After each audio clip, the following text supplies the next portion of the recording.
Okay, good afternoon, everybody. Welcome to the work session of Las Cruces City Council. Today is Monday, December 14th, 2020. It's approximately 1 p.m.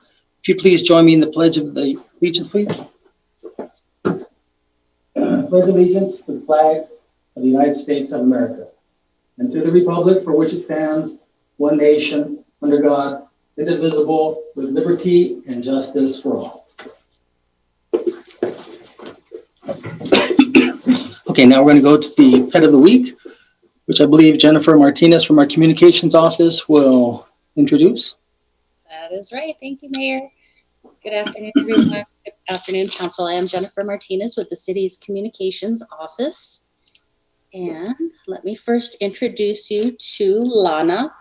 Lana first arrived at the shelter in the summer of 2019, and she was adopted but brought back to the shelter for unforeseen circumstances. The following month, she was diagnosed with heartworms, and we know treatment can be a little bit difficult, so people are weary to adopt. She does require a little bit more attention because of it, but she does like long walks. She loves to cuddle, and she could make someone very, very happy. And then we have another little kitten who also has some concerns. This is Abigail, who's affectionately known as Scabigail because of her skin condition. She also is, though, known for being a purring machine. She loves to socialize with cats and dogs, but she does need a home where she can keep her skin clear and healthy and be provided a special food. And in return, you will get all the love that she has. And I did put a second photo in here of her because she is entirely cute right there. If you're looking to adopt, you can go to ascmv.org/adoptions. The cost is $25 for the adoption fee. You will go ahead and look for their animal number and call to make an appointment. The number is 3820018. And as well with many previous months, the offsite adoption events have been canceled until further notice.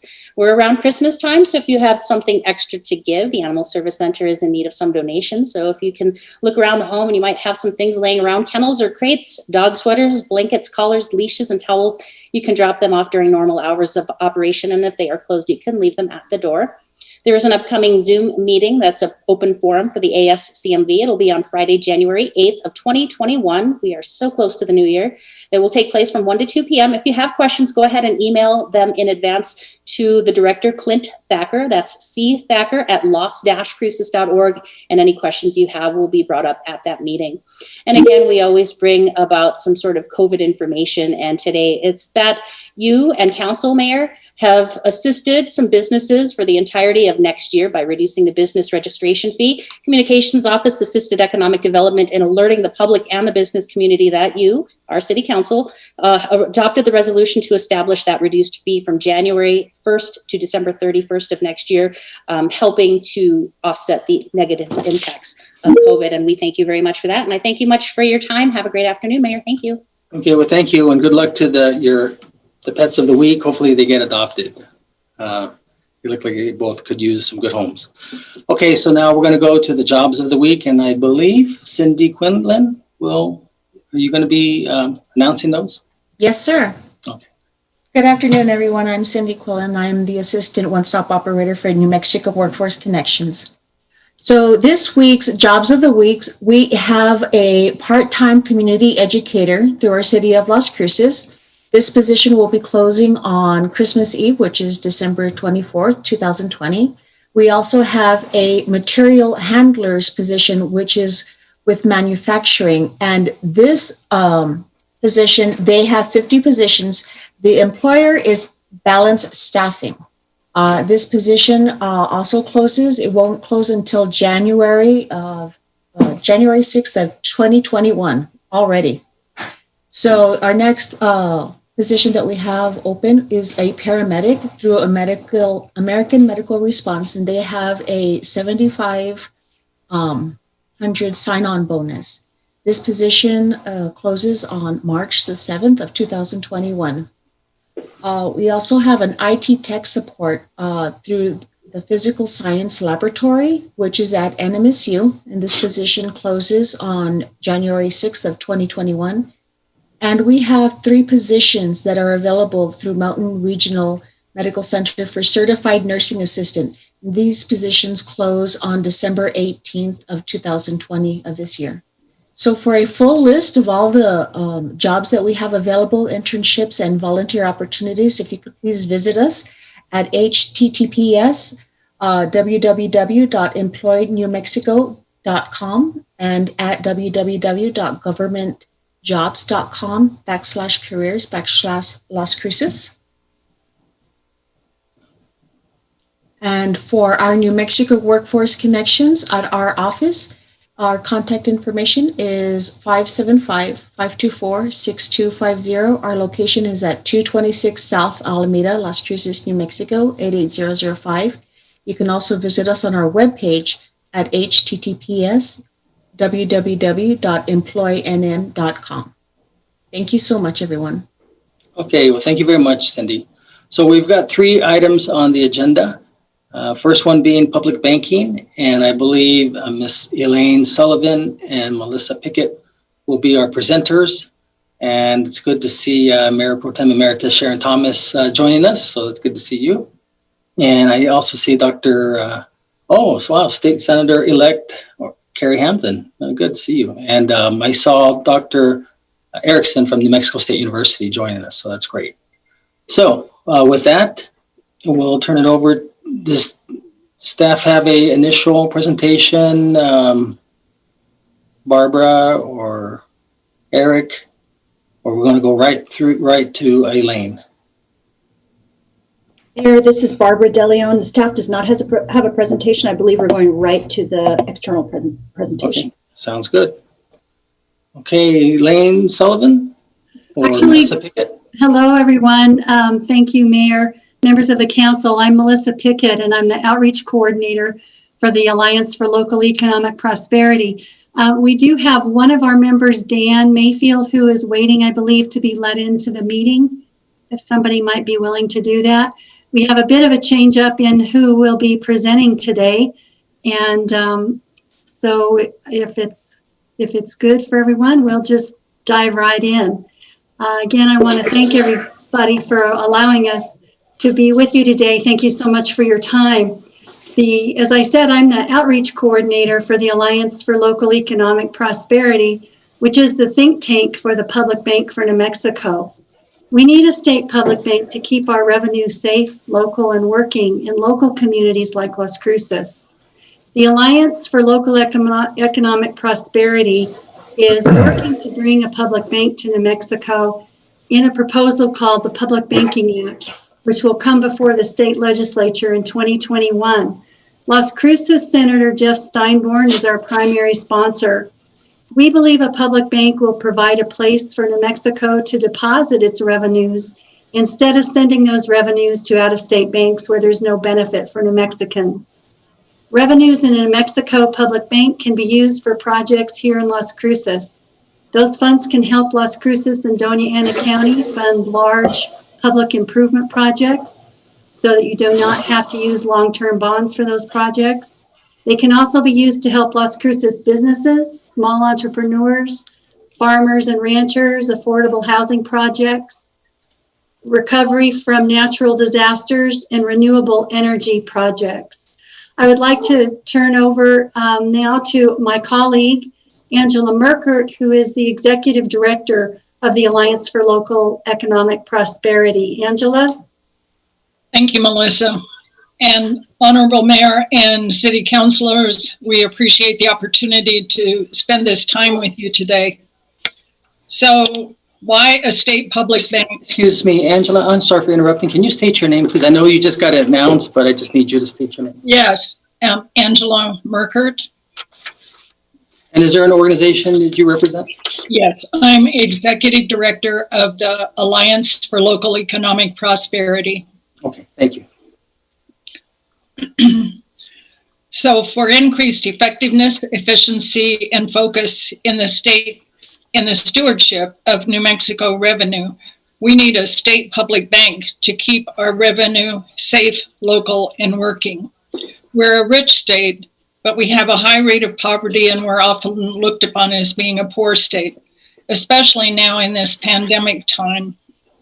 Now is the time to increase the state's financial capacity to support more of our current needs. And a public bank is an instrument that will make that possible. How can it help New Mexico? Well, in New Mexico, state revenue and fees are deposited in large global banks.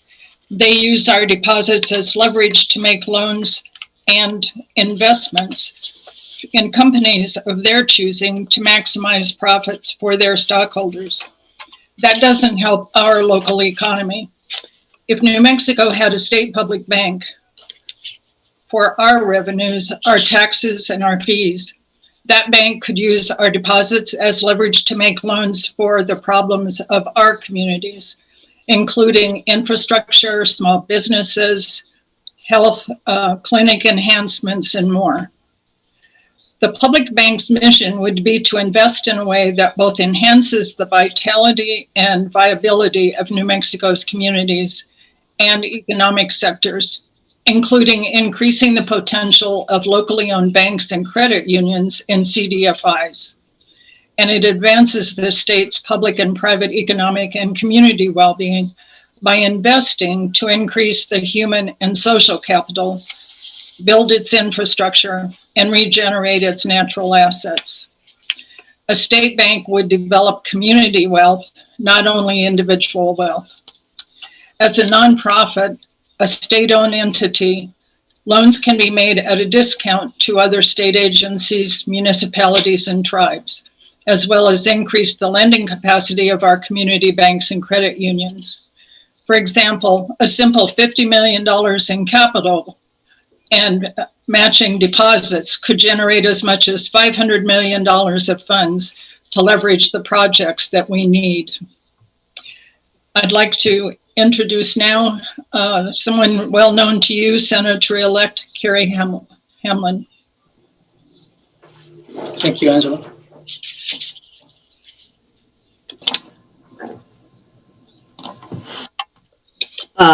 Thank you, Honorable Mayor and Council. My name is Carrie Hamblin. I'm the CEO and President of the Las Cruces Green Chamber of Commerce. And I do have to say that as much as I'm enjoying wearing sweatpants and maybe dressing from the shoulders up, I do miss seeing all of you in person and cannot wait for the day that we can do that.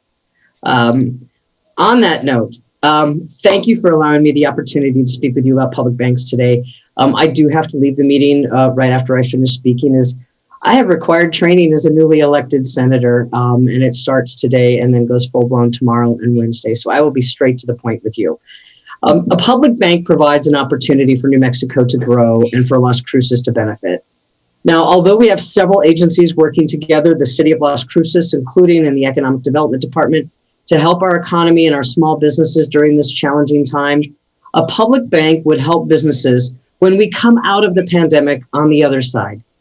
Having a public bank is a great way for the state to support small businesses through lending, supporting of local entrepreneurs, and best of all, and you know I talk about this all the time, keeping our money in our state rather than it going elsewhere.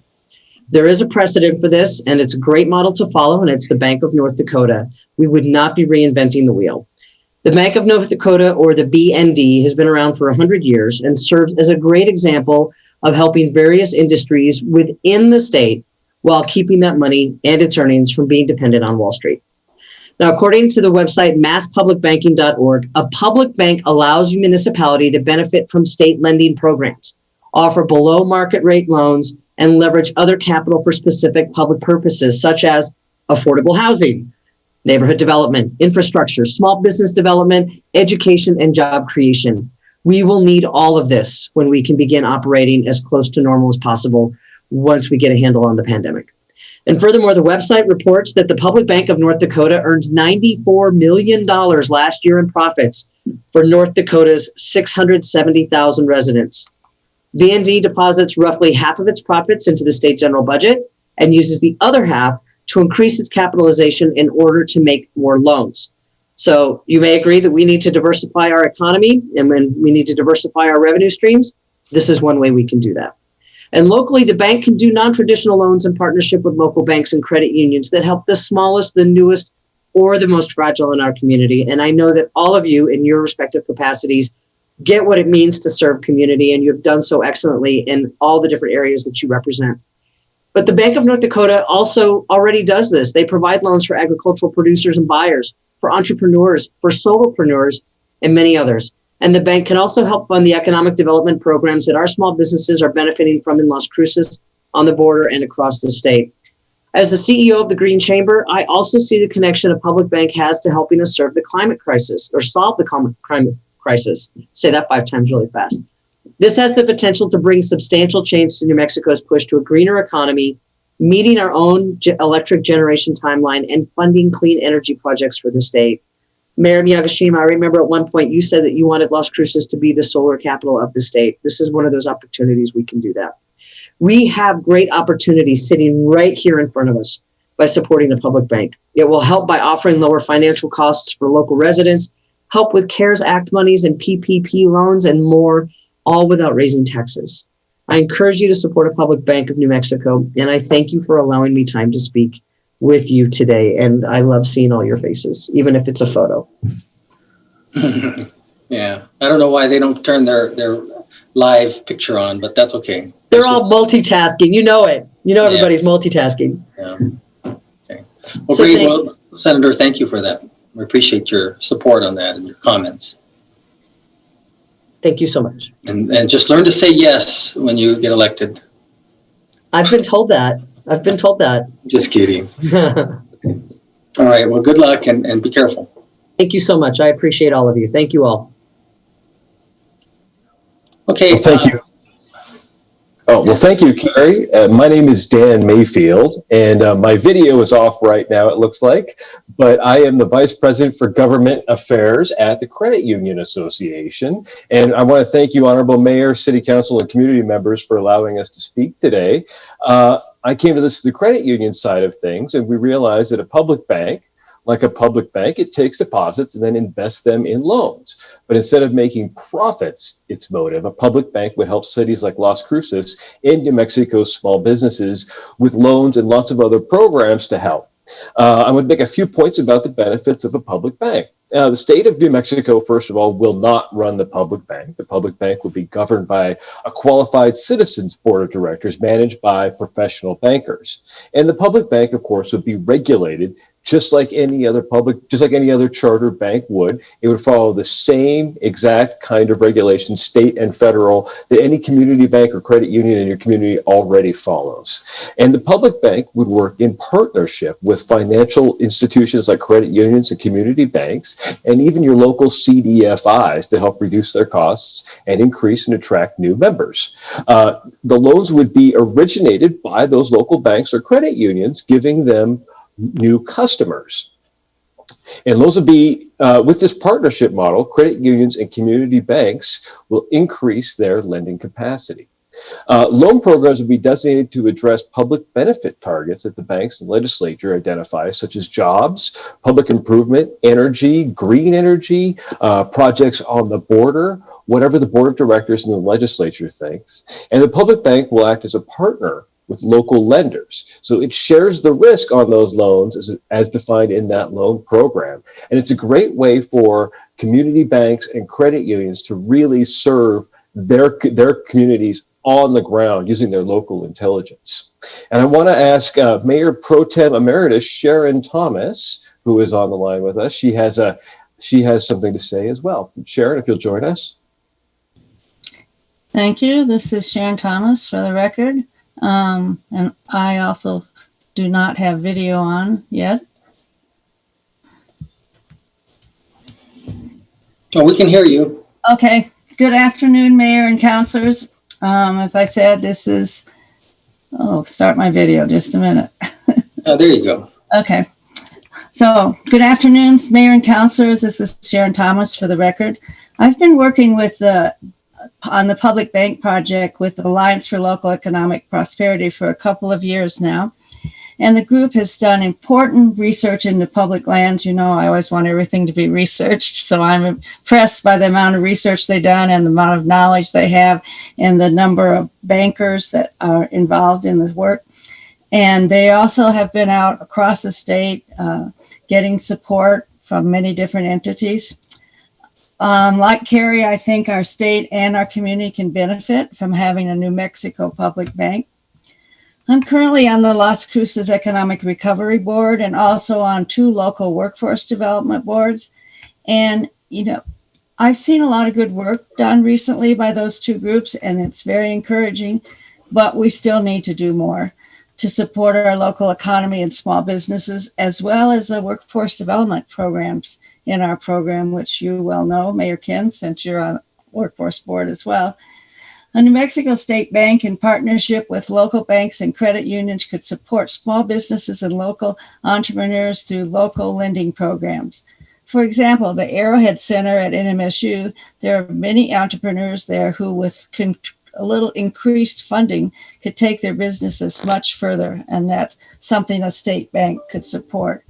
And then there are all the businesses on the border, which is one of the biggest economic generators in the state.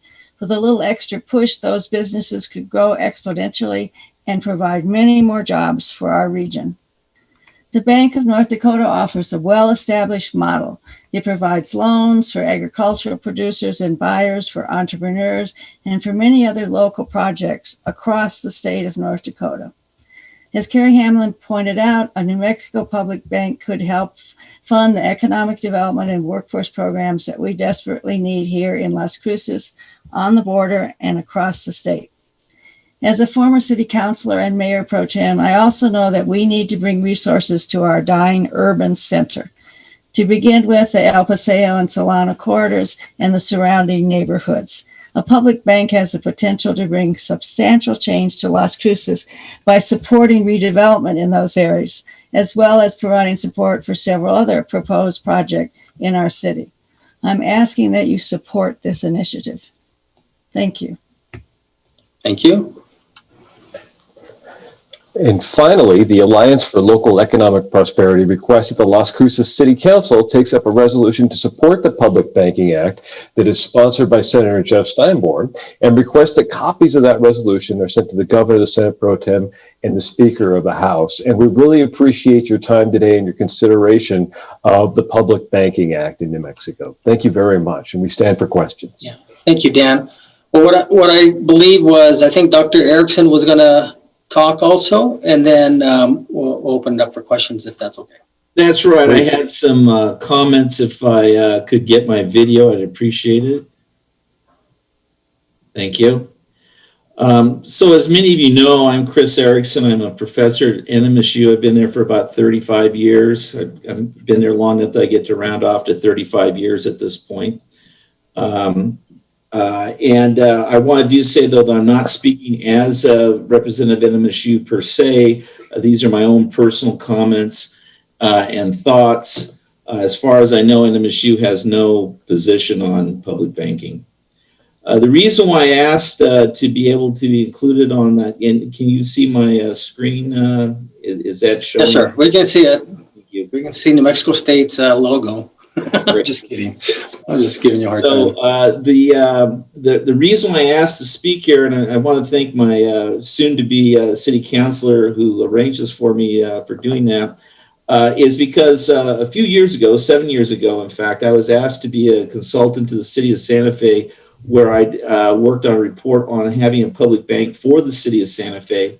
And I want to share some of the conclusions that came out of that. Now, that report was, I would say, lukewarm on public banking, not dead set against it, but also not full square behind it.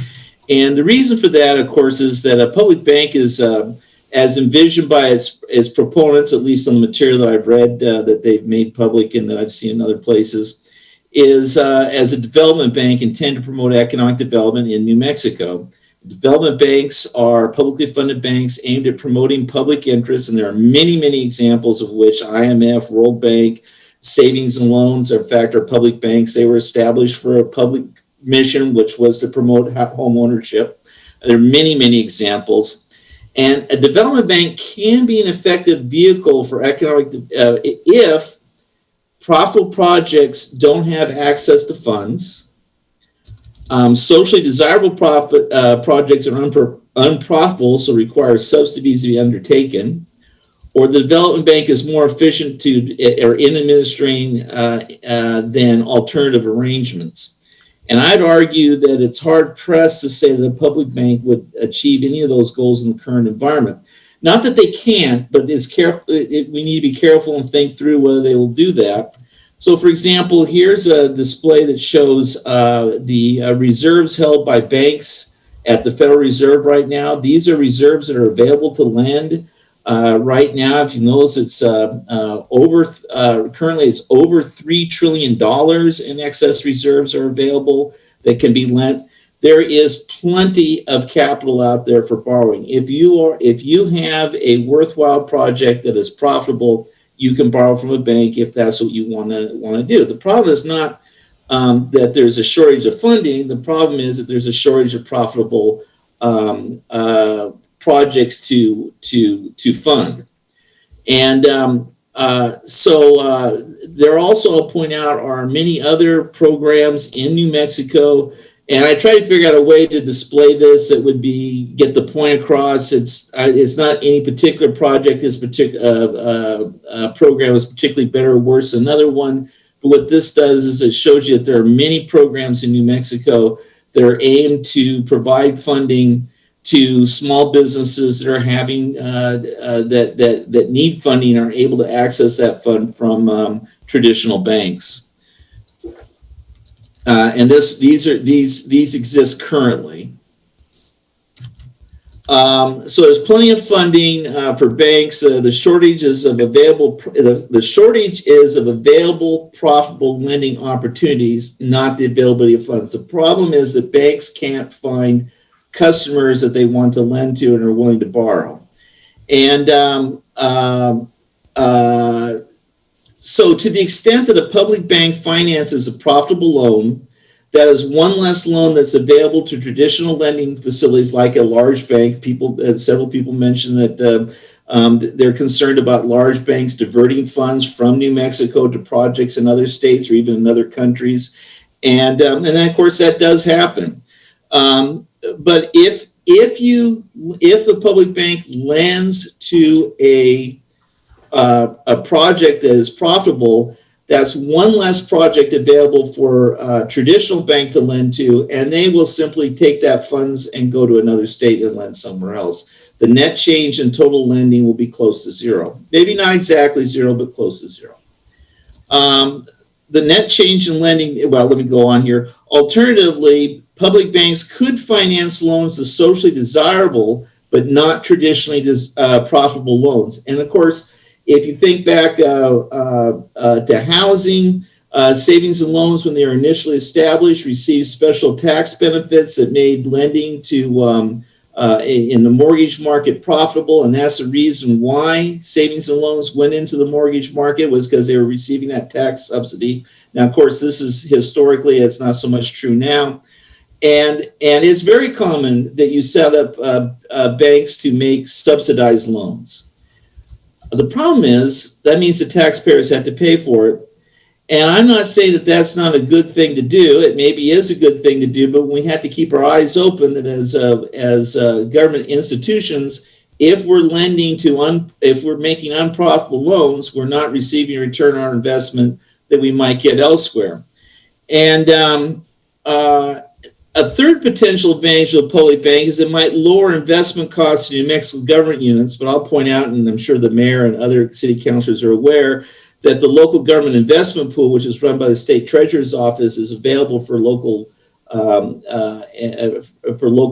government units to utilize, and that's a very low cost source or very low cost way to invest. And so just in conclusion then, it's not that I oppose a public bank. It's not that I think it's a bad idea per se. It's that I don't see the hole that it's filling. And it does represent a risk in the sense that it's investing in a relatively undiversified portfolio, in the sense that it's lending only in New Mexico, and especially compared to the state treasurer's office funds, which is a very secure AAA investment. It could expose local governments to risk. But if it's done right, it could be helpful. I'm just saying it's not the panacea that people are making it out to be. So with that, I'm done with my presentation. I'll turn the screen back over to, let's see, I will stop sharing.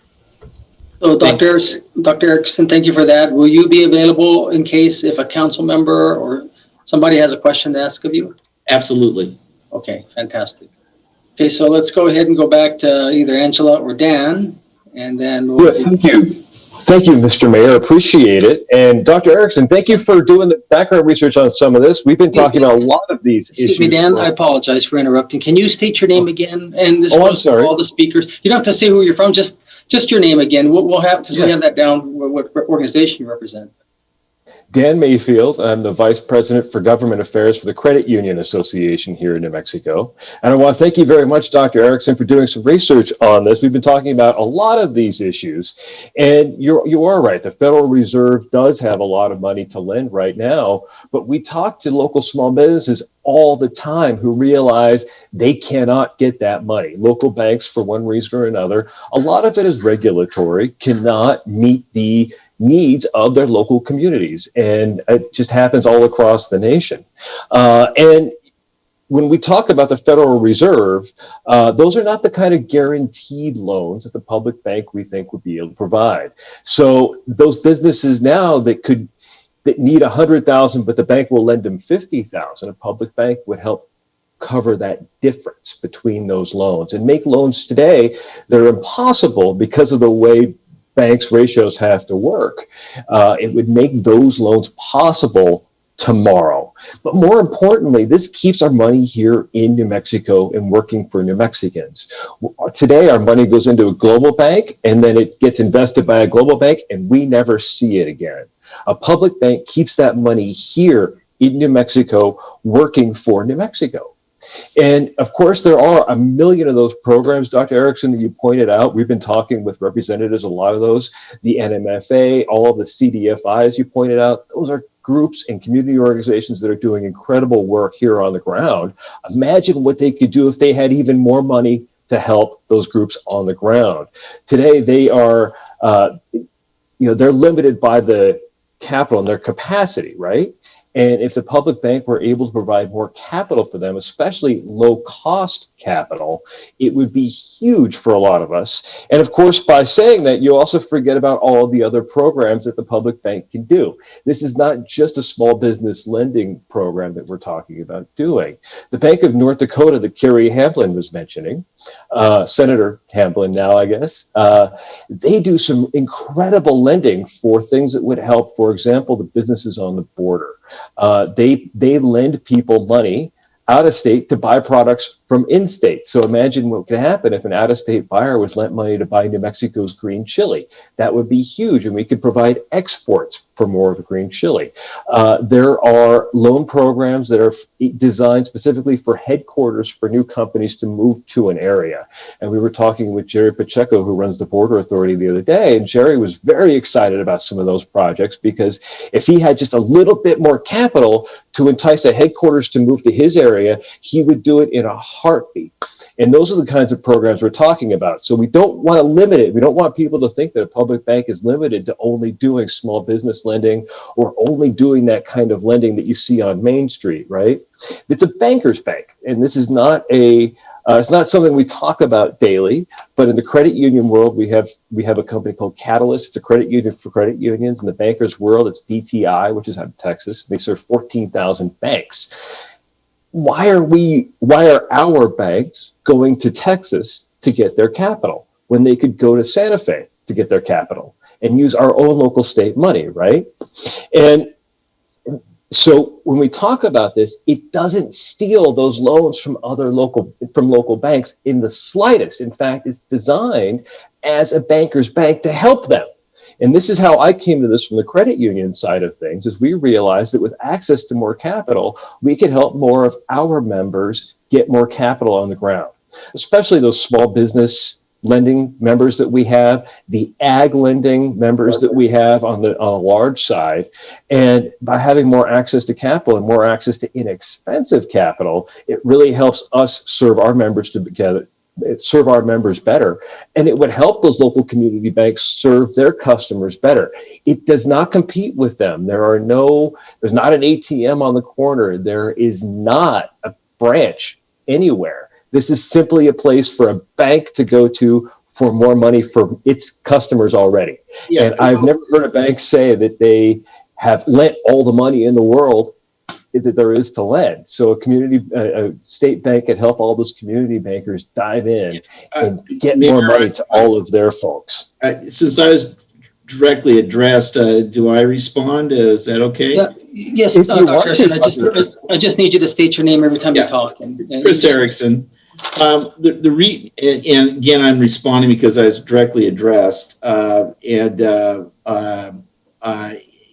First of all, you mentioned that it's low-cost loans, and if you have subsidies, if you're providing subsidies, thereby low-cost loans, that would be even if it's not tax subsidies, if it's leaving interest on the table, which is a form of subsidy, leaving interest, accepting a lower interest rate than you would get otherwise. Of course, that is something that would make it more accessible to businesses. There would be businesses that would have the availability of to fund projects that they would not otherwise be profitable without lower interest rates. A second factor you mentioned, and I'm not saying that's not something you don't want to do. It may very well be something you want to do. The second is you mentioned attracting headquarters to the community. Again, there's lots of reasons why you want to attract headquarters, and I agree. If you want to subsidize loans to attract headquarters to the area, that would be a reason for establishing this kind of a bank. I'm not saying it wouldn't be. What I am saying is we have to have our eyes open, and those kind of subsidies cost money. And do we want to do that as a state? It's not a no-brainer, I don't think. I think it's something that needs to be thought through carefully. And the final thing I want to mention just very quickly is that you mentioned that that national banks take money out of the state and never put it back in. I don't know about you guys, but my mortgage is through U.S. Bank. My mortgage on my house is through U.S. Bank, and that's a very large national bank. And I think there are many people who get loans through these national banks, these large national banks. And I think it's counterproductive to say that we're trying to isolate things for our state and we don't want to trade with other states and we don't want to have our money go elsewhere, but we do want their money to come here. And then one final thing I want to say is if you look at the Bank of South Dakota, if you look at that bank, you will notice that its lending is very similar to traditional banks lending. It is a large, successful bank. It has been very successful over 100 years, but it's very similar to the kind of lending that a typical bank would make. So anyhow, thank you for the time, Mayor. So let me do this. Let me just ask both of you gentlemen some questions, and then maybe the council can chime in. But I think they may be interested in some of the things I may ask you. So let me just ask you this: since Dr. Harrison, I think you said you worked on Santa Fe, do you know which actual banks, New Mexico banks, that the state treasurer keeps the money in?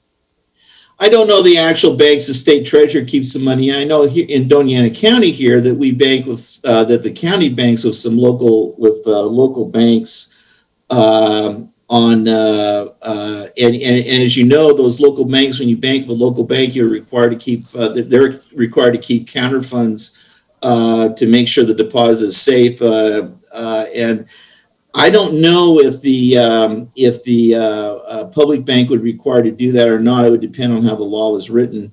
But no, I was just trying to get at which because there's not that many state banks. I think there's Bank 34, Citizens Bank, First American Bank, Pioneer Bank, Western Commerce Bank. There's just a handful. And so I'm thinking that a lot of these, and now the other question I have for you, Mr. Mayfield, is were you expecting the state treasurer to remove all their investments or just the cash that they keep on hand? Because I know they usually keep cash on hand with banks that are there in Santa Fe.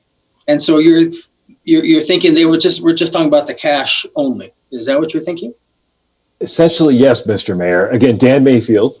And first things first, on the local banks versus municipal deposits issue, we are not recommending that that municipalities put their deposits into the state bank. First of all, I know that that's been some confusion through the past, and in other states they do have municipal banks for cities. Basically, no city in New Mexico is large enough to support a public bank, but the state would be. And then essentially, right now, today, the $7 billion in the state fund is put through Wells Fargo and other large global banks, and they invest the money however they see fit. And we want to take $50 million of those deposits and simply put them aside and put them in the public bank. And it's just deposits that already exist. It's taxpayer money that already exists, that is already paid. And then that money itself makes more money and turns itself around, just like a bank does anyway, and it makes money off of loans, right? Sure. Okay, so you had an amount. That's really what I was getting at. I didn't know that amount of 50 million. I get excited about this stuff, Mr. Mayor. I'm sorry, no but 50 million from the state. Basically, it just the money that would be going to a global bank would be pulled out and put into the state bank, and then a $50 million capitalization from the severance tax permanent fund. So I want to use a couple examples that I believe that the community bank, the state bank, and I say community is because I think that in my discussion with Ms. Sullivan a while back, I after listening to them, and I've talked with them at length twice, and so I finally understood more because, like you said, initially it looks like we're trying to support a bank that's going to be competing against our local banks here, like Citizens and First, and they're not, and so. Earlier, Dr. Erickson said that the bank in North Dakota, I think, does take some traditional loans. So you're okay if our language says we do not support this state bank taking local loans. It's just meant to be more of a partnership. And let me explain this to my colleagues if they weren't aware of this. But so some banks, let's take a small bank here in town. Let's say you're trying to do a $2 million apartment complex, and maybe their lending limit is 1.5 million. So, but you're a good customer of theirs, and so they'll partner with another local bank. And what you're saying basically is this community bank can now come in to come up with that other $500,000, and they're kind of probably lend it at a little bit cheaper rate because their setup, their business model is such that they're not there to try to make so much profit. It's more of a nonprofit. Just try to keep the investments here. That's number one. Do you agree with that? Yes, I do. Dr. Harrison, do you agree with that? Well, certainly the answer is yes, although I will mention that if they're lending at a lower rate, that's equivalent of a taxpayer subsidy because you're earning less return on your deposits. Okay. No, I got you. And then the other thing is sometimes new businesses, new startups, it's very difficult for this. It's even difficult sometimes to get insurance. Your first year in business, they want to see some track record. And so I'm understanding that the community, the state bank would be really more likely to lend than say a new bank, a new wherever, whether it's Wells Fargo or some other local bank. Is that your understanding? Is that my understanding, Mr. Mayfield and Dr. Harrison? So I think the details of what's being proposed are different in different places, and so I can't say exactly what the proposal is. It's in the state that's in the proposed legislation. I haven't actually seen the proposed legislation, but that seems reasonable, and I have no reason to think that wouldn't be. But again, and I hate to beat the drum, taking on additional risk of lending to us by that taking on that risk, but not expecting a higher return, that's equivalent of a subsidy to business. Again, I'm not saying you shouldn't do it. I'm just saying do it with your eyes open. Well, okay. Let me ask you a question on that, Dr. Harrison. When you say so let's say you get a loan with Wells Fargo and they offer 6%, and then you get a loan with this state bank and they offer 5%. But to the bank, they have their certain amount that they're gonna need to continue operation.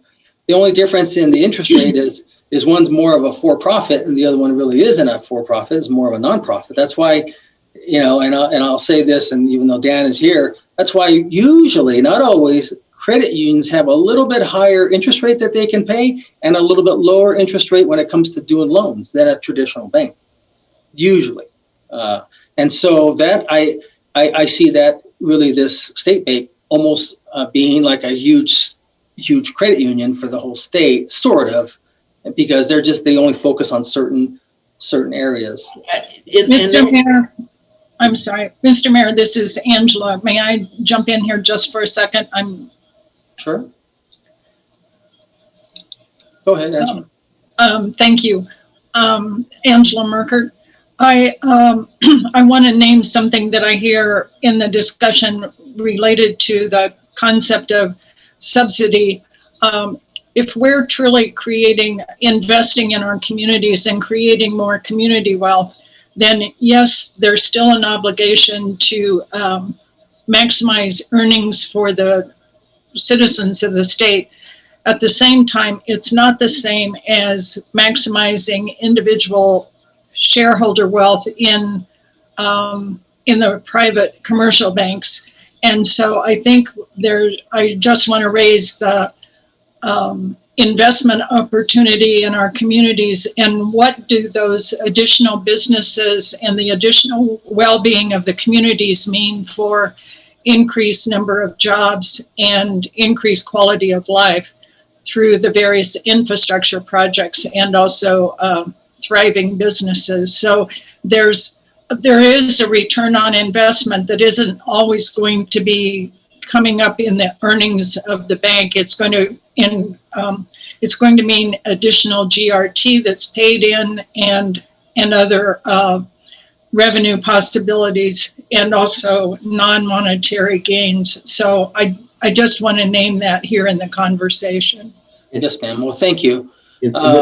Mayor, I say that I agree with that 100%. The question is a public bank, if we go into this with our eyes open and recognize that we're seeking other goals other than maximizing the return to the taxpayer on every dollar invested, like we would if we were doing for private bank, I'm game for that. What I'm saying is it's important to recognize that we are doing it, that a public bank is serving purposes other than just making a profit, and as the taxpayer should be aware of that, and we're not giving a hidden subsidy by calling it a public bank rather than some other kind of program that would be explicitly funded through action by the city council or action by the legislature. That's all I'm saying.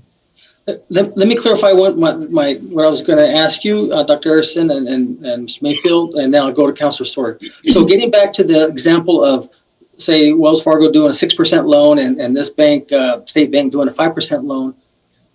My question is that there's the cost of funds that both will incur, both Wells Fargo and the state bank. The benefit is going to go to the person who's receiving the loan. And I guess my question is that additional 1% that that Wells Fargo is charging, it doesn't come back to the state of New Mexico. It goes to various other people, whether it's the investors or the shareholders, because that's a corporate, large bank. That's where I don't seem to get. And then the second thing is, I would think that this state bank would be regulated just like any other bank. So they're required to have so many certain financial ratios, so that if it gets below a certain level, then the state can say, hey, you know what, we're going to do something here because you're operating in a way. So I think those are the safeguards I think that the public has as well. So anyways, we'll get back to that. I finally have one council member who has a question. So Councilor Sword. Okay, thank you, Mr. Mayor. Unless some of the other any other presenters has something more to say, I'll wait till you're done. I appreciate your discussion today quite a bit. Good points have been brought out by everyone, Mayor, and so forth. So I just wanted to say that I got involved in this a couple years ago. And when it was brought up, I thought that it was quite familiar with me. I lived right next to North Dakota for 23 years, and all my news came from North Dakota. And oftentimes they talk about their state bank, and I don't recall anything negative about the state bank. And so I thought it was a good idea when I learned how it works. So if you recall, I talked about this last year, 2019. And in that process, I sent a letter to the Sun News, an op-ed, explaining about a public state bank. That's what I like to call it. And also I wrote a letter to the governor, Lujan Grisham, too, to help get her support on it. When I heard about exporting products, it was just a week or so ago, I was talking to a business. In fact, it was last week.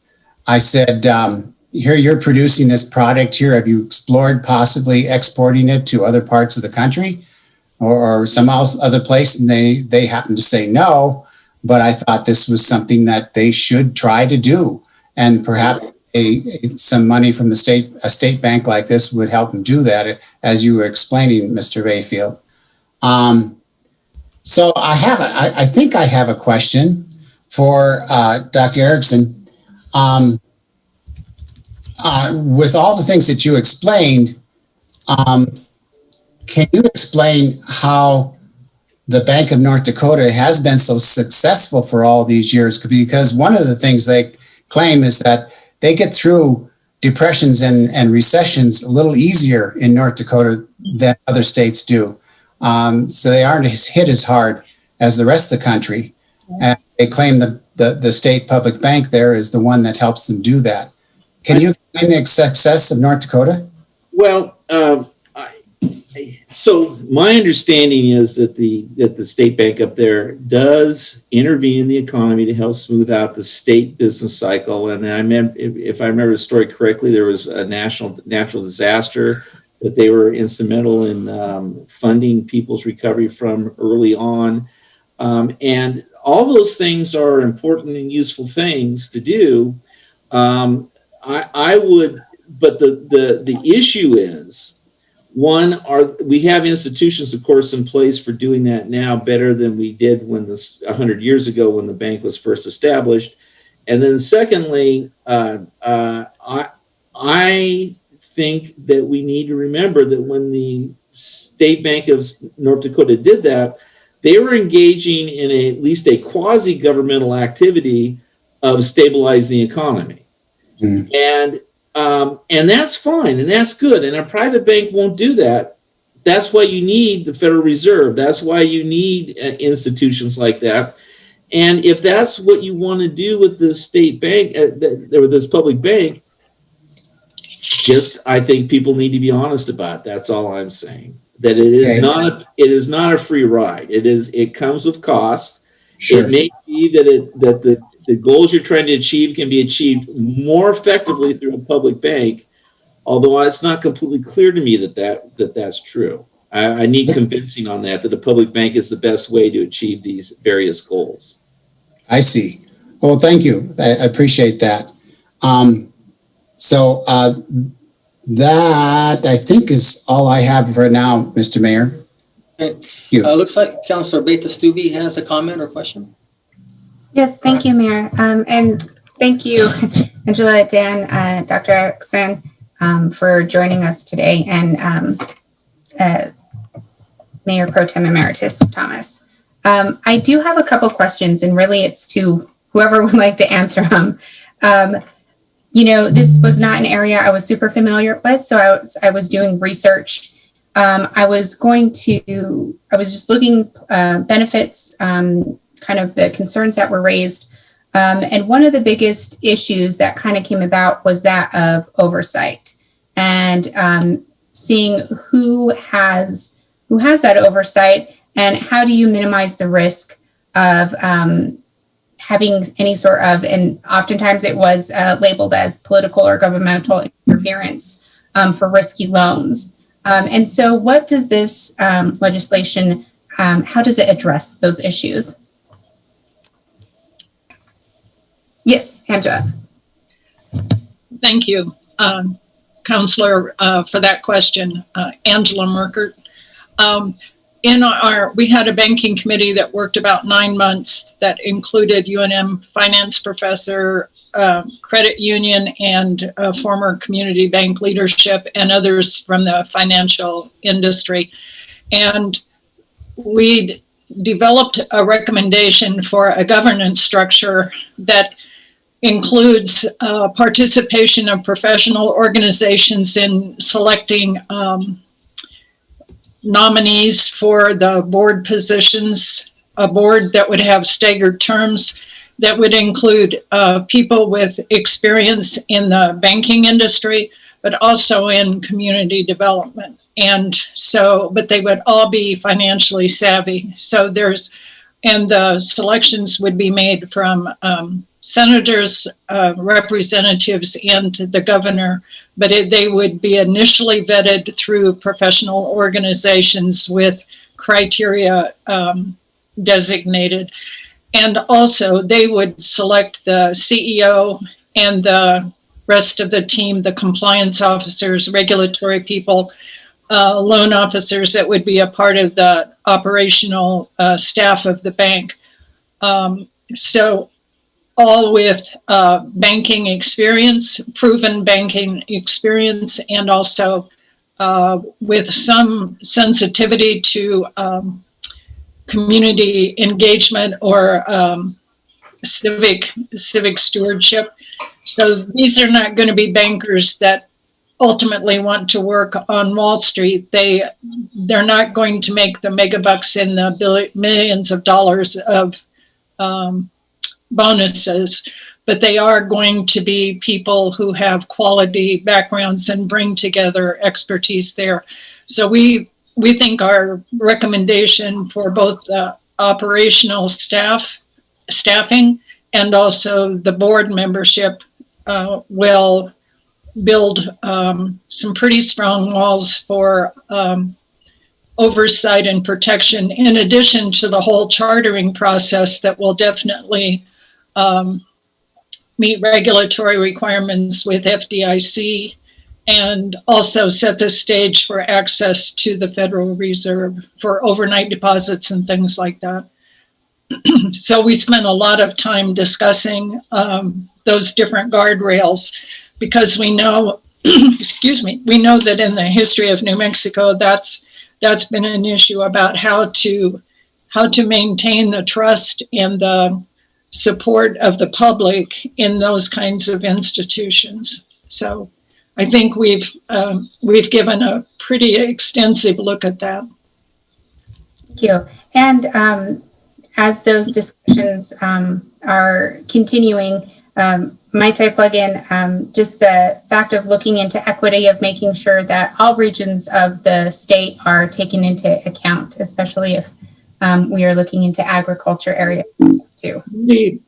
That's definitely a factor, and it is related to that that part of the board population and what is their experience in community development. The rural areas we especially want to make sure are included. This is not just for the larger cities. It's how do we bring equity in the participation on the board. Thank you. And as we look at this, I know that with any bank, public, private, there's always risk associated with everything. And while we've had a very good example with South Dakota for their bank, what are some of the other risks that we have to look into, and how well have other banks done? And are we addressing any of the potential failures others have had? Are we addressing any of those and changing anything in this legislation? Well, Angela Merkert here. I think that the way that the proposed board has been structured is one way of addressing what have been weaknesses before. If a public bank was attempted and didn't work, it tended to be more weighted toward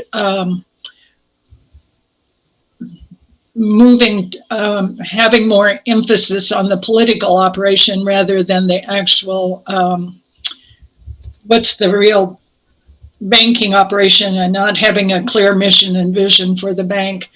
In addition, I would say that excuse me, I don't know where the frog came from. In addition, we have a number of states who are where we are talking to each other and looking at what are the mistakes of the past and saying, how can we strengthen this and make it better state by state? California now has legislation that is enabling both municipal and regional public banks. They're a very large state, so they don't want to go with a full state bank unless they do an infrastructure bank, which they are talking about. Massachusetts is going with an infrastructure bank. New Jersey is about to approve their public bank. And there's a consortium of 18 states in the Northeast and Midwest that recently had that think tank working with those states recently completed a report and made a recommendation that each of the 18 states move into the study of a state bank for each of their states to bring focus, efficiency, and effectiveness to their financial systems because of the drainage of funds through to the global banks, especially since the recession. A lot of interest has built up since 07, 08 because of the vulnerability that's been highlighted in the global banks. And so the public bank movement has caught fire with an attempt for states to get more control and be able to manage and focus not only their spending, but also their investments for the betterment of the state itself rather than for the commercial banks. So there are about 23 to 25 states now that are in different stages of either study or moving the legislation forward for this. So the mistakes have been learned and they've been shared, and those mistakes have been, but we're attempting to turn those into strengths, Counselor, for the enhancement of the current legislation coming out. And Councilor Abeyta-Stove, thank you for your question. Dan Mayfield here. And your question about risk, in our pro forma, we estimate that the budgeting in our pro forma for 2% loan losses. That seems to be what public banks experience. And then we look at this too in terms, not in terms of risk, but in terms of building resiliency. Across New Mexico, we have these peaks and valleys of economic fortunes, right? And a public bank, what it does is lowers that risk. It keeps it basically level and builds resiliency into the economy so that when we do have a downturn, we have support to push that back up. And I think rather than looking at this in terms of how much risk does it provide, I look at this in terms of how much resiliency and how much does it support the economy as a whole. So thank you very much. Thank you both. And thank you, Mayor. Those are all my questions at this time. Thank you, Councilor Vasquez. Thank you, Mayor. Thank you for those great questions, Councilor Abeyta-Stove, as well. Appreciate the insight gained there, and for all of our presenters, thank you. I think I don't have too many questions, mostly just want to offer some comments. I think, we had a conversation just recently about payday lending and how toxic the payday lending industry is to our communities really across the state, but in particular in Las Cruces, where we know we have kind of predatory loan companies really concentrating in specific areas of our city and obviously taking a lot of money out of people's pockets that probably can't afford traditional lending products. And this is the only way they have to get by. I know this is significantly different in the types of products and services that would be offered, and that the public bank would not be perhaps a consumer-facing entity like a regular bank. But I think in the macro view of our state economy, making access to capital easier for especially low-income folks that want to do things like start a business or buy a home really helps our communities to start digging out of some of the economic challenges that we have that are really great. And so I love to see solutions proposed, especially, like I said, when we talk about the problem with payday lenders. Right, we don't just want to lower the interest rates to 36%. We want to figure out ways to generate economic activity for communities and folks who don't traditionally have access to credit the way that others who just are more wealthy or have the opportunity to do. And so I think this is a good start to coming up with that solution. I'm really attracted just by the fact that again, you don't have that type of entity that's really driven by shareholders in a way that generates earnings for the top 1% of an institution where CEOs and other folks are compensated greatly. That really drives some of the loan products that banks produce, right? Because you have a lot of money to pay out to a lot of folks in this type of institution. And so by not having that model, lower interest rates, being able to take a little bit more risk seems like a natural byproduct of something like this. Similar to Councilor Beta-Stuvey, of course, questions about, well, who runs this bank? Who's on the board? How do we make sure that we also keep undue influence out of a public institution like this? Government is not immune to that kind of thing, as we all know. So that would be an important thing for me to consider in the selection process and how this bank is actually controlled if it were to be created. And then lastly, the resiliency of downturns, right? And being able to pump money into an economy when banks are reluctant to lend or when credit is really low. This being kind of a lifeline for New Mexicans to be able to, access capital during economic downturns, which, we're really kind of in a recession now, but I expect more to be coming later, right? I think they cycle in and out of our economic system for various reasons. And so this could be a really useful thing for New Mexico to help dig itself out of moments of economic recession by being able to pump some of those monies back into local economies. And so overall, I think this is beneficial. I think I definitely support this. I really haven't dug too much into the actual legislation that's proposed, but on its merits, I am supportive of it. And so I think those are all the comments I have for now, but really appreciate all the different perspectives. Dr. Arison, good to see you as well. And thank you for, I don't want to say playing devil's advocate here, but making us see the whole picture. You're good at that. And so I really appreciate you bringing that perspective. I'm glad to have you here. So thank you. Thank you, Mayor. Thank you. Mayor Pro Tem? Yeah, thanks, Mayor. Thanks to all of you for being here. Angela, Dan, Sharon, and Dr. Erickson. Just to some points that Dr. Erickson made, he brought forth the bank that the county is now under. And a couple of years ago, I think, Mayor, right, 2 or 3 years, the city moved into more of a localized bank. Efforts from a group that felt very strongly that we should not be banking with Wells Fargo, and we too felt we shouldn't be banking there.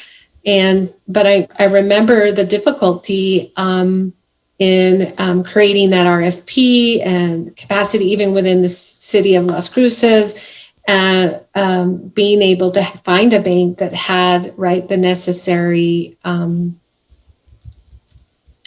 capability that we were looking for.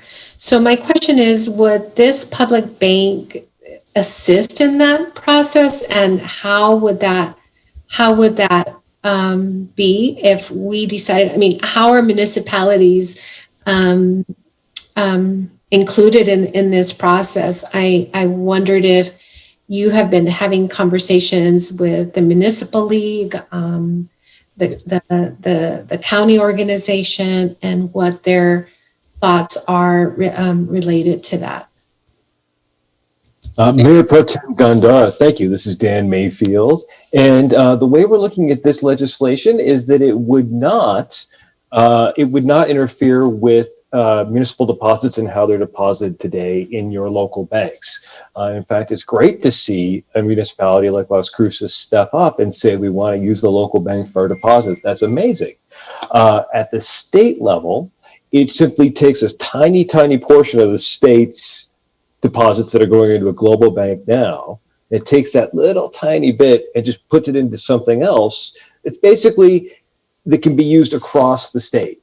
For municipalities, if you want to do a project, say you didn't want to do a bonding, you wanted to do something on a loan with a loan instead, you could do that through the state bank, but not even through the state bank. What we keep forgetting in this is that the state bank would partner with local banks.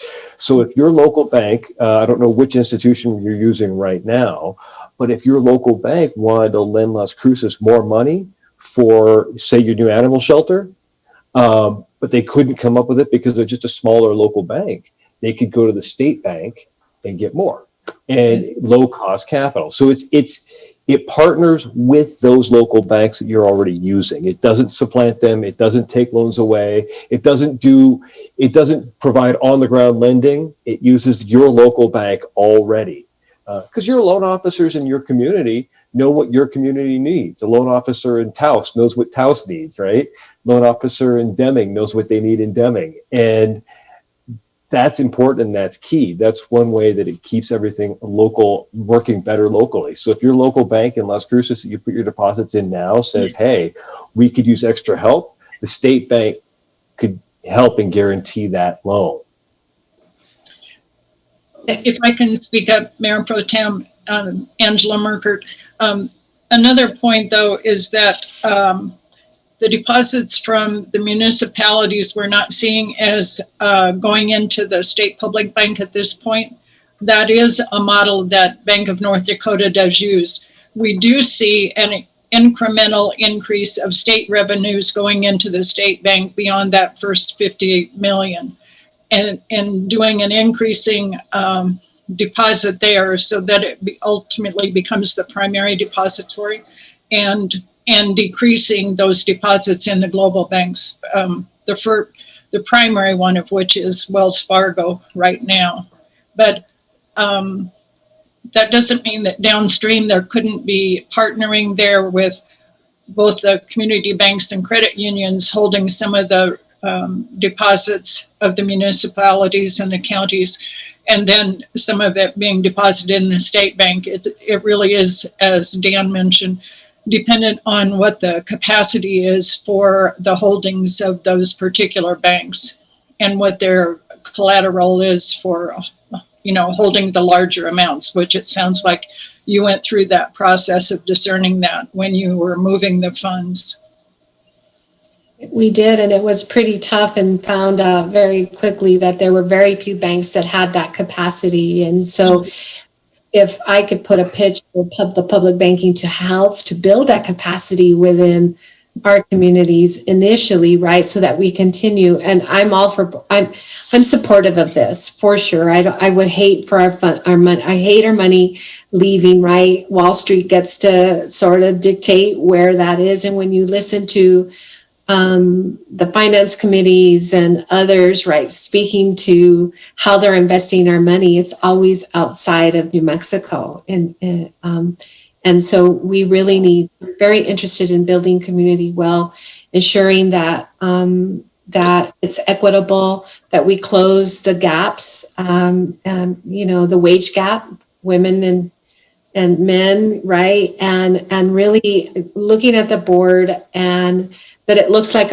our community currently. And so, again, very, very interested in this. Again, I came in like Councilor Soar and Councilor Flores after a conversation with Elaine in Santa Fe when we could convene. That feels like many moons ago. Was very interested and quickly tried to build, my education capacity related to this. The other thing is, how are you preparing in the event it passes to capture, if you will, if the marijuana bill passes, recreational marijuana, I'm not sure how that is going to work and what the bill suggests for that particular point, but I'm wondering if there's conversations already in place related to that. Sorry, Mayor Pro Tem Gandara, this is Dan Mayfield. And because this is not a retail bank, it wouldn't really interact in that whole cannabis world, right? It wouldn't take business deposits at all. So it's just taking state money and lending it back out to banks. It's a banker's bank, so it wouldn't really interact in that businessy world. However, right now there are a number of credit unions in New Mexico and a couple of community banks that are already banking cannabis funds. And they would love to be able to support more dispensaries, more hemp growers, more of those. They are legal businesses here in the state and they would love to support them. But those businesses, because they are working on that weird quasi-legal kind of space, right? It makes those loans for a traditional bank much more tough to do. So with state bank support and with a state bank guarantee for that loan, it could close the gap and help the dispensaries and help the growers, help the transporters, help everybody in that world grow. But it would not directly to take any cannabis related deposits because it's not a retail bank. Got it. Got it. Thank you for It would that. close that gap. Appreciate you. Thanks for Mayor. those questions, Mayor Pro Tem. So just a couple things now. I'm going to, on the flip side, most likely we are not going to see an actual state bank here in our city. It's most likely going to be in Santa Fe because that's just where if this is going to be state money, it's just going to be probably one bank in the state. Well, you're putting your hands up, Dan. Are you suggesting that we could have one here in Las Cruces? Well, it would be one big office, Mr. Mayor. Yeah, one big office. So Yeah, it would be anywhere, right? Yeah, Santa Fe or Albuquerque. I mean, let's be candid here. Because there's no way we're going to use it for our city bank, for our City of Las Cruces bank, Mayor Pro Tem. That's an impossibility because it just doesn't work like that. We need to have it locally in deposit, and that's something that I don't think we're looking to do. But the second thing is I wanted to talk about is one of the things where I see this benefiting is when we deal with affordable housing, where we tap into the Telshore Fund and we give them 10% and we charge them 3% interest or so. Now the state bank hopefully would be able to do that, and then we wouldn't have to tap into the Telshore Fund, or we can do another project. But I just want the council to know that this bank most likely will not sit in Las Cruces. I'd be willing to venture to say 99.9% it's not going to be here. It's either going to be in Albuquerque, but most likely Santa Fe. I'm thinking. And Angela, I have to tell you, I'm a little bit concerned because if it looks like we're going to start moving to try to take in other accounts from municipalities, then I guess I need to have a little bit more specific language. Because the way it was told to me, I'm okay with it. But if we start deviating from that and we start, expanding to now compete against local community banks and banks, there's no way I'm going to support this. No, Mayor, this is Angela Merkert. I don't mean to imply that that's the goal. I just mentioned that that's a model that Bank of North Dakota is using. And what I really wanted to emphasize there was the incremental increase of the state's revenues into the bank. And there's not an exclusion of other governmental bodies who might want to do that. But that is far from any kind of goal or focus that anyone is placing on the bank. It's really about state revenues and more effective use of state funds. Okay, now, did you mention 50 million or something like that? Did I hear 50 million somewhere? 50 million as a start. The state has, on any given day, has $3 to $7 billion deposited in the various global banks. There are about 7 to 8 of them that those funds are held in. And we're talking about 50 million of that as deposits, and then leveraging that up to 450 to 500 million for partnership loans with the credit unions and community banks as we start. I didn't realize they had that much cash available. At least that's what I couldn't find that when I looked that up. I found less than $1 billion. Still quite a bit of money, but I didn't see what the amount you're talking about. Mayor, Angela Merkert, that's information that's come directly from the treasurer's office about their average holdings. Okay. Mayor Pro Tem, did you have another question? I did, Mayor. I hadn't finished my questioning. Oh, I'm sorry. Yeah, thank you. I wanted to ask, and Mayor, you alluded to some having the location be in Santa Fe, not in Las Cruces. And typically we all know, we've been talking a lot about being the second largest city and county and working collaboratively along up and down the county, right? More strength in numbers. And I don't know about you, and maybe you all don't know this because you don't live here, with the exception of Dr. Erickson, is that we're always feeling like left behind down south.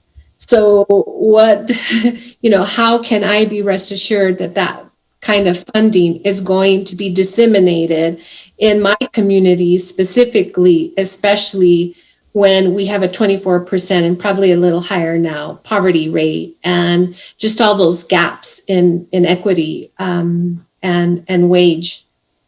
Yeah. Mayor Pro Tem, don't get me wrong. I'd love to have it here, Las Cruces, but I'm just thinking realistically. Or why not a office? Hey, let's put it in the resolution. Yep. And just say this resolution only works if the bill says it's for Las Cruces. If it doesn't, it does, and then it's a no vote. Why not?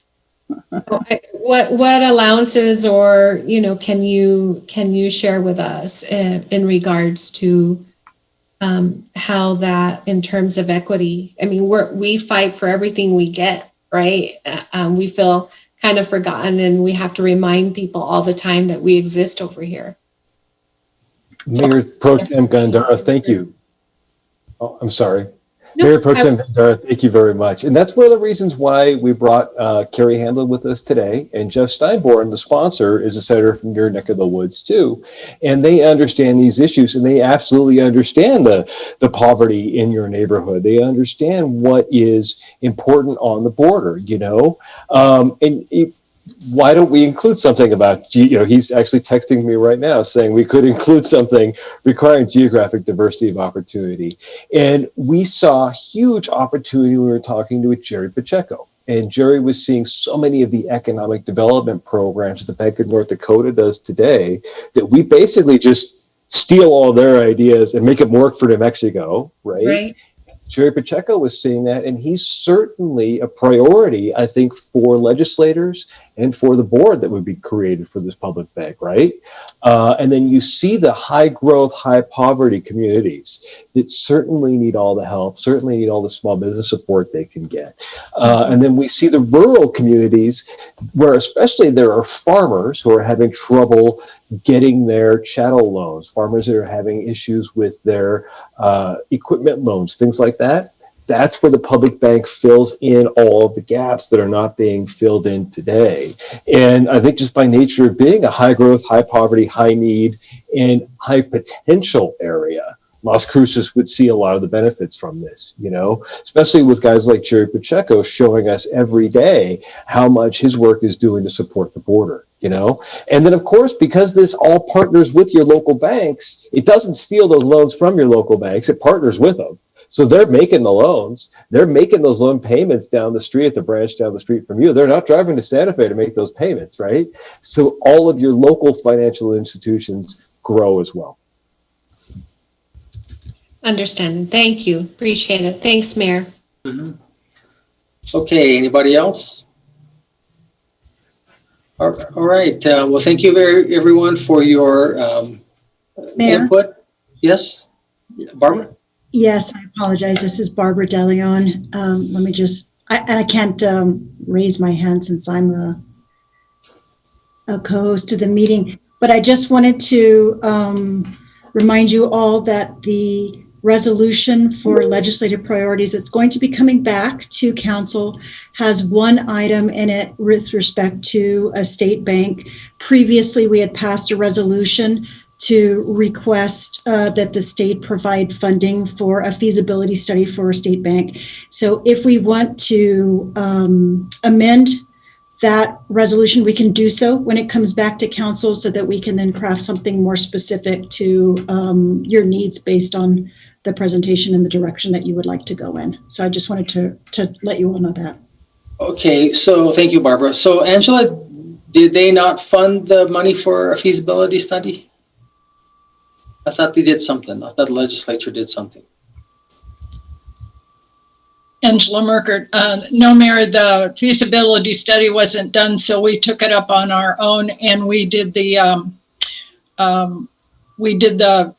banking report, or the business plan for a public bank, and worked with UNM faculty and other leaders of credit unions and former community bankers here in the state, along with other people with investment background. So, and developed a 5-year pro forma. So we're working off of that, and this, in the 2021 session, we'll be asking for the legislation that actually enables the formation of the bank.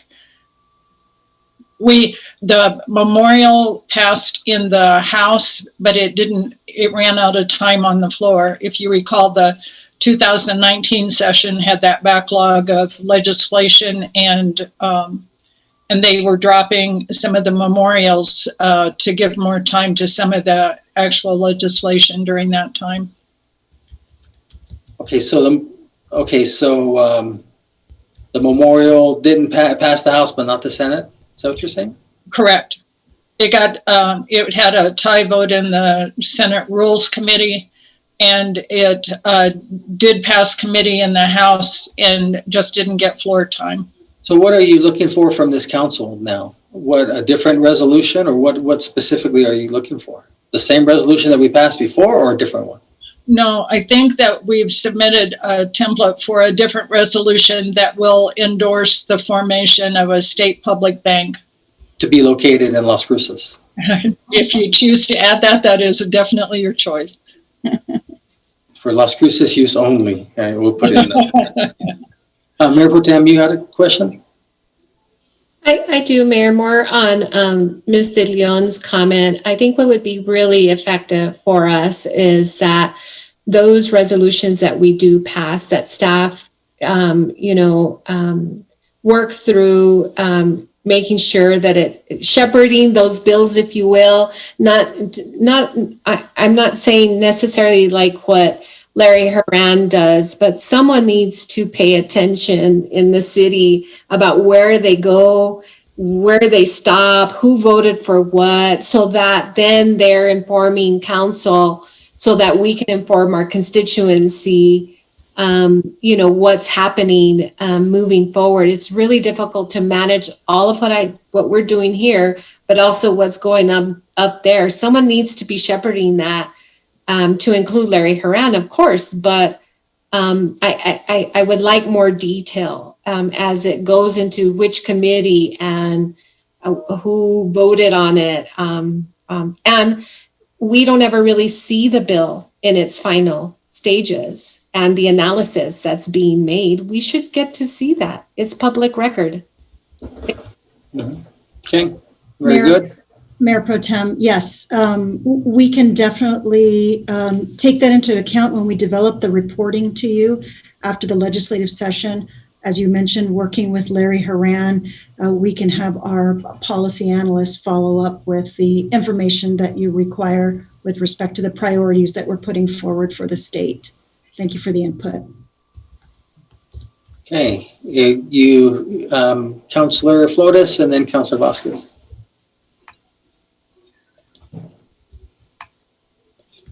Thank you, Mayor, and thank you, Ms. Merkert and Mr. Mayfield and Dr. Erickson for your presentation, your viewpoints, Dr. Erickson. I just received an email from a constituent who has a local business. So if I may, Mr. Mayor, just read it. just read part of it. Quote, although my own business has largely issued credit, we have at various points sought loans for some projects. We never really got traction on those, though, either because national banks weren't interested or because they were beyond the scope of a local credit union. Having another option for local banks to turn to for capital would enable them to finance more projects.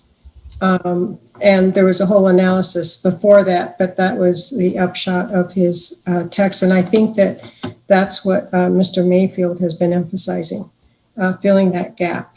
And I wholeheartedly agree with Mayor Pro Tem's ask regarding Las Cruces not being left behind. I endearingly call it the bastard part of the state. Anything south of, south of, what would it be? Anything south of Albuquerque maybe is out there. We're all, It's south of Belen. Yeah, I was going to say south of Socorro, right? But No, it's specifically south of Belen. Belen, Bethlehem. Did you know that means Bethlehem in Spanish? No, I didn't. Yes, little town of Bethlehem, Okay. or calling Belen. But anyway, I do support this. But I have so there's no bank per se that people go to. Is there a structure? Are there employees? How? And I don't want to get into the weeds too much, but somehow it almost sounds like it's going to be up in the clouds somewhere. So can either one of you explain that? I'm sorry, Counselor, what was your question again? My question is whether there's going to be a brick and mortar building facility, and whether, I know that you think, Mr. Mayor, that it's going to be housed in Santa Fe. Well, not with our new resolution that says Las Cruces. Oh, yeah, that's true. But I would like to know how this is going to work in terms of the human factor. Are there going to be employees? Who's going to benefit in that regard? Also a point brought up by my constituent, Mr. Michael Harris, by the way, who's on our Economic Recovery Board, and who has a lot of insights. Very, very intelligent, highly intelligent man. Can you answer that question, Mr. Mayfield or Ms. Merker?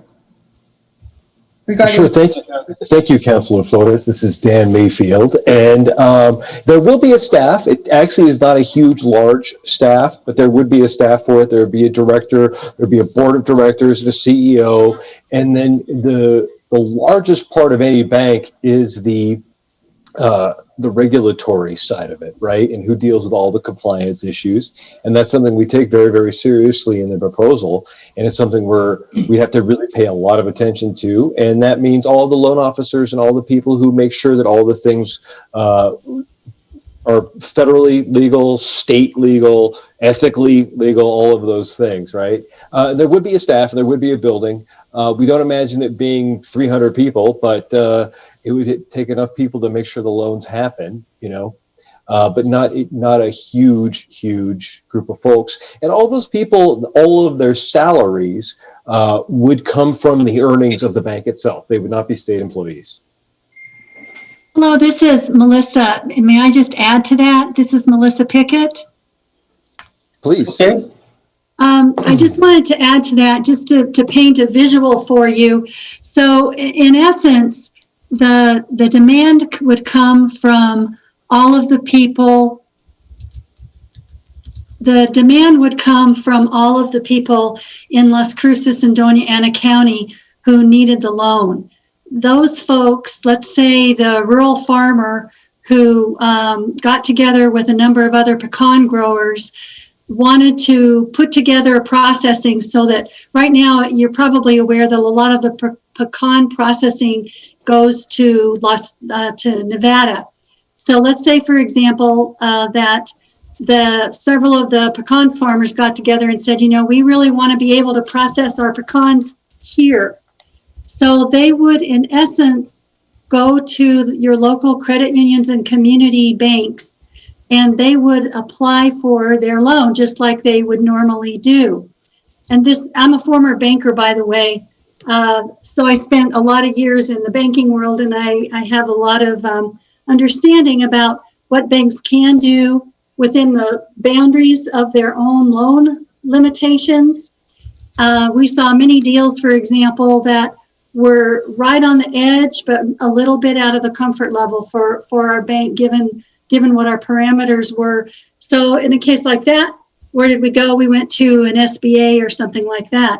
But your farmers would go to their local credit unions or community banks and present their plan and their business plan. And then the community bank or credit union would go to the public bank. So in essence, the public bank is not necessarily even known to the borrower, because the face is still with the community banks and credit unions.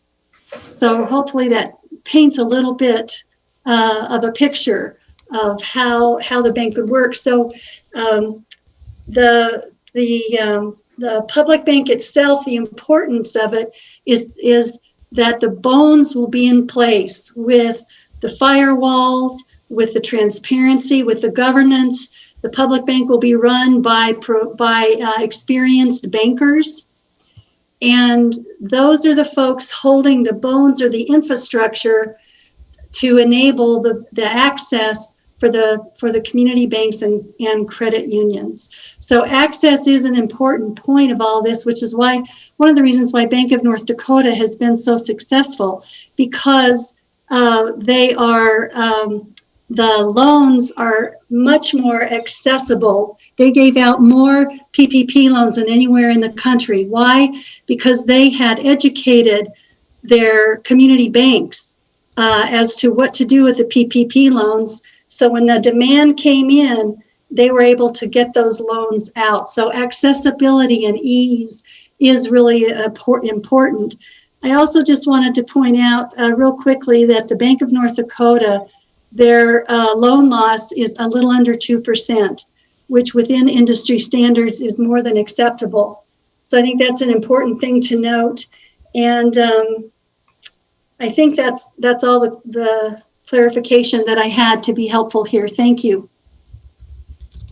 Okay, Councilor Flores, did that answer your question? Oh, you're muted. Oh, there. You're good now. Thank you.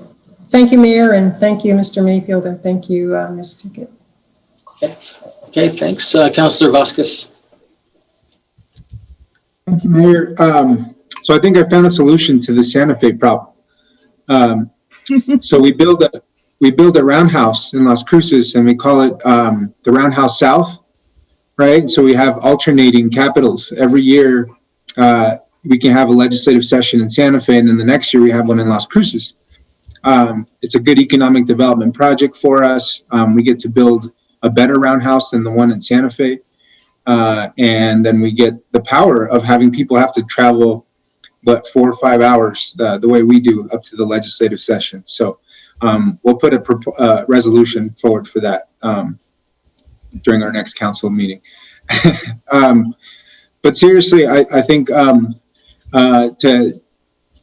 to some of, I think Councilor Mayor Pro Tem Gandara's questions about these resolutions that we're about to pass, or that we're about to look at again as a council, that we grouped together from prior things that we supported at the legislature. Because we don't know, I think, the details and are not privy legislation that's in development. We are probably not going to be as specific, I think, in some of those resolutions as we were in times past when we had actual bill numbers and pre-filed bills that we could look at. So I think just to not there be any surprises, since I was working on this with Barbara and others, is the general principles, I think, of what the council supports when it pertains to these issues are what mostly is going to be listed in some of these resolutions of support. And I think this is a helpful conversation to have that we could include in that resolution that's coming up to council in terms of some of the things that were discussed that seem to be consensus amongst the council. So I just wanted to offer that information so that we know what we're going to be looking at here soon. Thank you, Mayor. Okay, well, thank you. Okay, well, we'll just let you get with staff and see what kind of proposal that resolution that you would like for us to look at, and then perhaps we'll make some changes. So, okay. Okay, well, thank you very much, everyone, for your information and your discussion. And Thank you all so very much. Thank you, We Mayor. appreciate your time. Thank you very much. And Councilor Vasquez, in that resolution, please include Las Cruces weather is much better in February than Santa Fe. Great point. Thanks, Dan. Yeah, thanks, Dan. Oh, true. Thank you We very could really much. leverage some things if we did that. All right, so now we're going to go ahead and go to item 3.2, which is the TID report discussion, TID being a tax increment development district. And looks like Dr. Martinez and Dana Belser will be leading this off. Yes, good afternoon, Mayor. We're getting some feedback here, so if you all would mute your computers if you're not speaking, please. Good afternoon, Mayor and City Council. My name is Griselda Martinez. I'm the Economic Development Director for City of Las Cruces. Today's presentation is an opportunity for us to have the debrief of the Royal Crossing TID that was performed by Dina Belser with Strategic Economics in partnership with Daniel Hernandez with Proyecto. This was a request from City Council back earlier this year when we were discussing the Royal Crossing. And this is an opportunity for us to learn about the pros and cons of a TID in general, and also specific to the Royal Crossing proposal. So with no further ado, I will pass it on to Dina Belser with Strategic Economics, who was the expert doing the peer review on this topic. Thank you. This is Dina Belser with Strategic Economics, and thank you to Dr. Martinez for that introduction. I'm going to share my screen and go through a PowerPoint with you summarizing let's see, the findings. Let's see. Oops, wait a minute. I'm sorry, Dina, did you introduce yourself or you state your name? I did state my name, but I'll say it again. I'm Dina Belser with Strategic Economics. And again, I'm part of the team that was retained to do this peer review. So, okay, I'm going to share my screen. Here we let's see. Okay, can you all see my screen? Yes. Great, thank you. Let's see. Again, I'm part of a team that was retained in July of 2020. My colleague Daniel Hernandez couldn't be with us this afternoon, but because I did the majority of the work and actually wrote the memo that you all have seen, I think this should be just fine that Daniel is not available. Daniel and I are currently working together with the city of Santa Fe, and so we're familiar with the development context in New Mexico. So that's why we were brought in to do this work. We started in July by reviewing all of the materials that had been submitted to the governing body dated July 6, 2020. It was a very large submission package that included a resolution to move forward with the TID. In addition to that, we spoke extensively with city staff who were very transparent and helpful in sharing with us information, what the work that they had done, et cetera, et cetera.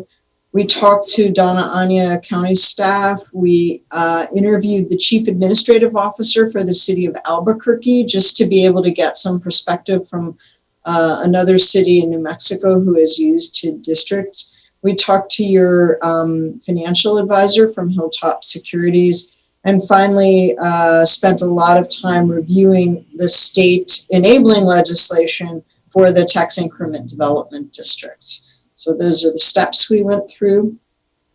In terms of our general findings, what we found is that tax increment revenues, this process of when you form a tax increment district, you set your base year is what it's called. So if you had created the district this year, 2020 would have been your base year. And then the amount of property tax and gross receipts tax that area is generating would be frozen, and everything at that level and below would be allocated to all the taxing entities as it has before. But any incremental increase in property tax and GRT tax would then be redistributed differently, with some percentage of that revenue going into the tax increment district. And this is the way tax increment works everywhere in the country. You set this base year. Some states tax property tax increment. A few states like Colorado tax sales tax. New Mexico's gross receipts tax is an unusual form of taxation. I'm not aware of other states that use a gross receipts tax like this. Maybe others participating in today's call are. And so the way that your gross receipts tax are calculated is also unique to New Mexico. But this idea of capturing an increment above a baseline and then reinvesting it in towards a specific purpose is, again, very common. Usually, these tools are used to spur reinvestment in places that are experiencing disinvestment or blight. So they're really tied to trying to bring places back. And they're very focused on infrastructure investments. In most locales that use tax increment revenues, there is borrowing that goes on. This was one of the issues that was being debated, I think, with respect to the Royal Crossings TID. And it is one of the proposals that the developer was making in their financing plan, is that they would be borrowing against TID revenues. This is, again, very common. Most states require but-for proof to justify establishing a tax increment district. So you have to be able to make the case that if the revenues were not redirected back into this area and the infrastructure investments weren't made, then the development would not occur. And then also most states provide very strict guidance as to what uses can be paid for using tax increment. Now in New Mexico, tax increment districts, by the way, all of these districts are enabled by state legislation. And in New Mexico, you have two kinds of tax increment financing districts, and TIDs are directed towards and initiated by private developers. They're not typically initiated by cities. So it's important to recognize that tax increment funding and financing is used in different ways in New Mexico, and a tax increment development district has its own very specific parameters. These TID districts can be a powerful development incentive for places that have experienced lower amounts or a lack of new capital investing in that area.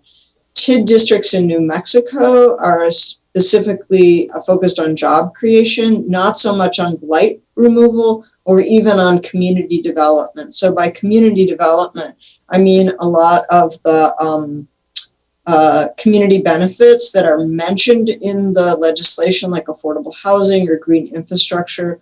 But the real focus of the legislation is how many jobs can we create. The fund improvements everything that's paid for through a TID will eventually become a public asset. And I think this is a really important thing to keep in mind, which is why I have highlighted it here, because it really plays into some of my findings from later on. The New Mexico legislation for the TID districts is also very loosely structured compared to allowable uses in other states, compared to what what funds can be applied. And it also allows developers, it gives the developers the control over determining what projects would be in the district. And there's an incentive. I don't know that it was an explicit incentive, but in my reading of the legislation, there was an implicit incentive for developers to create as large a district as possible. And when I say large, I mean the cost, so the size of the dollar amount of the cost, and that the developer would shift as many potential costs into the TID district so that it's paid, the cost of paying for those comes out of public revenue as opposed to out of the developer's revenue. And then, as I mentioned before, the TID legislation does not require any community benefits to be provided. It mentions in the statute certain benefits and says they should be considered. So when I read through the developer's financing plan, they do mention these kinds of community benefits, but obviously they were not included in the project costs. In terms of the Royal Crossings TID, I looked at both the costs and the revenues. So I'm going to start by talking about the costs.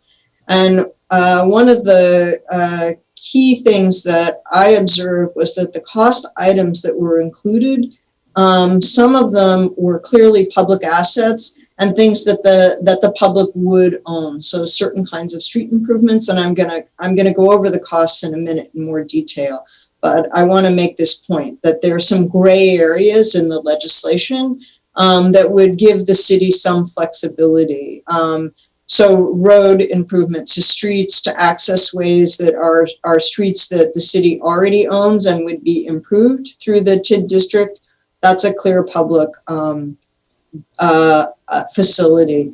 But then there were other items in the cost proposal that could fall into a gray area. And the three that I identified were parking, surface parking, and structured parking.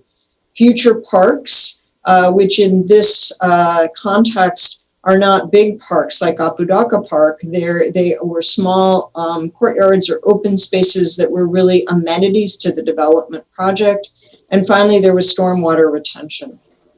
So in most development projects that have a suburban nature, like this project does, surface parking, those kinds of park and amenity facilities, and even water retention are typically paid for by the developer. They don't become long-term public facilities. And the structured parking is debatable, but structured parking would have been a much longer term prospect. So it's not even clear that structured parking would have been required.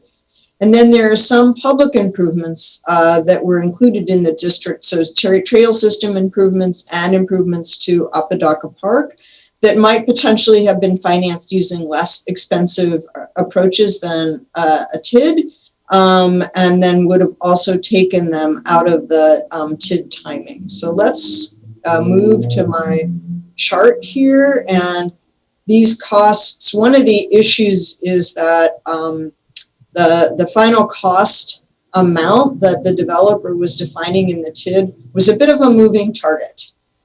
So this number that I'm showing you here is not the same dollar amount that you saw in the July 6th submittal that came to the City Council. This was in a version of the financing plan that was submitted to the city in August. And what you will notice is not in this estimate that was in earlier cost estimates is operating and maintenance costs. Operating and maintenance costs for a TID district are allowable in New Mexico. I might add that that is not usually allowed in other states. This is the first time I've ever seen operating and maintenance costs allowed in a tax increment district. So again, you see here Samaritan Drive, Pioneer Drive, Hearst Avenue, the Solano Drive interchange. These are all public improvements. And then there are the internal streets and the trail and park system and some of these other improvements that are more in the gray area, particularly surface parking and the structured parking garages. And this list is in here just the way they were listed in the financing plan. So And these are the proposed developer costs. And what I was trying to show is that if you start to think more critically about removing some of these costs, you can start to pretty quickly reduce the amount of money that would go into the tax increment district. And the reason why I suggest that really working to narrow down the list of costs here is because the sooner these costs get paid off, the lower the amount of cost that you have, the less amount of tax increment the project is going to need to generate in order to cover these costs. And it also could potentially make the district more viable. So if the district includes a lot of these costs, say for example structured parking, that's $21 million worth of cost, and the district can continue to collect money up to the $48.8 million for the entire time that the district is operating. So if the district doesn't collect enough money to pay for the structured parking, then it could collect half of that. That money is sitting in the district's bank account. It's not going to the city, but it also isn't doing anything for the district.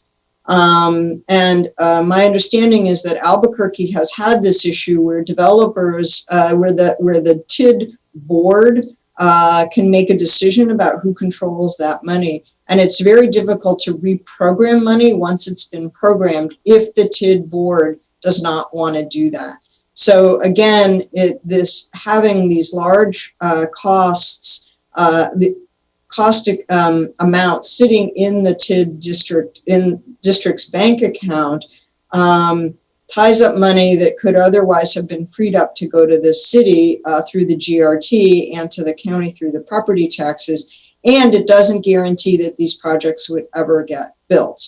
So, and I'll talk about project phasing a little bit, but one of the other reasons that I bring this up is because some of these community benefits, like the trail improvements or the Apodaca Park improvements, which is almost $5 million worth of improvements, that money might not be collected until a much later phase of the development project. And so it's not like these items are going to get built soon, and yet the city's GRT money is accumulating in the TID district's bank account. So that might not be optimal.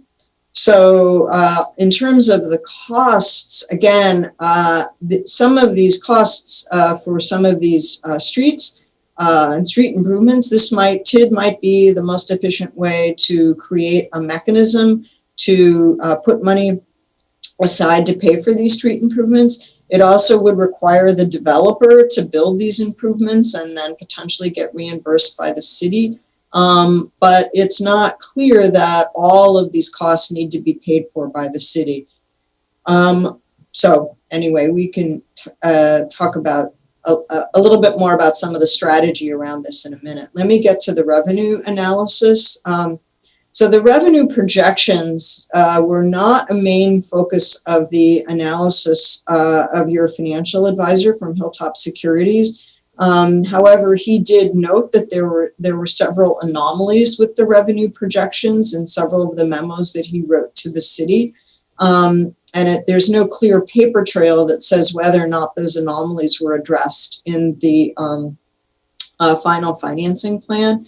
But one of the things that I did notice in my own analysis was that the revenue projections that the financial advisor used to then go ahead and model feasibility with respect to the debt or to the paying off of the cost of those projects were based on revenue projections that the developer provided to Hilltop Securities and that were projected in January of 2020. But between January and May and then July and then even into August, the development program kept changing. So they took housing out, they added housing in, some of the retail program changed. And it wasn't clear which use was generating revenue in which year. And so again, not being able to see the correspondence between annual revenue projection and use and development phasing, it's really difficult to tell whether or not the developer's projected revenue stream actually made sense, and whether or not the city might in fact be caught in this position where there were projects that were pushed to a later phase of development, which might not happen because the development would be less feasible. So this was a concern to me. And the other thing that, well, I already said that the revenue projections were not provided on an annual basis. And this is actually required by state statute. I don't think this is like the big deal killer, but it did make it really hard to understand the revenue projections, in addition to the fact that the revenue projections that were used for the feasibility analysis didn't accurately match the final build out scenario, at least as far as I could tell. And so the consequence of this is that it was very difficult, again, to really understand how revenue flow, the sources and uses of funds lined up.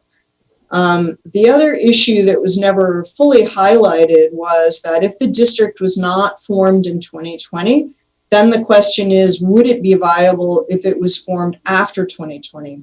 Because as I understand it, by forming the district in 2020, the hospital that had been built recently would be counted in the increment, not in the base year. And the hospital itself would be responsible for generating a lot of increment. We just don't know what % of increment would come from the hospital because we never saw that. We never saw the revenue stream tied to actual development. The medical office building is sort of the next phase of development. We don't know quite where that fits in.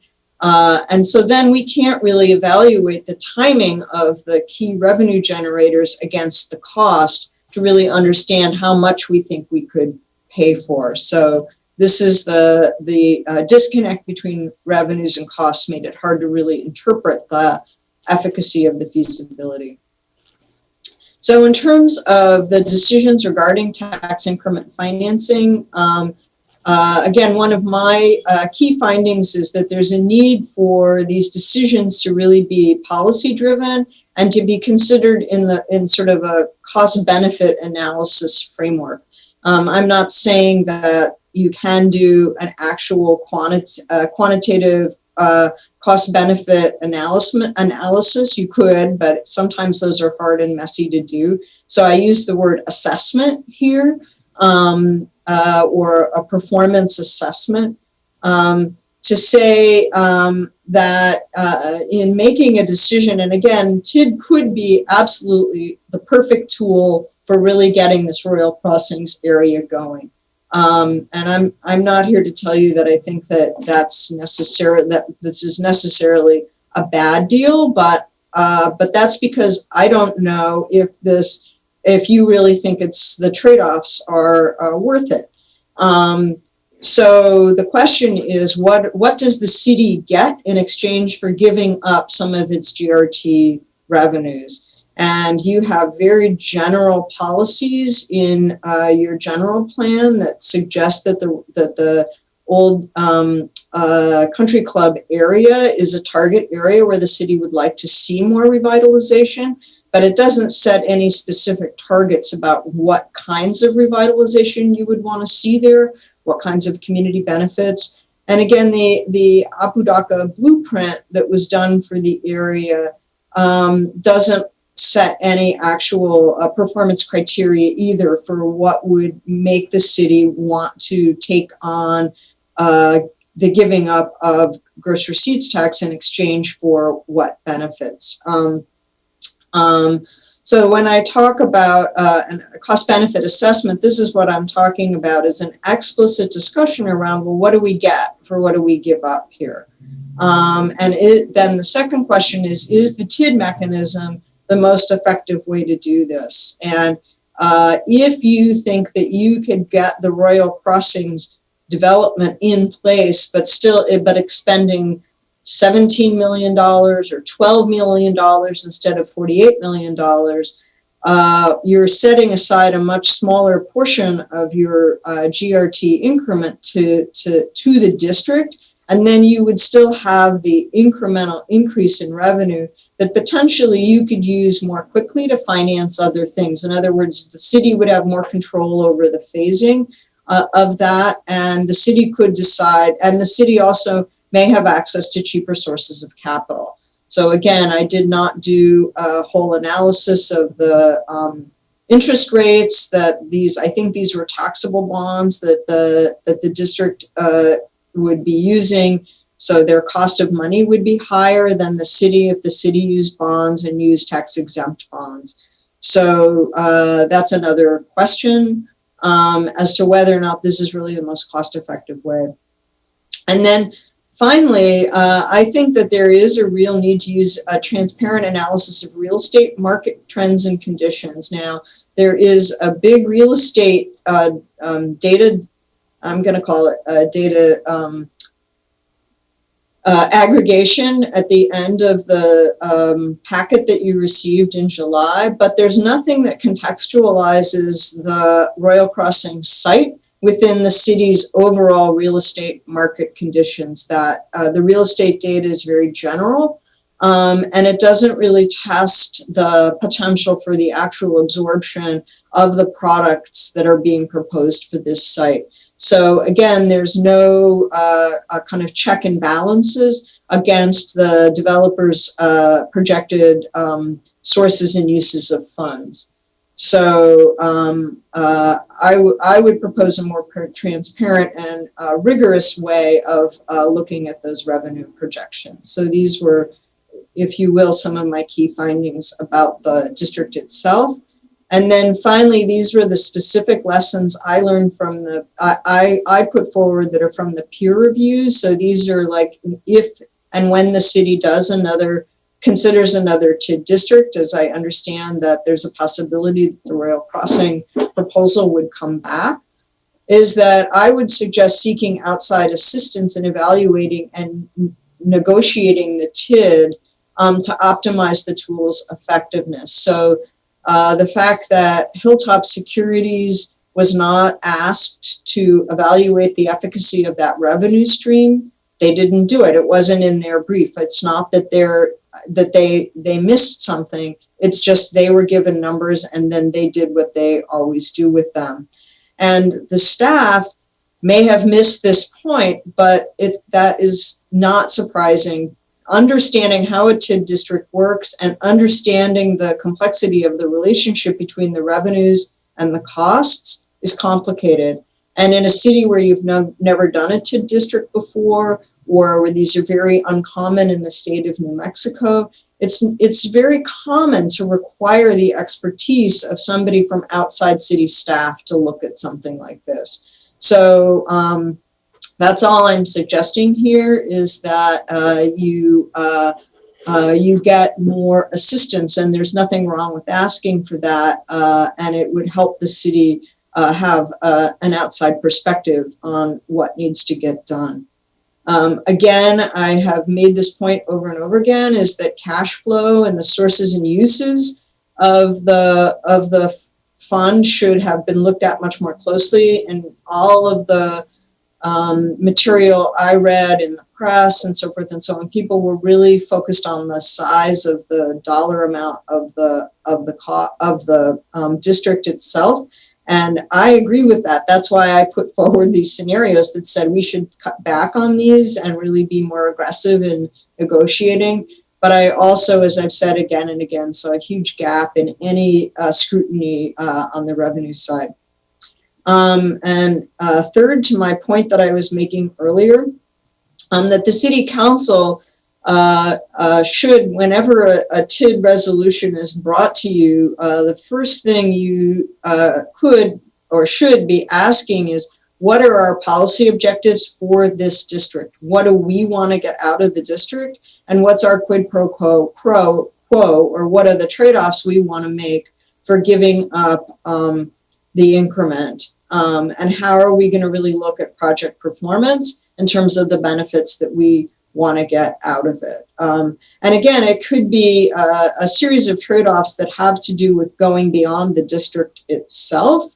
And again, one of the benefits of having the district is that it could really unlock a lot of development that would give you more GRT. The question is, where do you want that GRT sitting, in your general fund or potentially in the district's bank account, which the city won't control after about 6 years.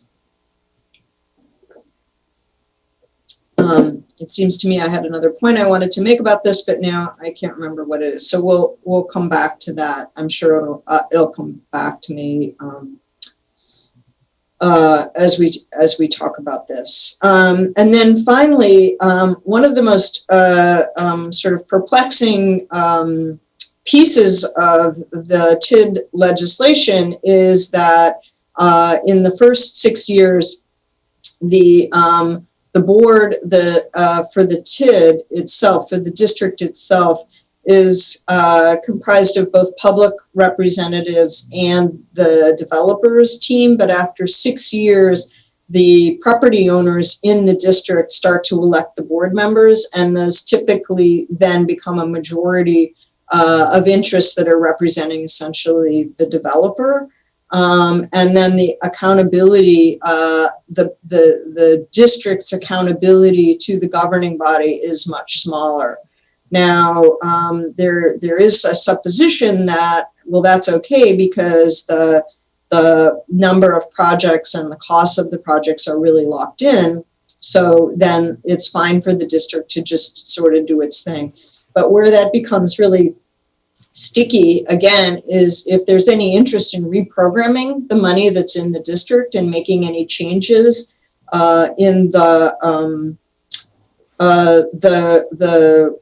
costs that the district could cover. If the developer, if the district board is not interested in making those changes, the governing body has no control over that. It's sort of out of your hands. Now, if the district wanted to add more projects, they would have to go to the governing body, but the governing body can't require the district board to either add projects, subtract projects, or otherwise reprogram money. So I think that's a major constraint. One other point that I wanted to make, I'm sorry, with point number 3, about evaluating the costs, the benefits, and the risks. I want to talk a little bit about risks and risk sharing here. And one of the reasons that I would really push the city to be much more involved in understanding the sources and uses of funds is because there is a risk assessment involved there. But I think that one thing that I would want the city to understand is that there are different ways of thinking about funding versus financing the projects that are included in the district. And a conversation around debt financing using bonds is an important one to have, because if you borrow money, you get the money up front, and then you can build the increments of development of improvements more quickly, which is one way to unlock the future potential of the project more quickly. So borrowing against the district is actually one of the district's greatest strengths. And so having a district with a longer term and the capacity to borrow money is something that should be considered, but it is, again, something that the city should fully understand. I know that there was some conversation about having the district last for fewer years or taking a smaller percentage of the GRT revenue to be dedicated to the district, as opposed to what was proposed, which was the maximum amount allowable under the legislation.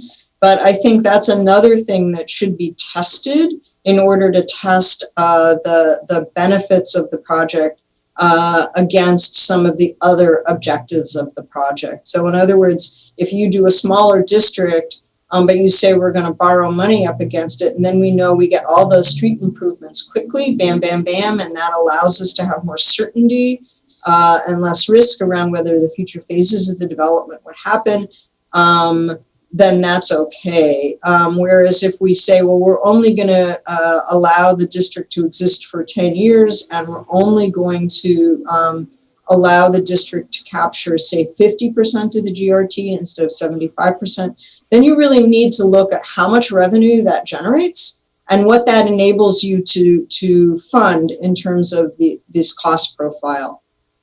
So again, really understanding that relationship between cost, revenue, risk, timing, all those variables are very complicated and something that the council needs to consider, the governing body needs to consider upfront. So with that, sorry, I'm gonna stop. And I'm gonna stop sharing my screen, and I look forward to answering your questions. Thank you, Dina. Actually, it'd be nice if you kept the screen up so that the council can refer to that if you don't mind. Probably the one where you had all the costs would be nice. The one, the 48 million. Yes, here we go. Let me put that back into. And I'm just going to ask you a couple things, and then I'm going to let the council go from there. Can you all see the slide now? No, not yet. Oh, okay. Sorry. Here, let me see. Share. There we go. Okay, good. Okay, where it says excludes O&M, do you have a price for that, or wasn't? I remember Councillor Sorg asking Mr. Wiegert about excluding O&M, and he basically said that was a deal breaker. Do you have a price for that? There was a price for it in the July memo that you all received. I don't have it off the top of my head, but it was a big number. Now I think that some of the city department heads felt good about having the district absorb that cost, at least in the early years, because they were concerned that that they would be required to do maintenance costs without any increase in revenue.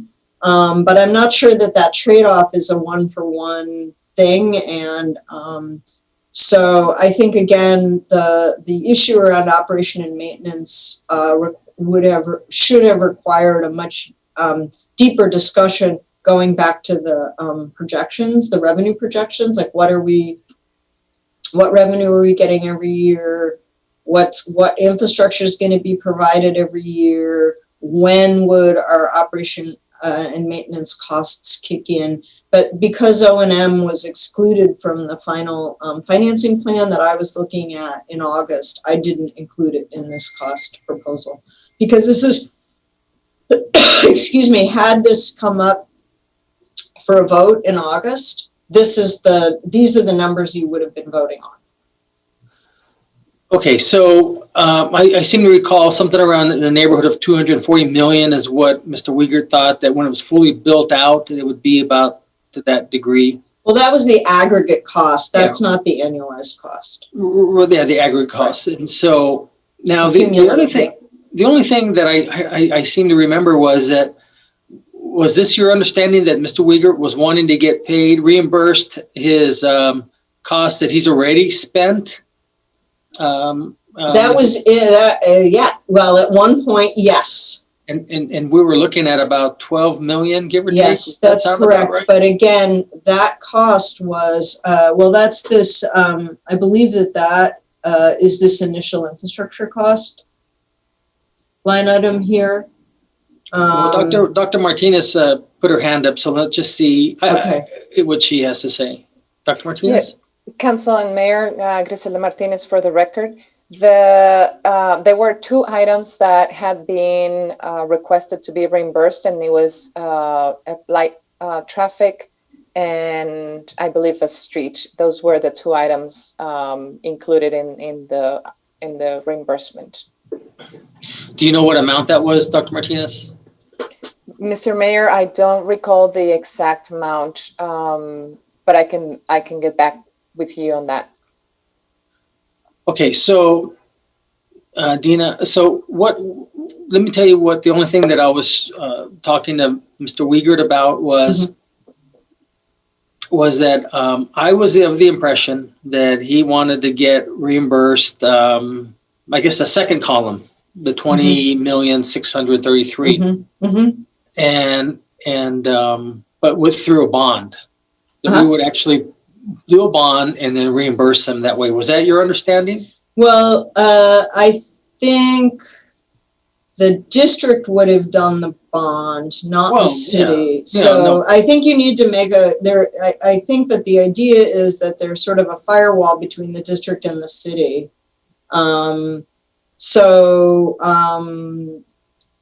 I think that the way the financing plan was written, there were different scenarios, and the developer would have had the discretion. The district would have had the discretion, let me say, not the developer, but the district board would have had the discretion to decide how these costs were paid for. Would it be an upfront amount that the developer would put out and then they would be reimbursed with cash over time?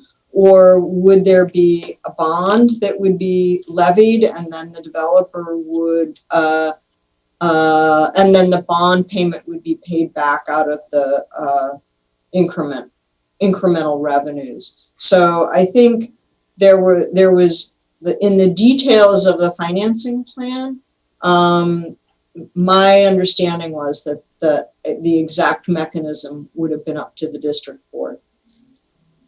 Okay, and so all I was asking was, before we reimburse him, is that we put a kind of like a condition, a performance condition. For example, let's say he does 50 million of this 243 million, and I rounded it down to 200 million. So that to me is 25%.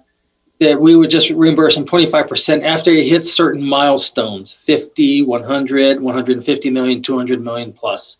Then we reimburse him, because without that, then we lose all control if we reimburse him everything the first out the gate, and without knowing that the rest is going to still be coming in. That was all I wanted to do. I'm not sure we're talking about exactly the same thing here. Because the way this would work is that, so these are rough cost estimates, right? Yes. And the costs could go up. They could also go down. So what the developer is trying to do here is create an envelope of cost. And then all the other costs that are adding up to that 200 million or whatever include financing costs. Right? A lot of it is debt service, like, you have to pay back your loan. So in terms of reimbursement, if the developer puts up say, I'm just going to take a number here, the $3.7 million, and say, just in round numbers, when the thing gets built, there's a little bit of escalation, and it's actually $4 million. Then there are different ways that the district could pay him back, but that he would be eligible to be reimbursed for that cost. And in theory, he would want to be reimbursed with interest because he's put the money out. So the performance would probably be around the delivery of actual projects. Rather than just setting this as an abstract cost, like we're going to reimburse you for 25% or whatever, that the performance measures for however the payback, if there were a payback like that, reimbursement, it would be tied to an actual cost for a delivery of an actual asset. Okay. Does that make sense? It's a little, I think it might be a little bit different than the question you're asking. But Yeah, no, I get you. And it's basically the same. It was pretty much similar to the same. Okay. And those big cumulative amounts really reflect the financing costs. Yeah, I was just trying to get more of a broad picture when in my discussion with him. And one last thing, and then I'm going to go to Councilor Vasquez. One last thing is, the other thing that's troubling is that you said about after 6 years, the board, the authority pretty much rests now with the developer, and that would cut out the city.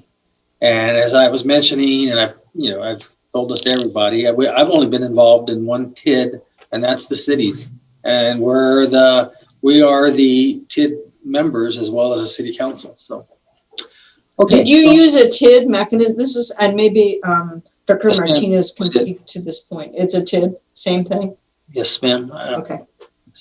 Okay. Okay, so we have Councilors Vasquez, Bencomo, Flores, Gandara, and Avitas TV. Thank you, Mayor. Hi, Councilor. Hello, Dina. Thank you so much. This presentation was truly great. I really appreciated learning from you,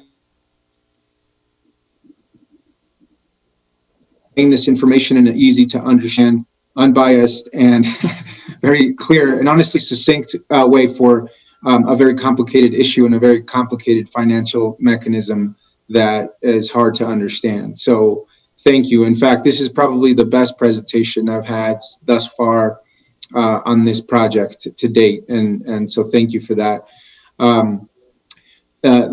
My comments first are actually to that. And I think some of your lessons learned, an external analyst, be part of something, a project this big and honestly this new for the city, right? Having not undertaken similar TID efforts like this before is really key. I think part of what really muddied the waters for me in the last kind of discussion we had about this as a council was all the competing interests were kind of all giving us alternate information or selective information, and I didn't feel like I got the full picture. Right.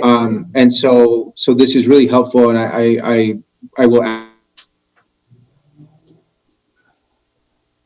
analysis that in the same format that you put forth this presentation here today, and that we also get an opportunity to ask for the data that we want, because at the end of the day, I think as council, if we see a presentation like this and there's still a lot of questions left unanswered, well, it becomes really hard if we're on a tight timeline to then go back to the consultant and say, well, it's missing X, Y, and Z, and why didn't we get this information? And so I think it's important for council to know for council to be asked what information they're going to want to see out of this type of analysis before it gets presented to us, and then we have to make a vote or a decision on this. So I think that those are some lessons learned there. Part of what I am thinking about and seeing this particular slide is I was always of the thought that if we could come to terms, or if we could counteroffer, a TID proposal or a TID project that would be fair and beneficial to taxpayers, that was a smart investment on behalf of the city, and that accomplished the goals I think we set forth in the Apodaca blueprint, that I would love to continue that conversation, and I would love to be able for the city to counteroffer something. Now, if the developer at that point says, no way, this is crazy, I can't afford this, then fine, then they didn't meet the parameters of what we as a city thought was a fine investment. Unfortunately, I think the conversation got so, there was just mudslinging back and forth in the editorials and the radio shows, and that we couldn't have that conversation. People got angry, emotions got high, and that's not the way to do business, in my opinion. And Dina, moving forward is, I don't know, honestly, where the negotiations or where the communication with this particular company or this developer are at this point with the city now. But based on this information that you have presented us today, do you feel that this is enough information for the city then to kind of counter propose a TID proposal that, looking at these scenarios, right, where we would say, you know what, we can finance our own trails and we can finance our own parks for a lot sooner and a lot cheaper than what this costs us. Absolutely no operating and maintenance. Sorry, you have to build the parking lot yourself. But here are some of the things that we do see value in, and that would hopefully help you, get your development off the ground. Do you feel like that's something got with the information that you have that the city could develop today? No, if it were me, Uh-huh. I would want to see that revenue projection. The revenue. Mm-hmm. I would want to see how much money every year tied to what the assumptions are about development. Because it's very possible that, that, for example, particularly if the hospital goes into the base year, that the project will, in terms of its annual cash flow and even its cumulative cash flow, will generate very limited funds for the first 3 years or 5 years or something like that. And so then that's where you really start to ask yourself, well, gee, do we want to pay for, Samaritan Drive, or do we want to pay? It becomes more a question of what do we think we can afford, as opposed to how do we get this to be the smallest deal or so I think again that kind of, well, what are our must-haves, what are our need-to-haves, what are our nice-to-haves, and how does that line up with what the developer realistically thinks he can offer in terms of development. And I think that that's one of the challenges with the way the state enabling legislation is written, is that it's targeted towards creating jobs. And so it doesn't take that sort of real estate development mindset and really build it in, except that it does say that you should show your revenues annually. But my understanding is that that was not a factor. You said it was really debated in the press, but this is really what was debated in the press, but not like what could we afford. Sure. So sure. I would say that continuing to do sensitivity analysis to really get better revenue projections from the developer. And one of the challenges is that the way the GRT revenues are modeled are a little complicated, but I think, I would have wanted to have seen that. We call that sensitivity analysis. We do that all the time when we do pro formas for development projects. We say, well, what if? And I would want to see a what if, a sensitivity analysis looking at revenues and costs. Thank you, Dina. No, I think you provided us with a good foundation of what we should be looking at, right, as a council when and if we do get more proposals like this or entertain more proposals like this, or even do things ourselves. Right. So this is really, really helpful. I really appreciate it. Sounds like there's some key information here missing still that we absolutely need to have to make a good decision on this, and that helps me get some clarity on how, if to move forward ever at all on this. And so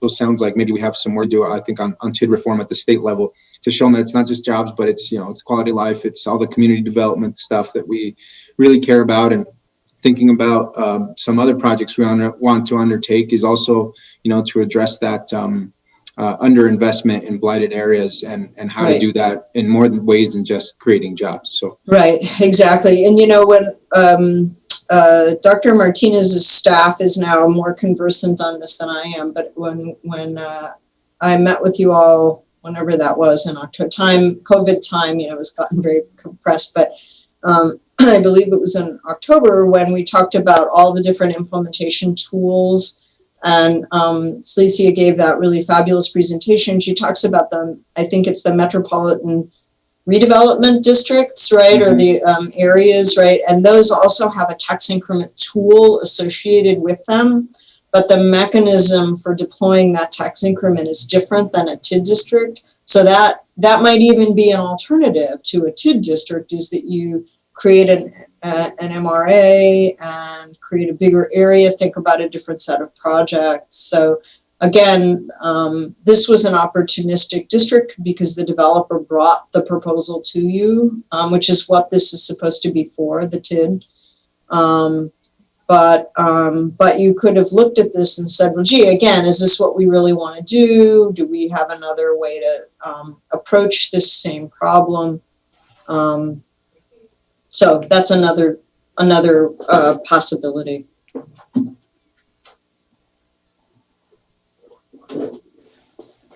Great. Thank you so much, Dina, and thank you, Mayor. Those are all my comments and questions. Okay, thank you. Councilor Bencomo?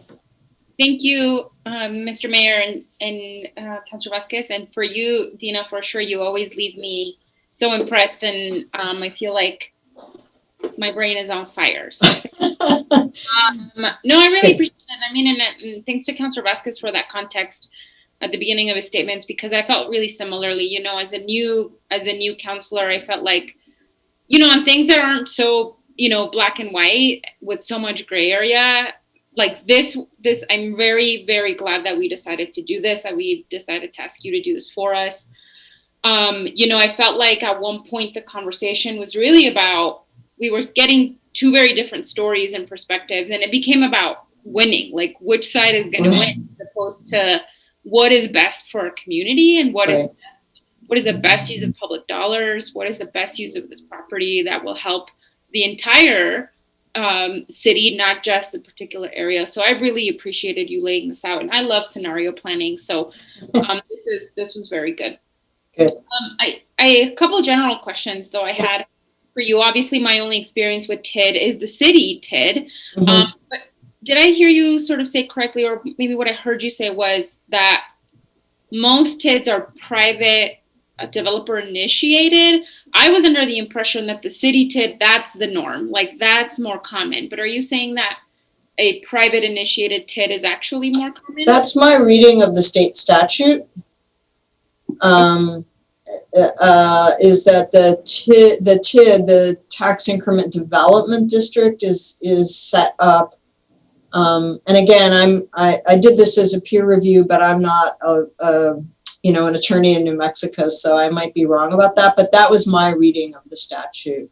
It was intended as an incentive to leverage mostly businesses. So, and you know, the other thing is that you could see this targeted as to a company that wants to build a building or develop kind of a complex that would be more about job creation, rather than doing some kind of investor-driven real estate development. So in some ways you could say that the hospital medical office building, you could sort of see that as being, because that's a job creator. And then the shopping center is kind of a gray area, I would argue. Are those the kinds of jobs you want in the city? You know, how does that fit? So, but again, that's sort of a subjective. Again, this is a gray area, and there's a lot of policy decisions in here that are not driven, but just by technical analysis.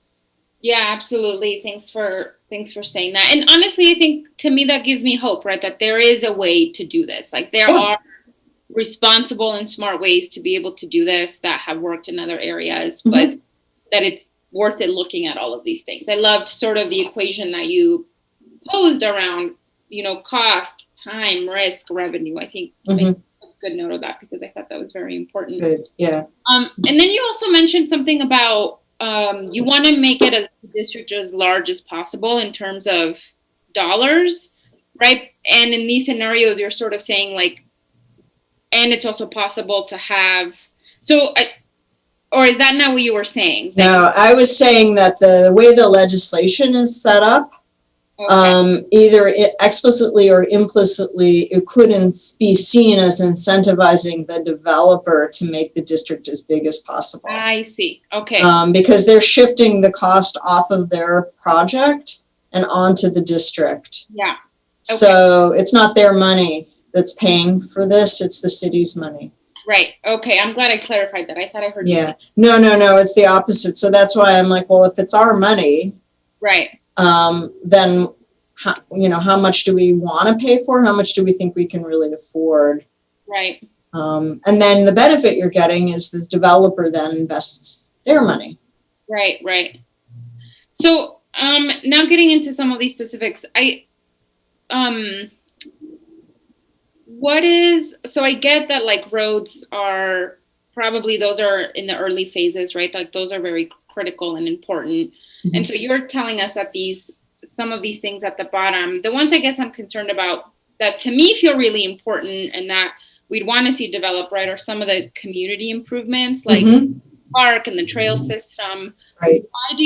Why do you think those would be much less priority? Well, it's not that I said they would be lower priority. Yes, I'm sorry that you. Okay, they would be lower priority in the district. That doesn't mean they're lower priority for the city. So I think that, right? So the developer would want to put all the early money into the things that make their development possible, streets, et cetera. And then the trails system and the park are just, those are like goodies for the city, but the developer, doesn't care one way or the other. And so that's the other thing about the financing plan. And I'm being probably too dismissive, so my apologies to the developer when I say they don't care one way or the other. I think that the trail and the park improvements don't do that much necessarily for the value of the development project. And my understanding is that those two in particular were added into the cost like between June and July or something like that. Like there was a council meeting in June. And, I'm just going back and looking at the PowerPoints and that were presented to the council and reviewing what information was shared through those. So for better or for worse, but that's my understanding, is that the park and the trail improvements were added in as a request of the city council. But what the reason that I'm saying, well, maybe, is because then you allow then the district can collect that GRT. And they're saying, well, we're collecting that GRT to pay for this stuff, but they might not have enough GRT to pay for it. So they might collect, say the total of those is $6.5 million. And they might collect 3 million. And again, it's sitting in their bank account. So they don't have enough to pay for, or let's say 2.5 million. So they don't have enough to pay for either of those projects completely, but they're still holding on to the city's GRT. Right. So if the city had the GRT, instead of having it go to the district, the city might say, well, let's do a park bond and pay for this ourselves. And we can use our GRT the way we want, and we can use it when we want. Right. So, some of these things that would be paid for in the out years of the district are things that you might want to take out of the district, because that way you're giving up less of your money. And there's less chance that money would be sitting in the district, but you would not be able to reprogram. Okay, that's super helpful to understand. Thank you very much. I just have a couple other questions. In terms of, can you repeat your point about the hospital and sort of what that, because right, you said if the hospital was to be included in the base year, but what's the alternative, and then what are the consequences of that? Right, yeah. So because I never saw an annual revenue projection, I don't know where the hospital sat. And I was under the impression that the medical office building got built, but then I was told maybe not. Right, it did not get built. Okay, great. So the hospital is a huge generator of GRT, gross receipts tax, for a variety of reasons. And so if it's in the base year, all of that money goes to the city. If the base year is formed before the hospital was finished, construction was finished, I think that's the trigger, is that if the development is finished in the base year, if it's only finished in the base year, it can go into the increment. So then what that means is that immediately all the GRT, I'm talking only about GRT because that's the big benefit to the city. Right. The district would collect both property, potentially property and GRT, but as you all know, property mostly goes to the county. So the GRT from the hospital, as my understanding is, if the base year were 2020, the GRT for the hospital would be in the increment. But if the district is formed in 2021, then the hospital's increment would be in the base and not eligible to help fund the district. So then my question is, how viable is the district? Like, what is going to be driving that increment? Where is it coming from? How much can you fund? You know, again, what can we afford? Mm-hmm. And that's this idea of sources and uses of funds is what's the source of the revenue and how are we going to use it? Right. So I guess the question is, for me then, that hospital itself is finished, right? Like they had an opening and everything. I guess the question is the entire plan for that area of medical buildings included in what's finished or not, right? So are No. they Just what's built would be included in the base year. So the future, anything that would be built in the future would be in the increment. Okay, I see. But what we don't know is what the impact of having the hospital be out of the increment has on what the district can afford. Okay. So that revenue piece is important. You can see why. I feel like I'm beating a dead horse. No.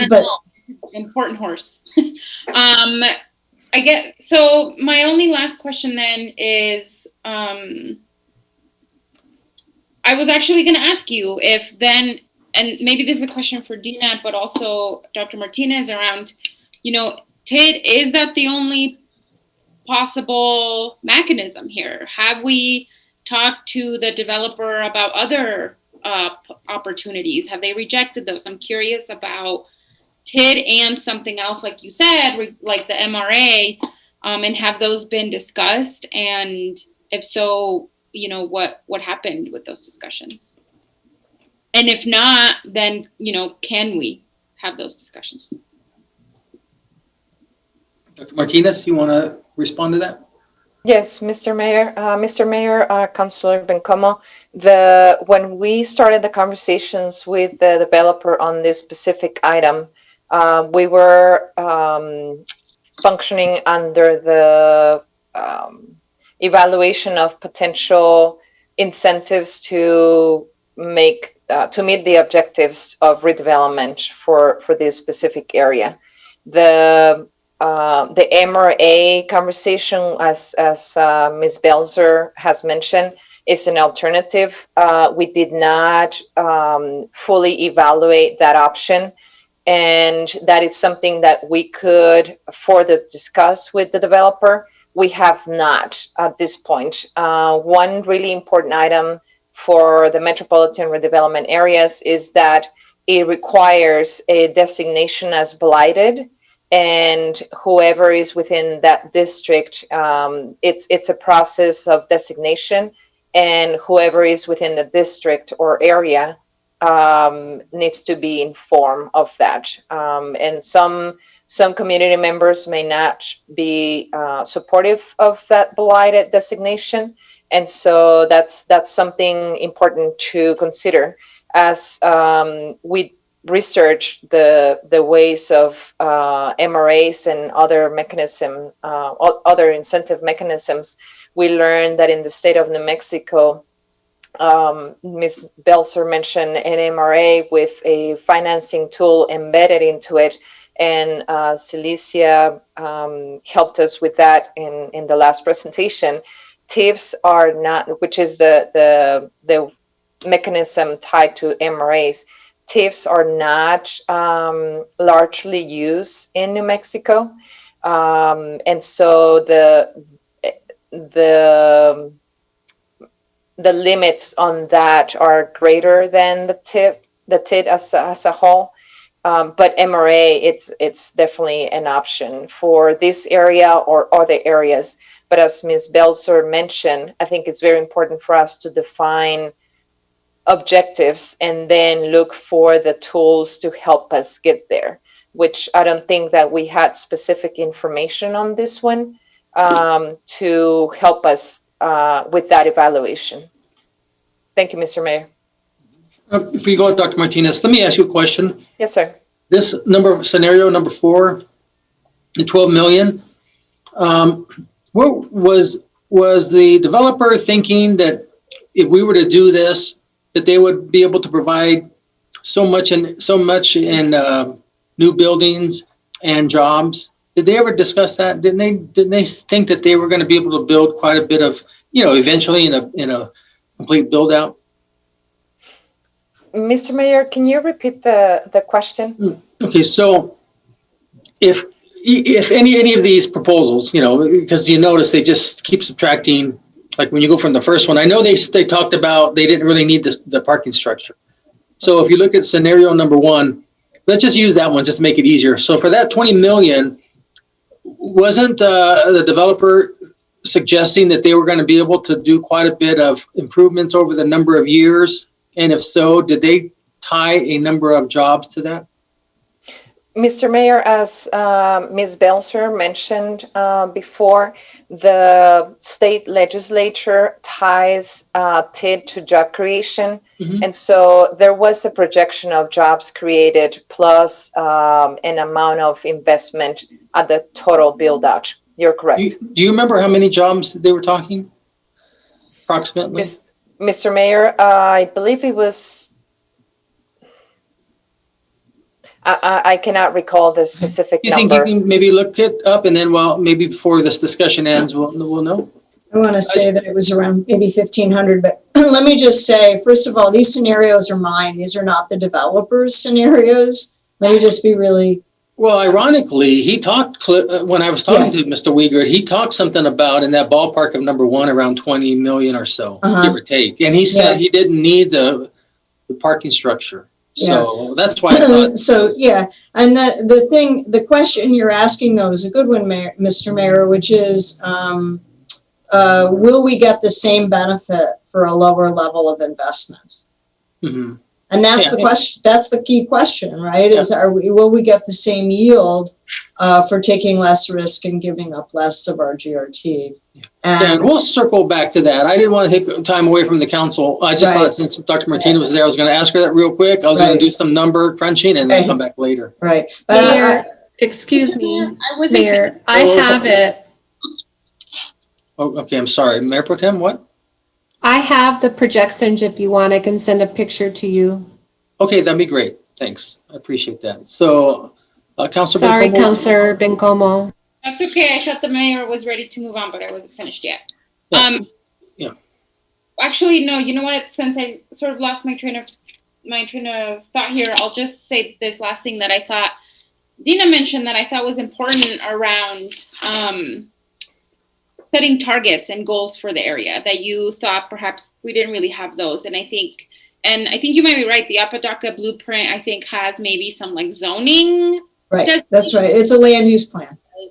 And so I think I've also heard a lot from community members in the area about what they don't want, but I haven't heard enough about what they do want. And so I think for me, this is a really important sort of conversation that we need to have quickly so that if we are presented with a new proposal and have the opportunity to renegotiate, that we have some of those sort of goals and aspirations for what, certainly Mayor Pro Tem as the counselor for that district, but the community as a whole, what do we want to see? Not just, well, we don't want a blighted designation. We don't want that. We don't want that. Like, that's not necessarily helpful. So I think it's important that we have that I don't know, perhaps City Manager Ifo, we can build a negotiating team that can really sort of get at these target areas and set some goals for what we do want to see in that area of town.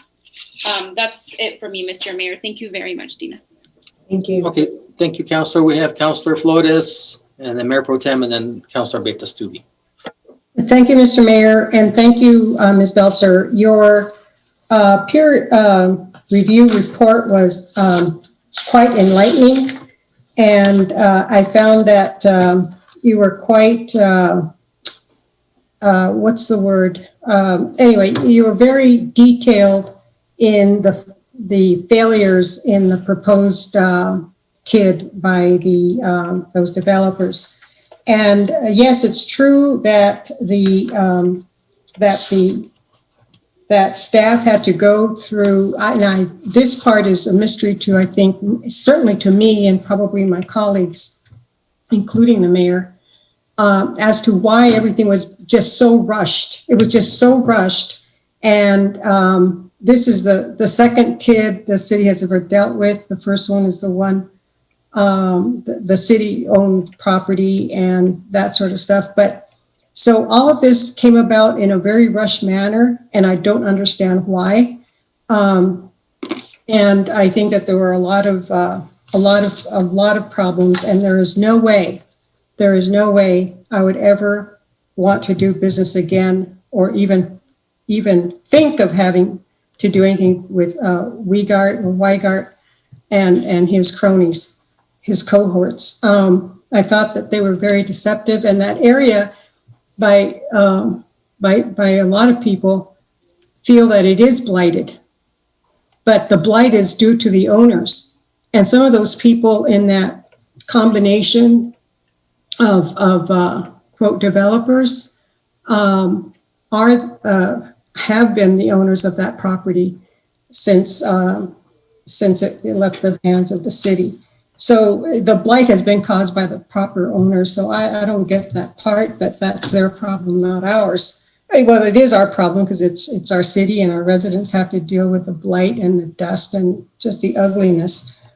But there are just so many things that you covered that I read your report, which the paging, by the way, the pagination, I should say, is interesting. You start with page 0 and then go with on to page 1 and 2 and so forth. But in the memorandum part, which is addressed to the city of Las Cruces, you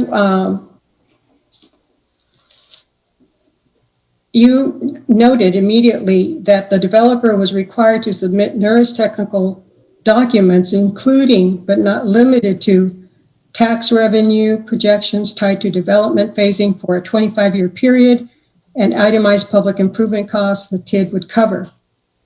These were key inputs, the legal documents necessary for the formation, and apparently they were not submitted. You go on to say that for some reason, and this is the part that you noted on page 1 of that memorandum, which is really the second page, the last sentence in that first paragraph. Therefore, the process of reviewing documents and engaging in negotiations with a developer has required staff to swiftly move up a steep learning curve. And the mayor and Councilor Bencomo and I sit on the Finance Select Committee, and it's called a Finance Select Committee or something. But at any rate, Mr. Mayor was absent for that meeting, but Councilor Bencomo and I were there, and I reviewed the minutes, and we asked the questions that Ms. Gus was able to answer.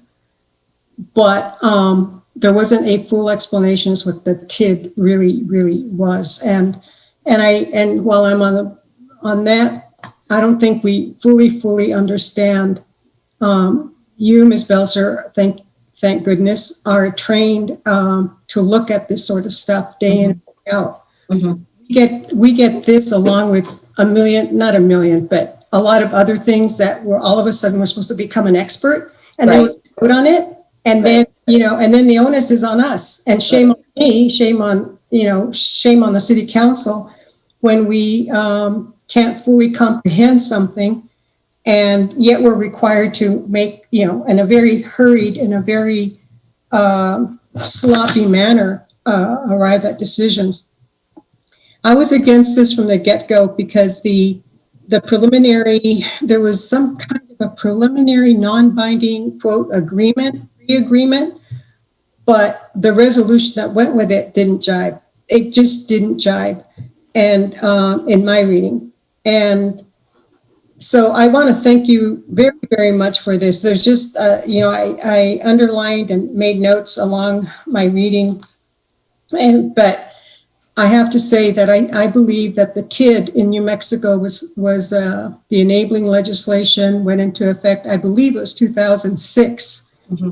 A scuttlebutt around that was that there was a legislator who really wanted it to pass. And that's why there's so many things in the legislation, and that's why it has to be reviewed.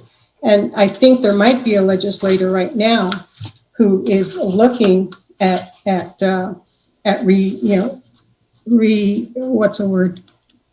rewording it. Amending.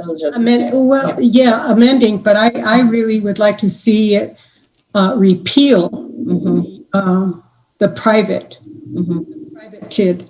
The private TID, in the final analysis, when you look at everything, you have to look at bottom line. You have to look at the impact it's going to have on the taxpayers. And the way it's worded right now, where the TID board can be comprised down the road, it can be comprised of anybody that the property owners choose to be on that board, and then they can they can wreak havoc if they want. And I really believe that the developers did not come in good faith. I believe that they were holding a lot back. It was evidenced by your review that showed that they didn't comply with the statute in certain areas in terms of doing this, that, and the other, which you covered. And I have my notes, but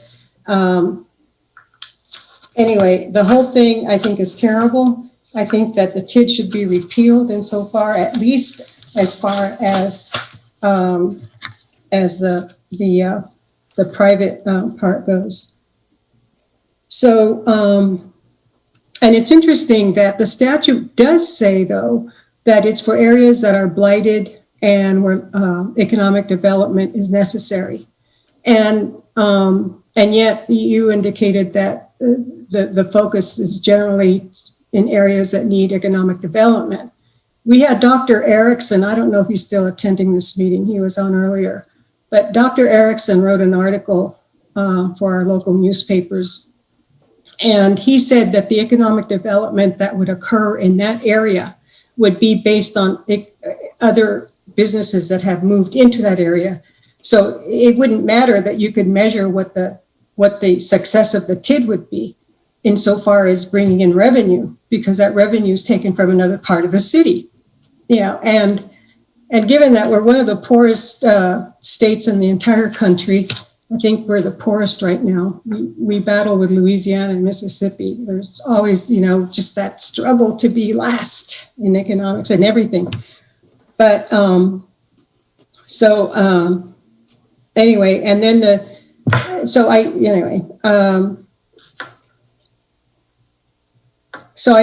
think that, I don't think it serves, I don't think that, and then the part that really bothers me about the statute too is that it allows the increment, the district, governed by the board, which would be ultimately by the cronies, the people appointed by the, poor choice of words. Elected, they're elected.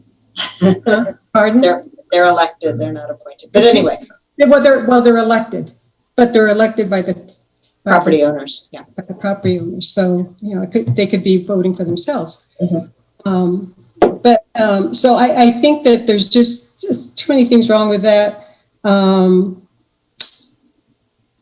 And I think that there are other ways that the city can use that land, or property owners can use that land. And if the proposed owners only will, the only way to develop that is through a TID, well, then I think they can just shop for another TID somewhere else in the country, because they're not local anyway.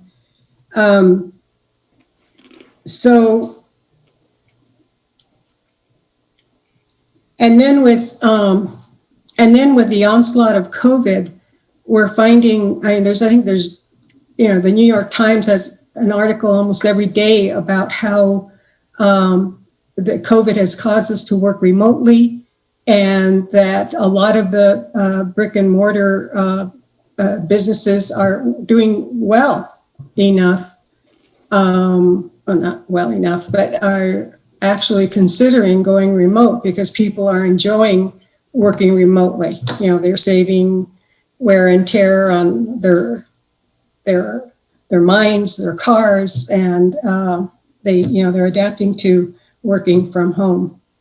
So this would probably be the worst time in terms of economic conditions to consider a TID, especially here in Las Cruces, here in New Mexico. So,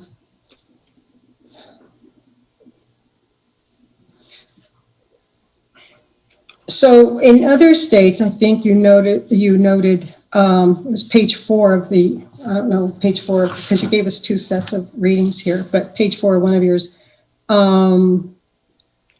You say that in other states, plan documents required to form a tax increment district often include specific community goals associated with the district and demonstrate how the projects the district may finance will further these goals. Well, none of that was set forth in what was proposed. And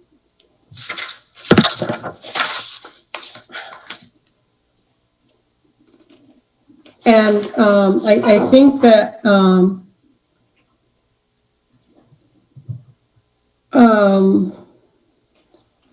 I think that your one on page 5 middle, I think it's the last sentence. While the district cannot change the list of projects it plans to deliver without approval from the host jurisdiction's governing body, the TID board can have considerable discretion over when and how it spends its money, including deciding when to borrow money using bonds or how to expend revenues for operation and maintenance expenditures, which are very broadly defined under the state statute.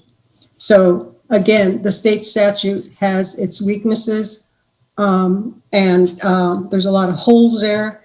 And I can just imagine, just based on the preliminary interchange we had with the proposed TID people, property owners, they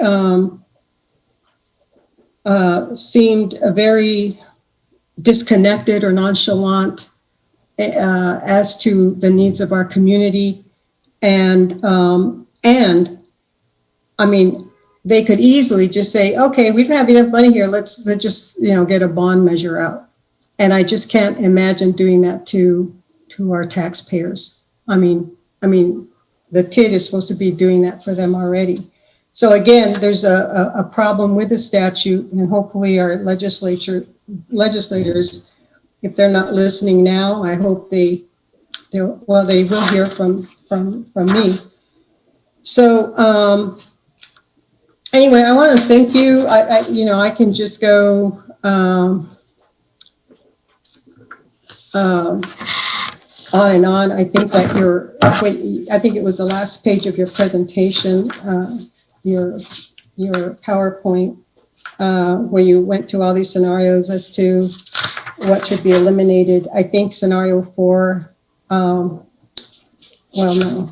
Well, anyway, I think what's very important at page 0 is that the TID annual revenue generation and development phasing assumptions. The state statute requires estimates of GRT and property tax revenues, which require a series of assumptions. Those were all lacking. And then, as you keenly noted and stated at least once or twice today, is that the Royal Crossing TID financing plan revised on July 14, 2020, final, does not include any annual revenue projections. So to me, it shows that that there was a lack of good faith in what they presented to the city, and it was just downright unbusinesslike. So anyway, I like very much your potential lessons learned for Las Cruces. I have exclamation points, and I especially like, if TID's going to be around, which I hope it doesn't. I hope there's legislation that just wipes it out. Number 4 is to evaluate the option to have the governing body serve as a district board. The governing body would be the City of Las Cruces City Council. Apparently, the city's legal counsel strongly advised against this option. And that is something that I would like to ask our city attorney as to why they advised against it. And then you too noted that the rationale for this was never fully clear. Also, because of this was a developer initiated TID, the developer may not agree to the governance structure. No, he won't. You are so wise in this, because the mayor, the reason they backed out right before the August 11 meeting was because the mayor asked him if he would allow the city council to be the governing board, and he said no. And I think there were other, well, I think there was a pile of deal breakers, but that was probably one that just tipped the scale if it wasn't being tipped at that point. Anyway, again, Ms. Belcher, thank you so much. I really enjoyed your thorough analysis. It was just very pristine, very incisive, and very helpful to me. Absolutely very helpful to me to, it just reinforced my my decision not to support this TID. And happy holidays to you. Thank you. Thank you for all your kind words. You're welcome. And thank you, Mr. McGrath. Thank you, Counselor. So I see you're on the fence on this. Yeah, right. I'm never on the fence. No, It's just one way or the kidding. other. I'm just messing with you. Mayor Pro Tem.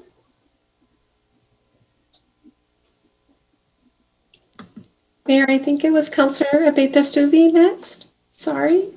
Okay, I had her after you, but sure, go ahead. Oh, you did? Okay. Go.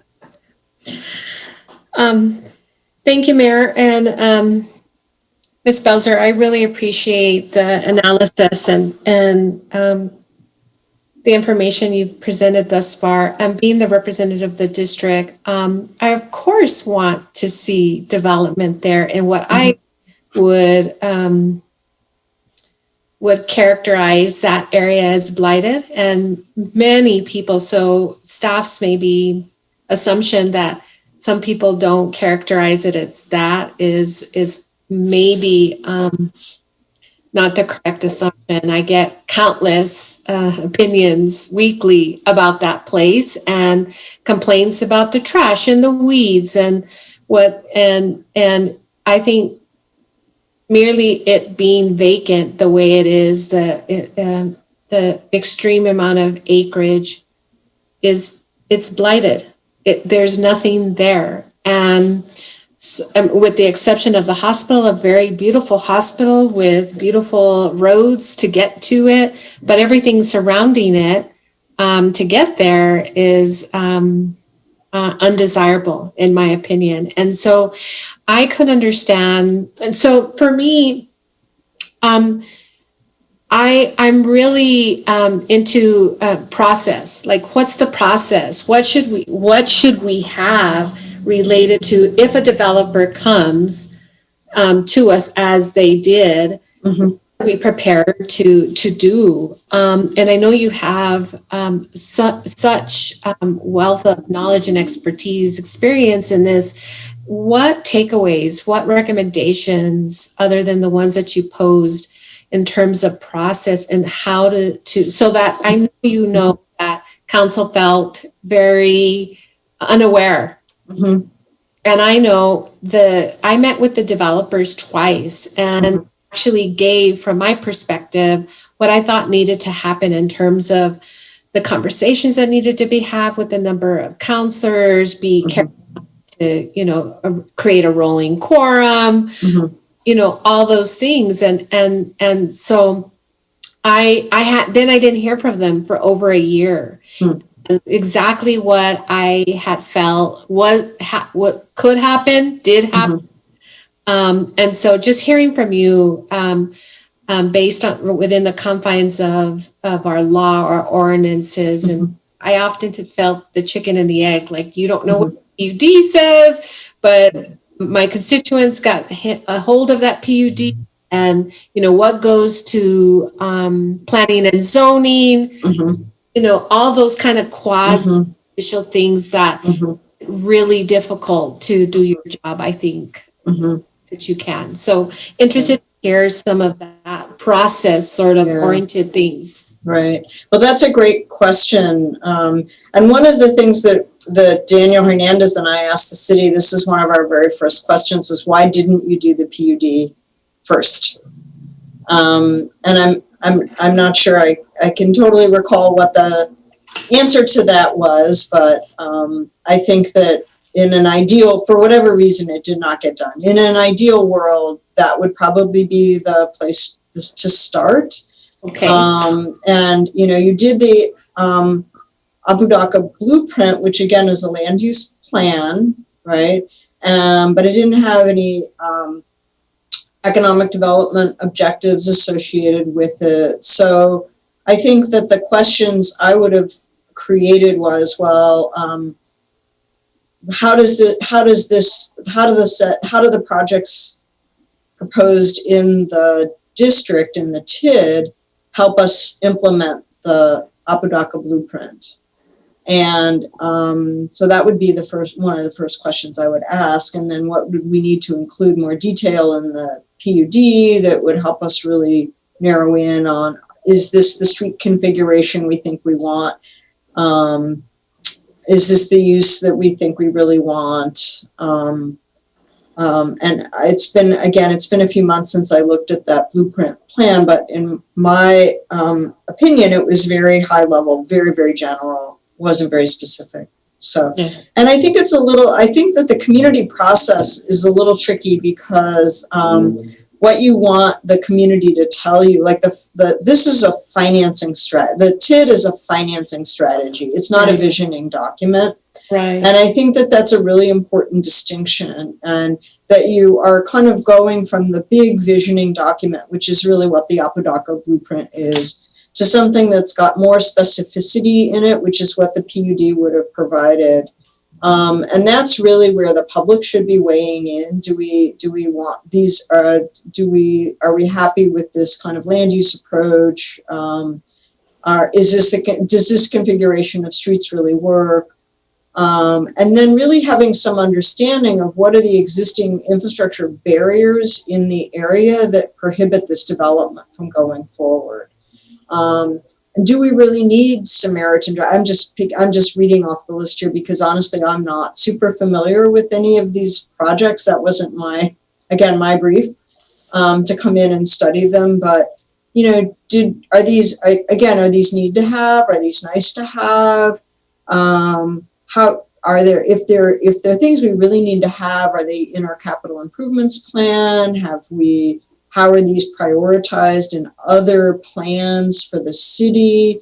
And if these are relatively low priority improvements relative to someplace else, but you could get them built if you agreed to this TID, is it worth it to you? I just think that thought process, again, a little bit more transparent thought process, but in my opinion, it would have gone from the visioning document to the PUD, and that would be kind of the public engagement process. Yeah. And then this question of, well, is this where we want to invest our resources in this area? And I know it's really hard because citizens who live in this area, and as you said, the dust and the blight and all that kind of stuff. By the way, the definition of blight is probably spelled out in the state legislation, and it's not objective. It's not subjective. It should be objective. There should be. And, the investment in the hospital might already start to work against making the case for blight. I don't know, but something to think about. In any case, which might be a reason why the TID is better than right?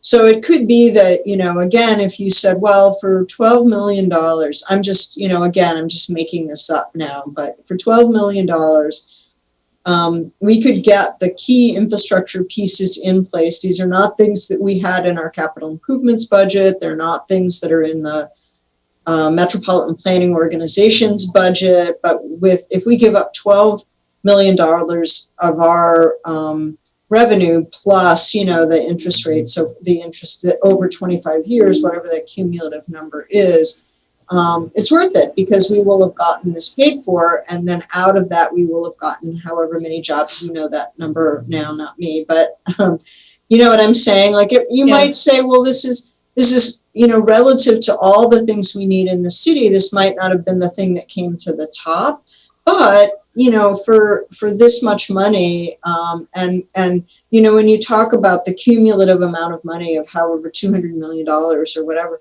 if you were to contextualize that against your total projected GRT over that same 25-year period, it might be a fraction. It might be a very small number. So if you look at that number just as a standalone number out of context, it might, you know, have a tendency to light somebody's hair on fire. But if you look at it as, you know, a percentage of the total city's total expenditures, and what the city would have to give up in order to get the 1,500 jobs, a new grocery store in this area, et cetera, it might, again, properly contextualize, it might absolutely be worth it. And then the developer is responsible for floating the bonds. They're taking on and again, the cost of the bonding, all the costs are built into the TID. So it's not the cheapest way to do this stuff, but it might be the most expedient, right? Right. So I just, you know, I think all I'm suggesting is that the city go into this with their eyes wide open and just really look at the full. I think this is really the problem, is that the full kind of spectrum of benefits and opportunities against sort of all these options were never fully weighed. And I think, you know, could be done differently. That's all. Yeah, so, sure. So I think that's.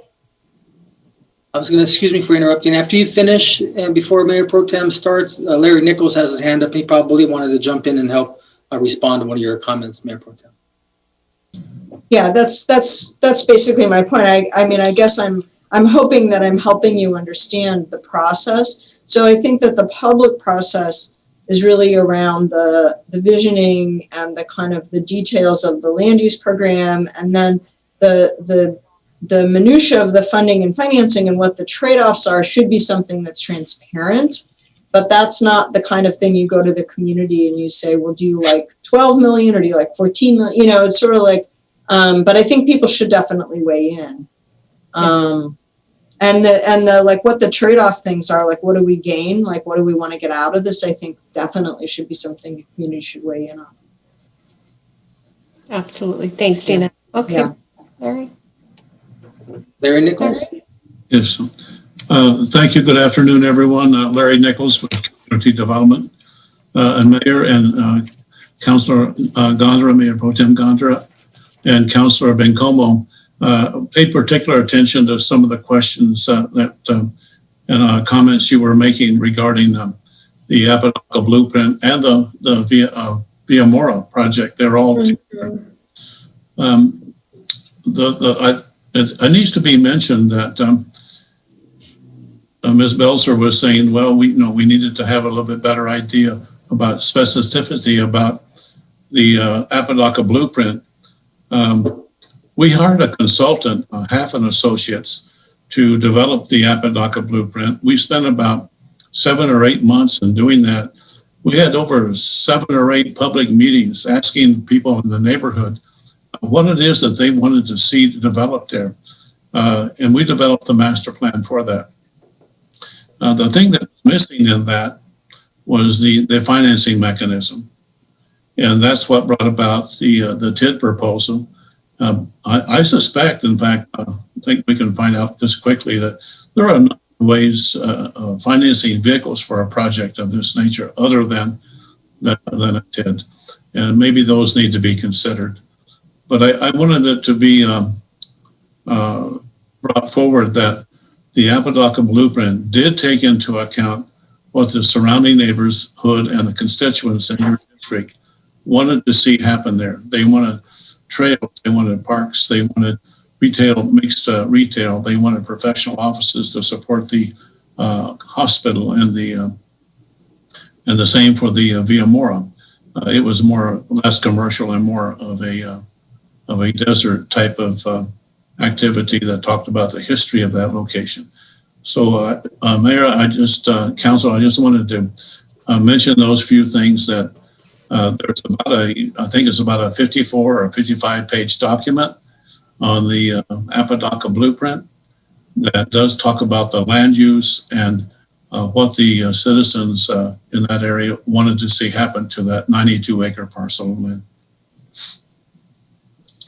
Thank you, Larry. I appreciate the clarification. I participated in that. I think really, Dina, from my perspective, you're saying is this vision, right? Then we have to break it down into some some measurements, priorities, and how do we negotiate that out using the fiscal tool, right? The financial tool.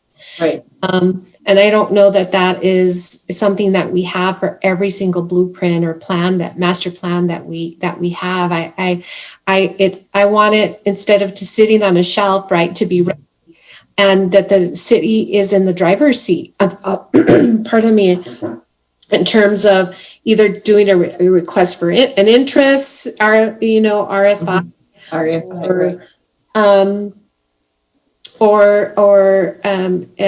that we go looking for developers to fit that need, whatever that is. The other thing is, as Mayor asked about I still have all the paperwork from the last time. So I was running through some of the stuff, and there's some, obviously, I'm not an economist and it's not in my area, but there was they made mention of the implant economic system, right? That they use to then develop what would be the employment implications, right? Indirect and direct. And again, to Councilor Flores's point, some of this stuff is new information to us, and I don't know quite how they derive from 3,985 jobs. 4,000 of those are one-time employment at impacts. And when you think about that, what kind of jobs? We can deduct, from senior living, nursing, home, skilled nurses, doctors, hotel, retail pad, restaurants, grocery, hospital, and then medical office, and then just original office. But I know that Dr. Erickson was really concerned about the movement outside of that district into that when it doesn't suit us. So those things are from my perspective, and really I'll say this in closing, I think we need a lot of training as a body, policy-making body around the TID and what the best use for that is, but also you made mention bonding, financial tools, those things we should have that we understand what is the best mechanism when staff comes to us and say, this is what we think. Well, is it? I mean, I don't know, because that's not my area of expertise. It sure sounds good, but not sure that that's the right mechanism.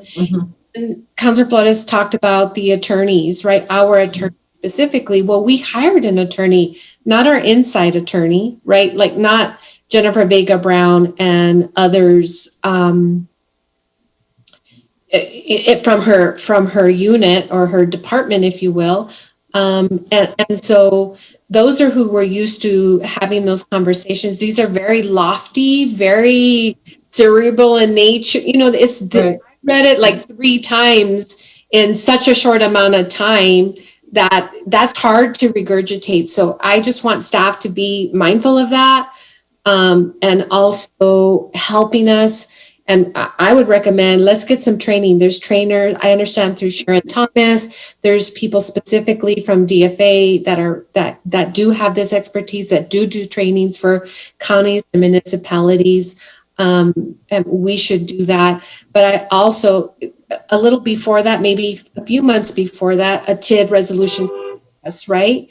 And it's sort of like, I felt like, okay, sounds good, but like, I want there to, now that I have a little bit of experience under my belt, Dina, what I would like to see metrics in that resolution. And can we do that even though the state says this is what it is, right? This is the law. This is what you follow. But as a home rule, we can add metrics.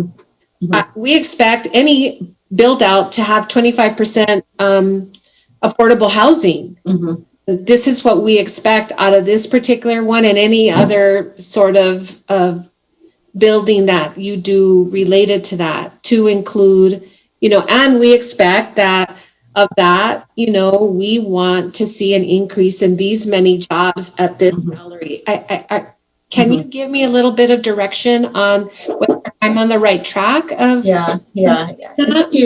I think you are to some extent. So I think metrics would have been helpful too. I think some of those metrics would have come out of the PUD. So for example, the requirement for inclusionary housing would have come out of the PUD. Yeah. The mechanism, although the TID legislation does mention affordable housing, there is no like real mechanism in the way the TID is structured to actually finance affordable housing. I don't even think it's an allowed project called out in the legislation. I'd have to go back and look. Okay. And I do know that staff did talk to your housing people a little bit, and everybody went, oh, this is really interesting, but we'd have to really think about how to make this work. So, so I think that that's one of the, another question is if the community has a lot of performance metrics that they would like to see come out of redevelopment in this area, not all of them might be delivered by the TID itself, right? Yeah. So housing affordability is a big one because it might require that the city do some kind of a housing strategy for the bigger area. Because if there is reinvestment in this area, it could boost property values other places. It could increase people's property taxes. I mean, there are a lot of sort of ripple effects. This is what we're seeing in Santa Fe, where I'm working now on the redevelopment of the Santa Fe College of Art and Design, is a lot of anxiety about if a lot of reinvestment goes into that property, what will the ripple effect be on sound? And that's not the problem of the TID. Nor is the TID a good tool for addressing that, nor is that a reason not to do the TID or not to try to incentivize development in this location. And as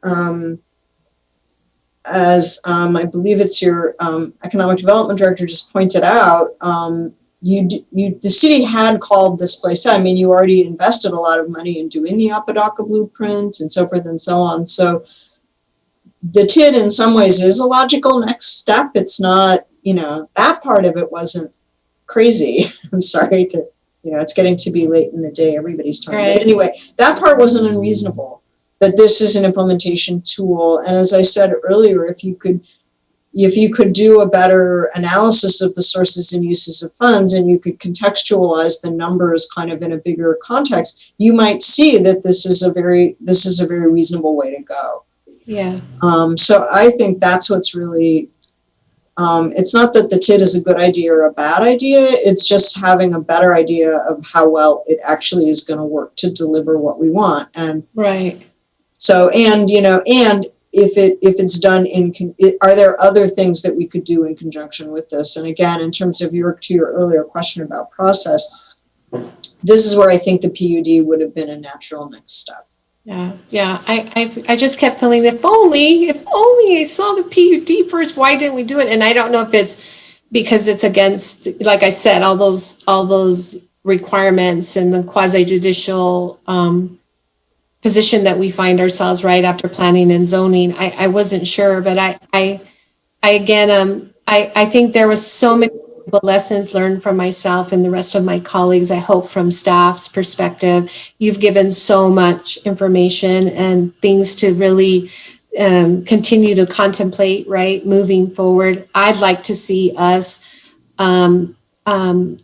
reevaluate our resolution related to the TID and have some metrics, some absolute, very specific performance measures that we will give you this money at this 25% completion, Well, let me back up and say that the performance metrics might be on things like jobs created or whatever. On the performance metrics around the funding and financing, this is where I think we don't have enough information to really say, because again, I think that it's what do we think we want and what do we think we can afford? Right. And what do we want to invest? And so to some extent, if you agree to do the TID, you're going to have to sort of take a leap with it's a partnership with the developer. No, absolutely. Right. Yes. And so, so I don't think you can say, well, we're not going to give you anything else unless you hit this 25%, whatever, because there's going to be uncertainty. And so I think you need to think, this is part, your kind of earlier point about really being educated about what's the right mechanism. So, yeah, right. So I think that would really be getting into what's the financing strategy here, and is this what we call a pay as you go? In other words, the developer is going to put out the money, and then they'll be reimbursed out of the funds as they get collected, but they have to present a reasonable reimbursement request. And the reimbursement, that's where you would have a performance agreement about, at what point you might make these reimbursement requests. But you've already agreed on basically a cost plus contingency for the actual project. You would do a similar agreement for each individual project. It would really be tied to, again, the delivery of the actual asset. Yeah. Thank you. I think we want to be careful not to get too general about some of these things and not try to negotiate something that's very broad when it actually probably needs to be pretty detailed. Absolutely. And I think that's what I'm really getting at, is a little more detail would probably be helpful in these circumstances. Yeah. You mentioned about a transparent analysis, and the real estate market conditions didn't feel that was quite included in that. And what do we look for? Right. Counselors, like what are we looking for? What are, sort of the red flags that, this is a good thing moving forward? Well, what I was looking for, and what changed in the course of the presentation of the material, is what were the things that would be market driven? So, like the hospital, they knew that there was demand for that, and they built it. Is there demand for the medical office building? I don't know. How soon do we think there would be demand? I'm guessing that they do think there is near-term demand, but I think what moved around, where I saw that what was the red flag for me was that in the revenue projection that I saw from January, they had housing in early phases, and I think particularly during COVID, there's a huge amount of demand actually for housing, and so that made sense to me. But then in the financing plan that I saw in August, they'd shifted housing out to a later development, and they had, I think some aspects of the retail were coming sooner. That didn't, from a market perspective, I wasn't sure how that worked. But again, I never saw how that tied to their revenues, so I wasn't sure. Like if we had a different phasing, if the phasing worked out differently than they expected, what would that mean for the money that the district would throw off? And let's just, again, when we want to understand what we can afford versus what we need, and uncertainty and risk, understanding when the uses come online and then how they generate increment and how that accumulates, either as a cumulative pot that's used to reimburse or as something that covers debt, bond repayment every year, whatever it is, you just want to have some sense of certainty. And again, their numbers were very aggregate for the city. And, again, I'm not a complete expert in Las Cruces, but my understanding is that the city is on fire, not here, not in this location. So to look at aggregate numbers that look really good and then say, oh, that applies to everywhere is also not correct. This is a much trickier market location where your greenfield development is happening. So really good point. Yeah, Dina. So shouldn't we have had that expertise from the hires we made financially and the outside attorney to give us that information? Well, I don't, felt that we got, or that they, so I guess what I'm saying is that I would recommend that if this comes to us again, that staff be very deliberate in what they tell us, how they tell us, the numbers of folks that they include in this, that each person has their piece to present so that I know that every staff member, department head has had their say, whether it's positive or negative. Sure, we want this. All of us want it. But we have to protect the city. And I never felt that or very rarely did I feel that was happening. We had one or two presentations. If questions were asked, like I'm asking you, it depended on these outside folks to initiate raising their hand, right? And answering those questions. And that really never happened. And I think every one of our department heads, to include those outside influencers, have a role and a responsibility to play in their presentation, right? Yeah, I mean, I think, again, in fairness to staff, you could be a really seasoned professional, having worked in New Mexico for many, many years, and be really good at your job and still never have seen a TID district before. Yeah, So this could be new, not.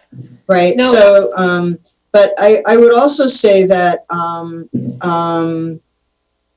different of the consultants that were hired, as I understand it, you had an attorney, and I don't know anything. I never spoke to the attorney.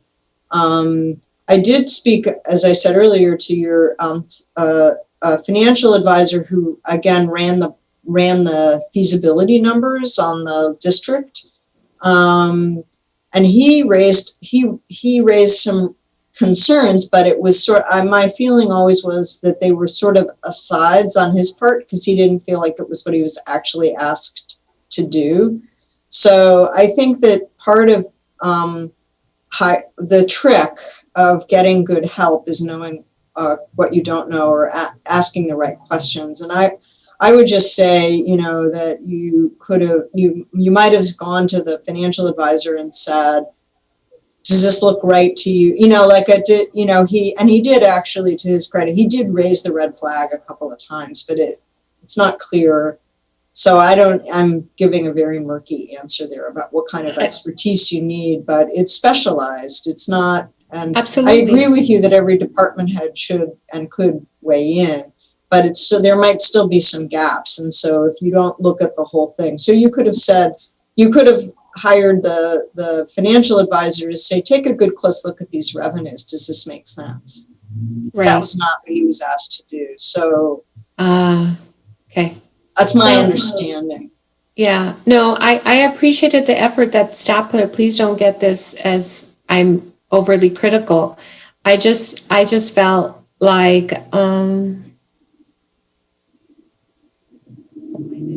Yeah. you do the best that you can under the circumstance. And I don't recall any attorney or economist or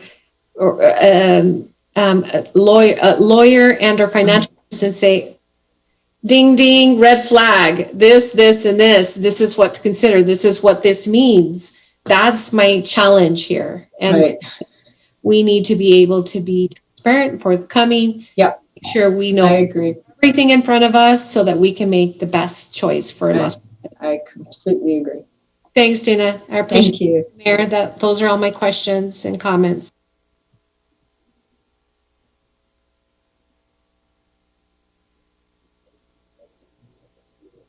Sorry about that. Councilor Bate-Stuvi.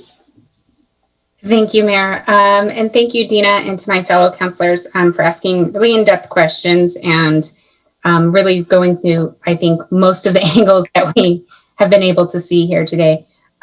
So with that, I'm just going to make a quick kind of comment. And the one thing that kept kind of bothering me when we had our very first meeting, and we've touched upon it. So I just think that it's something we really need to consider in the future when we're looking at different types of opportunities, what we're trying to do with it. And that does come with the workforce. At the very beginning of the documents that we were shown, a lot of the hires and the jobs created were that in construction, which we knew was going to be a one-time event. And then another large portion was that with the retail and those type of items. And we know that even before COVID, we were going to have some serious discussions on what those industries look like, because they are changing on a global market that we have to adjust for. That's right. And so I brought up those concerns in the very beginning I'm kind of wondering what information and demographics that we're going to be using to validate this type of information that they brought us. And I didn't really get answers quite at the time. And the other thing I posed, since my district has a hospital that has old buildings in it that are being used, what type of loss are we going to see in some of these areas? And now I potentially have a blighted section with a very similar demographic and makeup that this new section is going to have. And so how do we work with that and kind of balance the two as well? Because we may be giving to one, but now we have a new area and it doesn't have a TID in it. And now even beyond that, with that hospital, now I'm going to have Aggie Uptown right next to it that is going to be made into a similar structure. So there's going to be a lot of competing interests. And so I think really having a thorough analysis on kind of those community impacts for the different districts and potential loss would be very beneficial. So, and that's about it. So thank you, Mayor, and thank you again, Dina. I really appreciated your comments. Great, thank you. I mean, I do think that's a really interesting point about really looking at the again, in this idea of, well, is it worth it to us? Do we want this? Is the developers coming forward with a proposal for something now? And you may say, well, we don't really think we need another hospital. I think some of that was attempted to be addressed in some of the material that was put forward, but that kind of thinking, I think, is important. Some of it's subjective. It's not easy to answer that. Yeah. But I think it's a really good point. Yeah. Thank you. Okay. Very good. Okay, Councillor Sword. Councillor Sword. Mayor? Yes. Just be a little patient. Okay, no problem. Just want to make sure you didn't fall asleep or something. Okay, well, while he's getting things put together, Dr. Martinez? Ready? There he is. Go ahead. I've been listening, of course, I've been listening to everything you guys are saying, except for the last minute I had to make a quick trip to the WC. One of the things I kept hearing is that they're about a medical office building. I don't know what you all think, but I've been there and I've seen a medical office building, like 2 stories or something like that. Maybe you're talking about another one, but the only one additional building that they were going to build there was some kind of physical therapy building. So as far as I know, the office building is built. I saw it. Secondly, the hint that this TID would pay or be useful, the funding for it would be useful to build something that the city doesn't have on its CIP list. Well, I'll say this. When it comes to streets, the city doesn't pay for building new streets. That's not what we do as a rule. This would be something brand new that we've never done before. The only thing we pay for are some arterials that are missing or redoing streets that are not finished or are not built out to city standards. So that's what I wanted to bring out, Mayor. Okay. Okay, well, I appreciate that, Councillor. Okay, so let me just, let's see, Dr. Martinez, were you able to find a general idea of what number of jobs that we thought, after the full build out, that is, not just initially, but, you know, I seem to remember that there was looking at over $200 million of new infrastructure over, I don't know, 25, 30 years. But did we, looks like Ifo has his hand up. Ifo, did you want to jump in on that? And we were just looking for the number of jobs, the total jobs that the developer thought they were going to have after the whole build out, 15, 20, 25 years later. Right, Mayor, I was hoping to make a comment. I just had a couple of thoughts I just wanted to share, but so I'll turn it over to Griselda to see if she has that information, if that's what you're looking for right now. Yes, I would, if she does. If not, Mayor Pro Tem sent me something. And let me just use this as an example. It doesn't have to be anything exact. So I read in there approximately, maybe after the full build out, maybe 39. Oh, there she is, Dr. Martinez.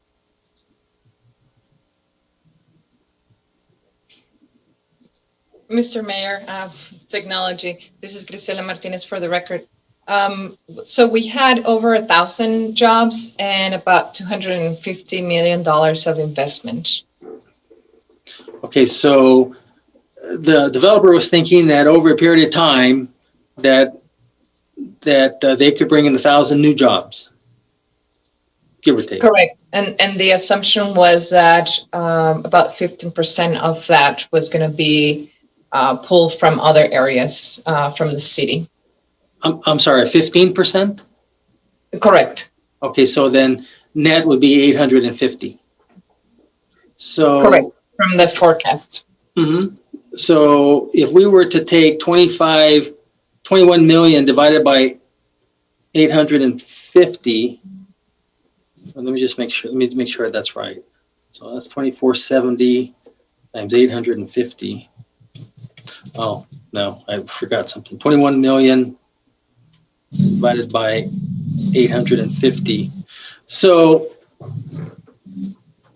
why don't we just make it kind of simple? Can we go back to that screen that had all the streets names, the Samaritan? Yeah, I was just going to put up this chart. Let me share my screen again.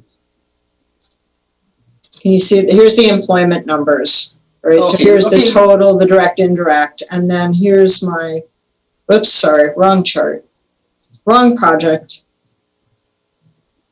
There it is. Yeah, that one. Okay, so let's just make this kind of simple, or since it's about jobs and job creation.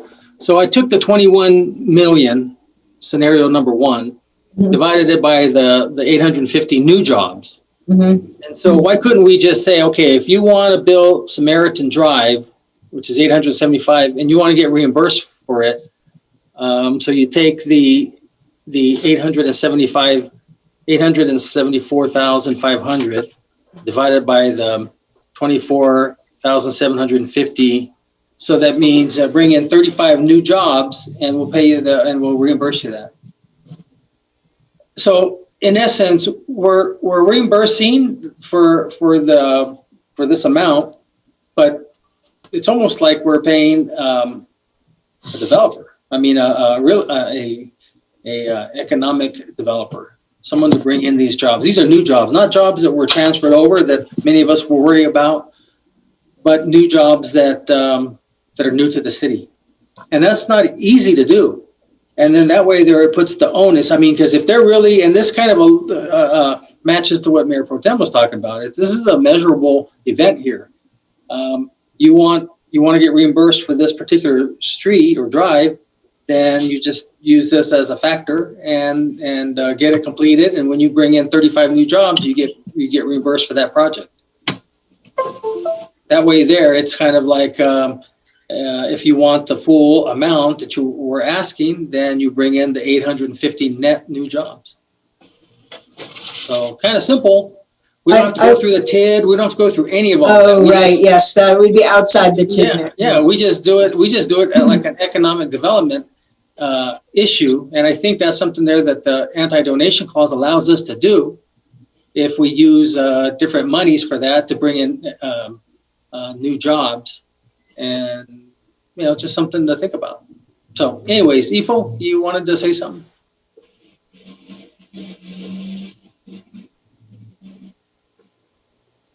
Hi, Mayor, Council, can you hear me? Yes. Thank you, Mayor. I just, I think you're already moving forward to some deal points. So, but I just wanted to make a couple comments if I can. As you know, there's a lot of this that happened. Well, all of this happened before I came and took the job. But when I got here, I was grilled by everybody. I was grilled by people in the community, business community, even the media. My first interview here about the TID and what was wrong, and wanted me to play Monday quarterback. you know, I think I gave them a weaselly answer. Just about everybody just this weaselly answer that, you know, everybody sort of just distancing myself from it. But I do have some thoughts that I want to share as we're going through. So I'm very familiar with tax increment deals. Now we don't do TIDs, and we call them PIDs in Utah, and we don't do them either. And I'll tell you, one of the main reasons we don't do them is usually city councils are opposed to relinquishing their authority to a board, number one, that makes these decisions. The second thing is there are some concerns when we're just talking about GRT. Even if we're doing jobs, we're looking at jobs. The problem is when we don't know, we don't have a leakage study, and we don't know what's leaving or what we're retaining. Even if we create new jobs, we could just be diverting GRT money from other areas of the city, and so therefore, you know, putting the other parts of the city at risk. And so usually when tax increment deals are done, and from my experience, you focus on property tax, because that's real increment that comes through, right? That's value that wasn't there to begin with. The only reason we would look at sales tax or GRT in this case is if there were cities, if we had this urban sprawl where you had cities that were back to back just as large as we were, and there was leakage, and we were going to try and get that back into the city. And so there are a couple of concerns just from the TID in general, just from using TIDs in general. And so we've been looking at different ways. I know our economic development team has been looking at different ways to come up with a plan if this came forward again. Looking at GRIP, looking at TIF, using the MRA to apply a TIF. And so I just wanted to mention the other thing I wanted to mention is having drama and duking things out is not uncommon in deals like this. I've been in negotiations where things may or may not have been thrown across the table. But then we duke it out and we come back and we work a deal. I mean, that's just economic development, right? You just duke it out. Now, sometimes it's past the point of reconciliation or coming to a deal point. But from what I see, from an outsider coming in, I think we can get a deal done. And so, looking at what we want as a city, and I think protecting the interests of the city. Another thing that, and I know most of you share these same sentiments. I know the mayor was pretty strong against a bond, right? I really was opposed to any bond that came forward that funded anything private, because that's a form of pre-performance as opposed to post-performance, and I didn't want to take risks with that. And I know that was a real sticking point for the mayor and many of the council. And so I think if we have these parameters in place, we put these parameters in place, like you said, we can go back. I know our economic development team they've been looking at different ways to come back with this without the TID. We talked about this being rushed the first time. Again, I'm an outsider looking in. I know sometimes these things move fast, and there are base, you got to get the base year in order to get the increment, and so you gotta approve this by a certain period of time, and so sometimes they get you come through. I understand that the staff has been working back and forth with the developer previous to that, but I guess my point is, Mayor and Council, if you want a deal to get done, you can give us a crack. Let us go get a crack, take a crack at it. We could try, or if this is something that I've heard both mixed today. If this is something that you don't want to look at, if the TID is something that you don't want to look at all, then I say we throw the TID out and we come back with something other than a TID that can make the deal. And I think you're already a step ahead, Mayor. You're already talking about deal points without the TID, so it's a moot point on my part. But I just feel like I needed to say that. I came in talking big about economic development, right? That's one of my main focuses, and I've been grilled by everyone I come in contact with. And I feel like I kind of need to share sort of the assessment that I've made since I've been here. But I definitely know we can make a deal. We can get a deal done if you want us to go back. I know I've personally I've parked there and I walked around. After Mayor Pro Tem Gondara and I visited the hospital, I went in, I looked at it myself. It's a very important part of our city, and the development thereof is something that will definitely benefit our city. So we're hoping as staff that maybe we can get some, if you want us to go back and move forward on something that we can come back with, we certainly can do that. But again, Mayor and Council, I just kind of wanted to share those thoughts, and I'll stop there, or for the sake of not continuing to ramble, but I did want to share that with you. Thank you. No, I appreciate that, Ifo. I'll gauge from council here, but I'll be very candid. The TID worries me. There's just so much information and there's so much legislation. I mean, this thing about 6 years, it can turn over. I don't know if we necessarily need that. I think this amount here and what they're asking for is something that we can, if we shift it to economic development and bringing in jobs, new jobs, I don't think we need that TID. I'm interested now. I'm not saying just do the deal. I'm interested in to hear what the parameters are and bring it back to council, and let's weigh it. You know what I mean? I'm interested to see that, to see what exactly it is, what could be proposed and what could be done. I don't want it to just sit there vacant. It's a nice piece of property. I think it is an important part of the area of the city, but this is what I don't want. I don't think I want the TID. I don't want to reimburse a developer for infrastructure that they put in, because then what are we going to do with the other developers that have done it as well? But I do want to see jobs, new jobs, not transfer of jobs, not people moving from one hospital to another, but I want to see new people coming in, and new tax rolls, because we get 17 cents on the dollar every time that they put in something new. And I'd like to see that. So if you think that you can come up with those parameters, I'd like to see what we have to say, and then council have a chance to now, huddle up and see exactly how it's going to affect us and how we can make it work, and what are the downsides, if any, or what are the upsides. I think that's, and plus it gets a chance to see you and your team in action. For sure. Thank you, Mayor. And I will say, that focusing on GRT, reimbursing GRT back in perpetuity, I think you really run the risk of diverting resources from other parts of the city.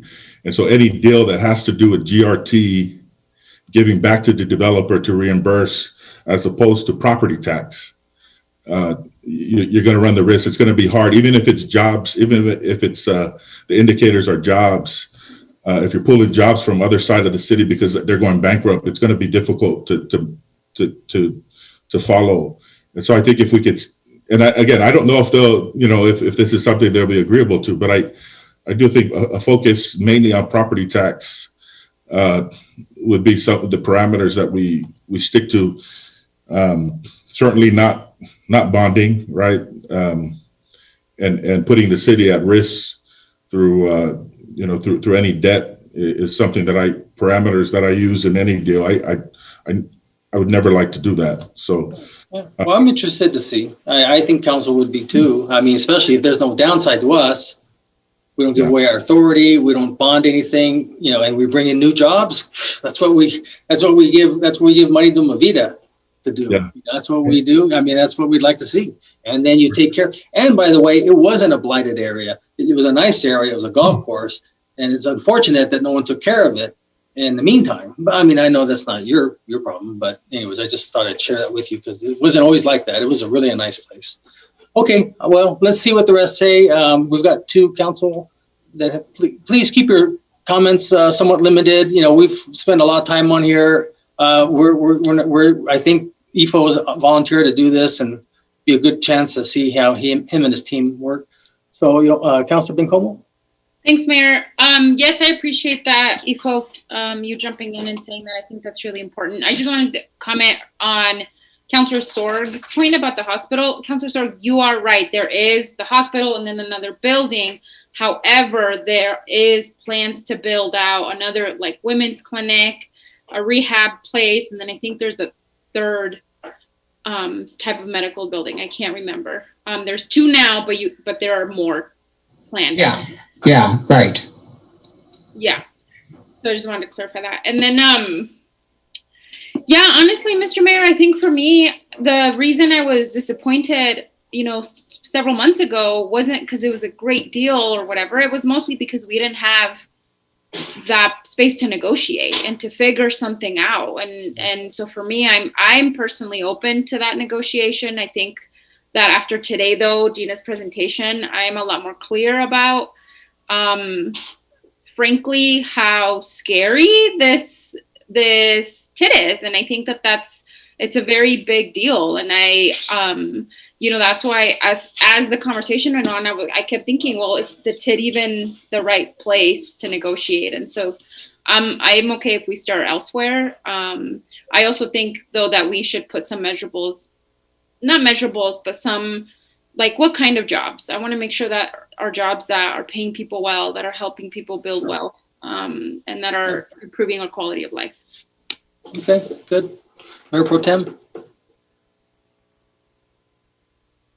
Yeah, Mayor, thank you. I'm in agreement for Mr. Peely to go back with staff and put something together. I just don't want us to forget, right? It's a part of the original town site. There's been a lot of, it is a very important place. And what I was feeling like as the developer presented information that they were leaving the surrounding area behind.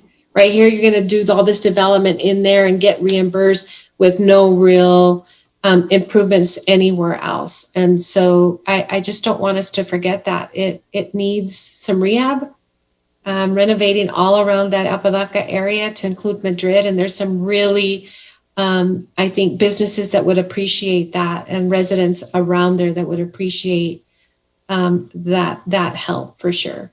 So, and then to your point, the streets are built. There's streets there, Samaritan and Hart, and they're all built to get to that hospital, frankly. So. Well, yeah, but I mean, new jobs. Then they want to get reimbursed, bring in new jobs. That's new jobs, but not just any job, right? High-paying jobs. We really build up from that hospital, the health, I think, arena. There's a lot there, I think, that could be said about that. So, yeah. Thank you, Mayor. Councilor Sword, did you have something? Yeah, I just wanted to say I agree. Let's let City Manager Peely negotiate a deal, period. Well, I don't want to necessarily negotiate a deal. I mean, put some parameters and let's see what they have to say. I think is important. I mean, we owe it to. Of course, that's what all part of the deal. Oh, okay. All right. Yeah. I didn't want you to give them carte blanche. Just no. IFO, you have another comment?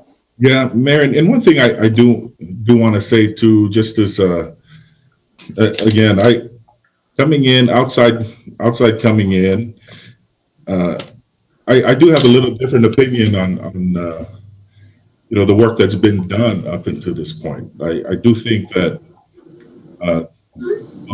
staff, council, I know the council was wise in if you're not satisfied, that's not uncommon. And Mayor, that's not uncommon to just say, you know what, throw it out, and we'll. I mean, that you're acting in the best interest of the city, from what you know. And I will say, from what I understand, I've gone back just to understand the background. I do think staff has worked really hard. I mean, I really have a different opinion of some that I think they've gone through. Back and forth with the developer and presenting it. It's not an uncommon process to get us to this point, at least from my experience. And it was in the right of the council to say, you know what, we don't get it right now, we're not going to move, and we'll take 6 months, we'll take a year, but we'll throw it out. And again, when I go back, I don't want to make it seem like I'm coming here and I'm a hero, save the day. We do have an excellent team, right? We do have an excellent economic development team that is competent, and they are working on incentives right now. They have been looking at incentives just in case we were going to do the deal. And so they've given me a list of tools that are specific to New Mexico that I had no idea about, that I'd be glad to go back. And so it is certainly going to be a team effort, Mayor and Council, as we come up with some parameters to present back to you. And it looks like your new ACM that you hired has a pretty big background in economic development. So there's a lot of weight. I mean, there's a lot of pressure on you guys. And then you've got Dr. Martinez and Dr. Paredes. So you need to come back with something that sounds pretty decent. For sure. Thank you. I would think. Councilor Vasquez. Thank you, Mayor. Thank you, City Manager EFO, for your comments. I can't agree more. I think when it comes down to it, one of the reasons I also wanted to continue negotiations is, I mean, we're looking at an infill area of the city, right? Something that we've all decided we want to prioritize for redevelopment. We've created a blueprint. We have an investor who's interested, and that doesn't happen very often, let's be honest, right? For some of our master plan things that we have right now. And then we have EFO, and we've kind of given him a mandate to bring economic development opportunities to the city and create jobs. So if we can't do it here, then it's going to be near impossible to do it anywhere else. Considering all the factors that we have at play, setting this place up for success, being in such a central location, having already some investment, having streets developed, residential neighborhood, right? We got customers all around, for, any potential retail or other types of employment that exists there. So I appreciate EFO's comments and continuing this conversation rather than just saying, we don't want this and then let's just leave it alone for another 10 or 15 years and have it become more blighted. So I just want to put that out there. Totally supportive of all other options, but I think this is a good case study for us to both let EFO be successful and do his thing, what we hired him to do.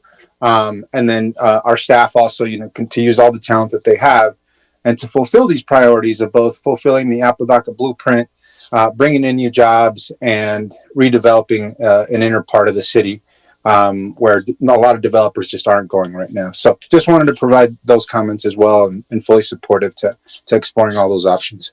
Thank you, Mayor. Thanks, Councilor. So there you go, EFO. So I guess if I was to sum it up, it's like hitting the reset button. So let's just forget about the TIA. Don't even think about that anymore. Now we're focused now on economic development. See what they have to say about that. I mean, now we're talking new jobs. And if you want to throw in some land there at the West Mesa Industrial Park, that's good with me. Yeah. Be hard to get rid of that. I mean, Housing. Yeah.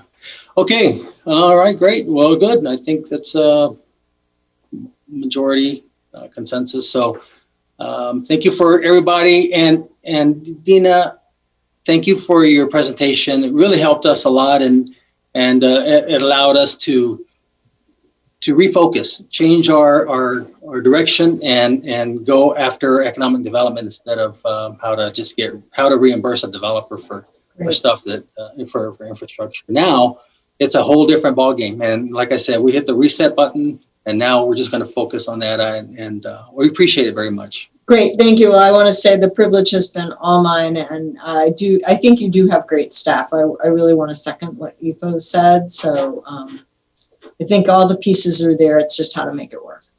Thank you. Great. Okay. Thanks, everybody. Take care. Okay. Bye-bye. You too. Happy holidays. Happy holidays. All right. So our last item is 3.3, contracting issues, IPRA, and due process. Jennifer Vega Brown, City Attorney. Good evening, Mayor and City Council. We're going to just limit it to just IPRA right now because that alone is 15 slides, and we'll just reschedule the rest because the contracting is a big one. So gotcha. All right. Okay. I'm going to ask Christine to share her screen. I'll introduce the topic. She is our city clerk. She is our designated custodian of records, so she'll go through a lot of that.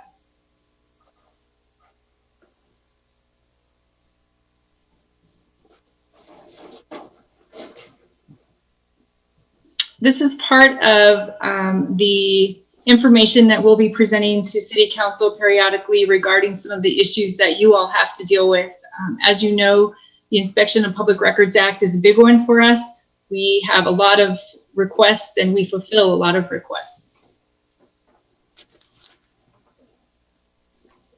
You can advance, thank you. So you will find the Inspection of Public Records Act in section 14-2-1 of the state statutes. And if you would like me to forward that to you anytime, just let me know.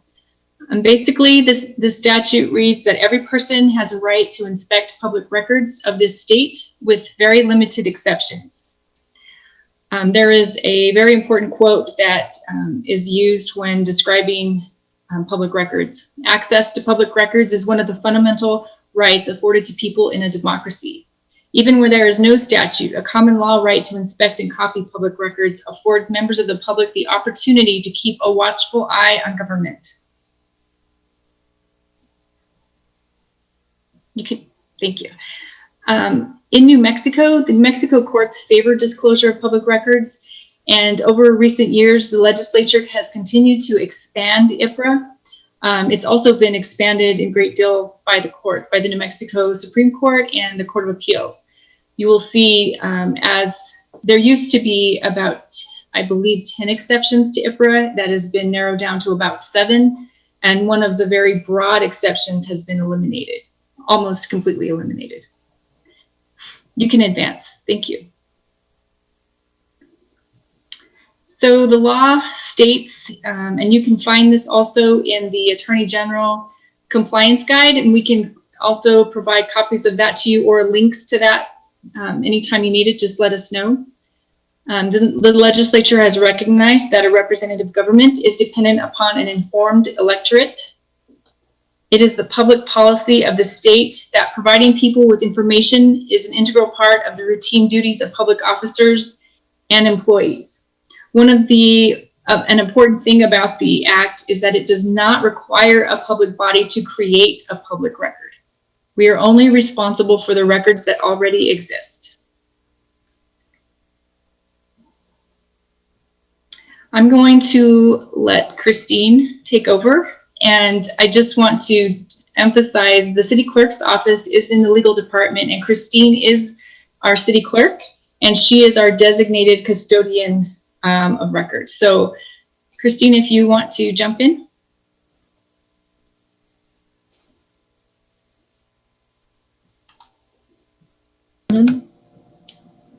Apologies, I was having trouble unmuting. Can you all see the PowerPoint? I know Barbara said she was having trouble seeing it, so I want to make sure it's not black. No, I can see it. Okay. I just wanted to make sure before we get into it. Public records are defined as documents, papers, letters, books, maps, tapes, photographs, recordings, and other documents or materials regardless of physical form or characteristics. And so that's all maintained by our office, the city clerk's office. So some of the exceptions to the inspection of public records, things that we don't release are medical records, letters of reference concerning employment, matters of opinion in personnel files. Student files would be for LCPS.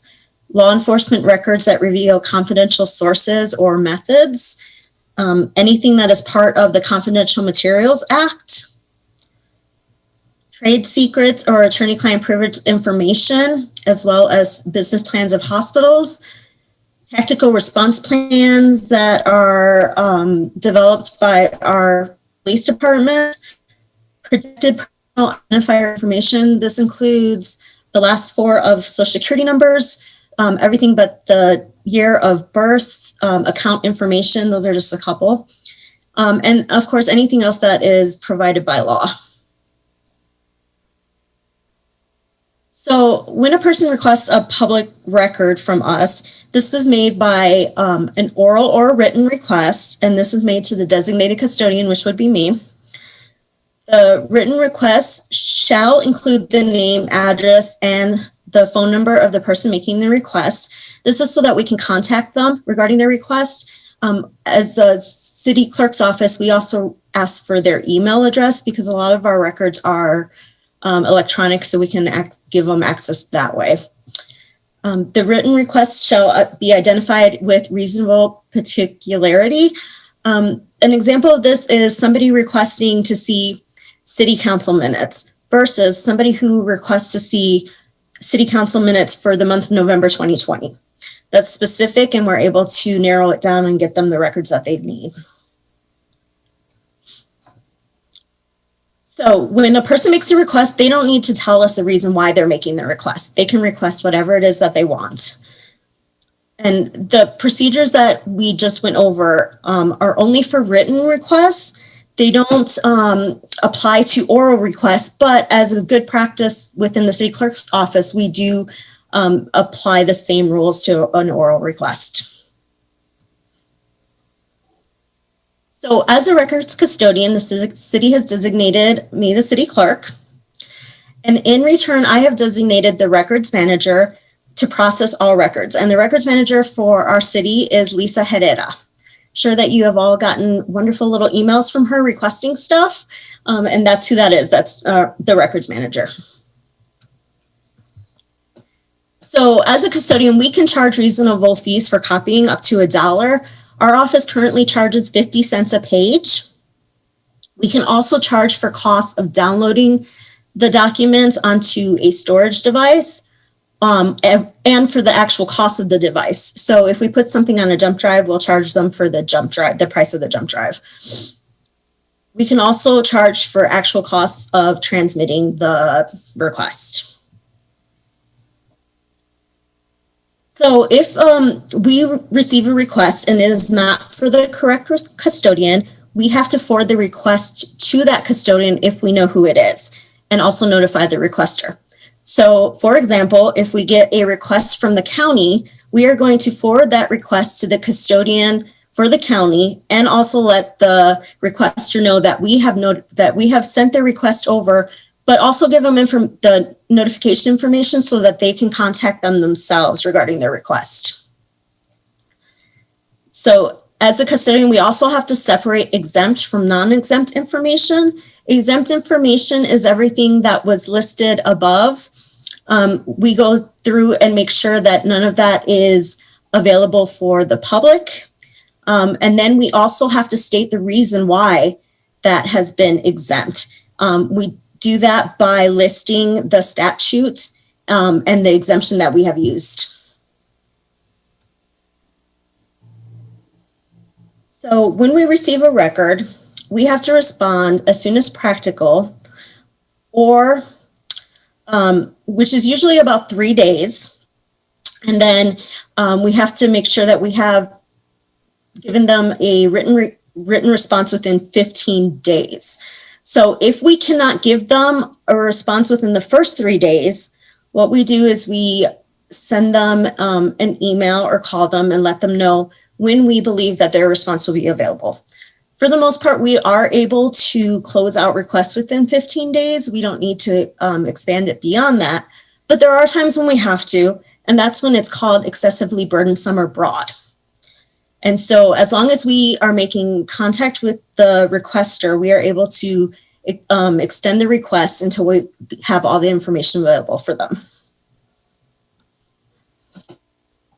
So the city's process, we have an electronic method for requesting information. It's called Next Request, and it's available on our city website. We also accept requests via telephone, which has been commonplace, especially during COVID. We also have a designated email address, as well as we will receive them in person when our office is open. So the records manager receives all the requests. She logs them into the Next Request system, no matter what format we get them in. Then she forwards it to the department that needs to respond to the request. Once the department responds, they provide the records to the records manager. The records manager then reviews the information, determines if items need to be redacted or are exempt. And then sometimes you will have to have the legal department review it to make sure there's nothing in there that is confidential or privileged. So in the past year, we started to keep track of the number of hours that we're spending on our requests in alignment with our peak performance. We've also asked the police department to kind of keep track of the amount of hours that they're also spending, because that is where we have the largest amount of requests coming in from. So we have 2 full-time staff that works on IPRA requests. And also we have an additional staff member who helps out whenever the load becomes too large. Lisa Herrera, who is our records manager, and Kristen Trevino, she is our other staff, a records clerk. They work on them full time, as well as Patricia Connolly, who works on them whenever they need assistance. The legal department has an attorney who works on them, and that is Rob Cabello. And so Lisa and Rob work very closely on these every day, as well as LCBD has designated staff who does review their requests before they give them to Lisa. And then she does further review and make sure that everybody gets their requests in the timely manner. So last slide, we just wanted to show you some data about the number of requests we've received in the past 3 years. So you can see in 2018, we had 821. We had recently implemented our next request system probably about 6 months prior. And so we were able to pull a full year of data for 2018 to show you. 2019, you can see that it rose to 1,068 requests for that year. And for 2020, as of this morning, we had 1,041 requests. So we believe that we're going to hit the same mark as last year or maybe go a little bit over. And with that, I just want to say that my staff works very, very hard on the IPRA request, and I appreciate everything they do. They do a fantastic job. I have Lisa Herrera here with me, and we also have Rob Cabello on the line, and Jennifer and I are available for any questions. Thank you. Thanks, Christine. If you need me to do a couple of IPRA requests to get over that number, just let me know. We'll pass. Councillor Batha-Stube. Thank you, Maren. Thank you, Jennifer and Christine. And apologies if this was mentioned. Unfortunately, it's late and I had to get some peanut butter and jelly sandwiches for a couple of kids while we're doing this. But given the amount of records that have to be kept and held, how are we doing on space for those records, and what are kind of the next steps for that? Mayor Council, I have Lisa Herrera here with me, and she can answer that for you. Let me just kind of turn my camera.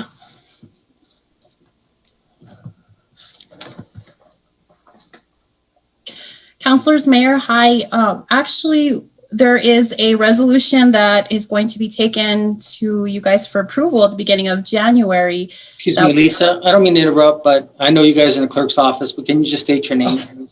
Oh, I'm sorry. My name is Lisa Herrera, and I'm the records manager. I'm taking a resolution to council at the beginning of January, which will allow for us to destroy records that have already met their legal retention.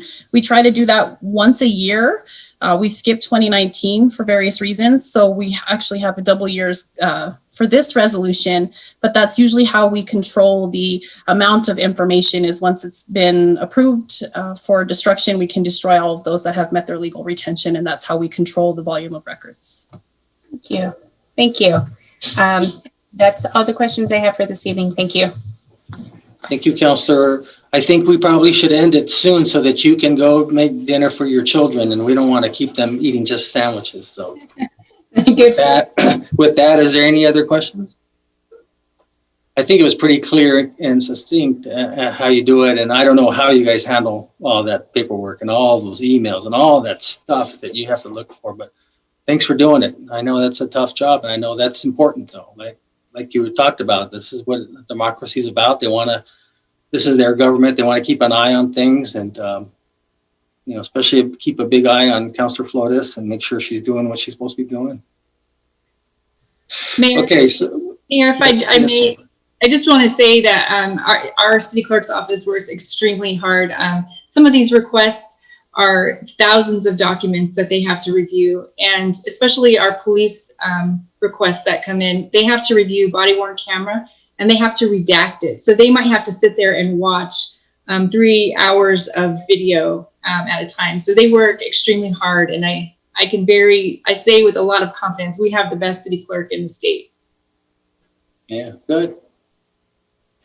Congratulations.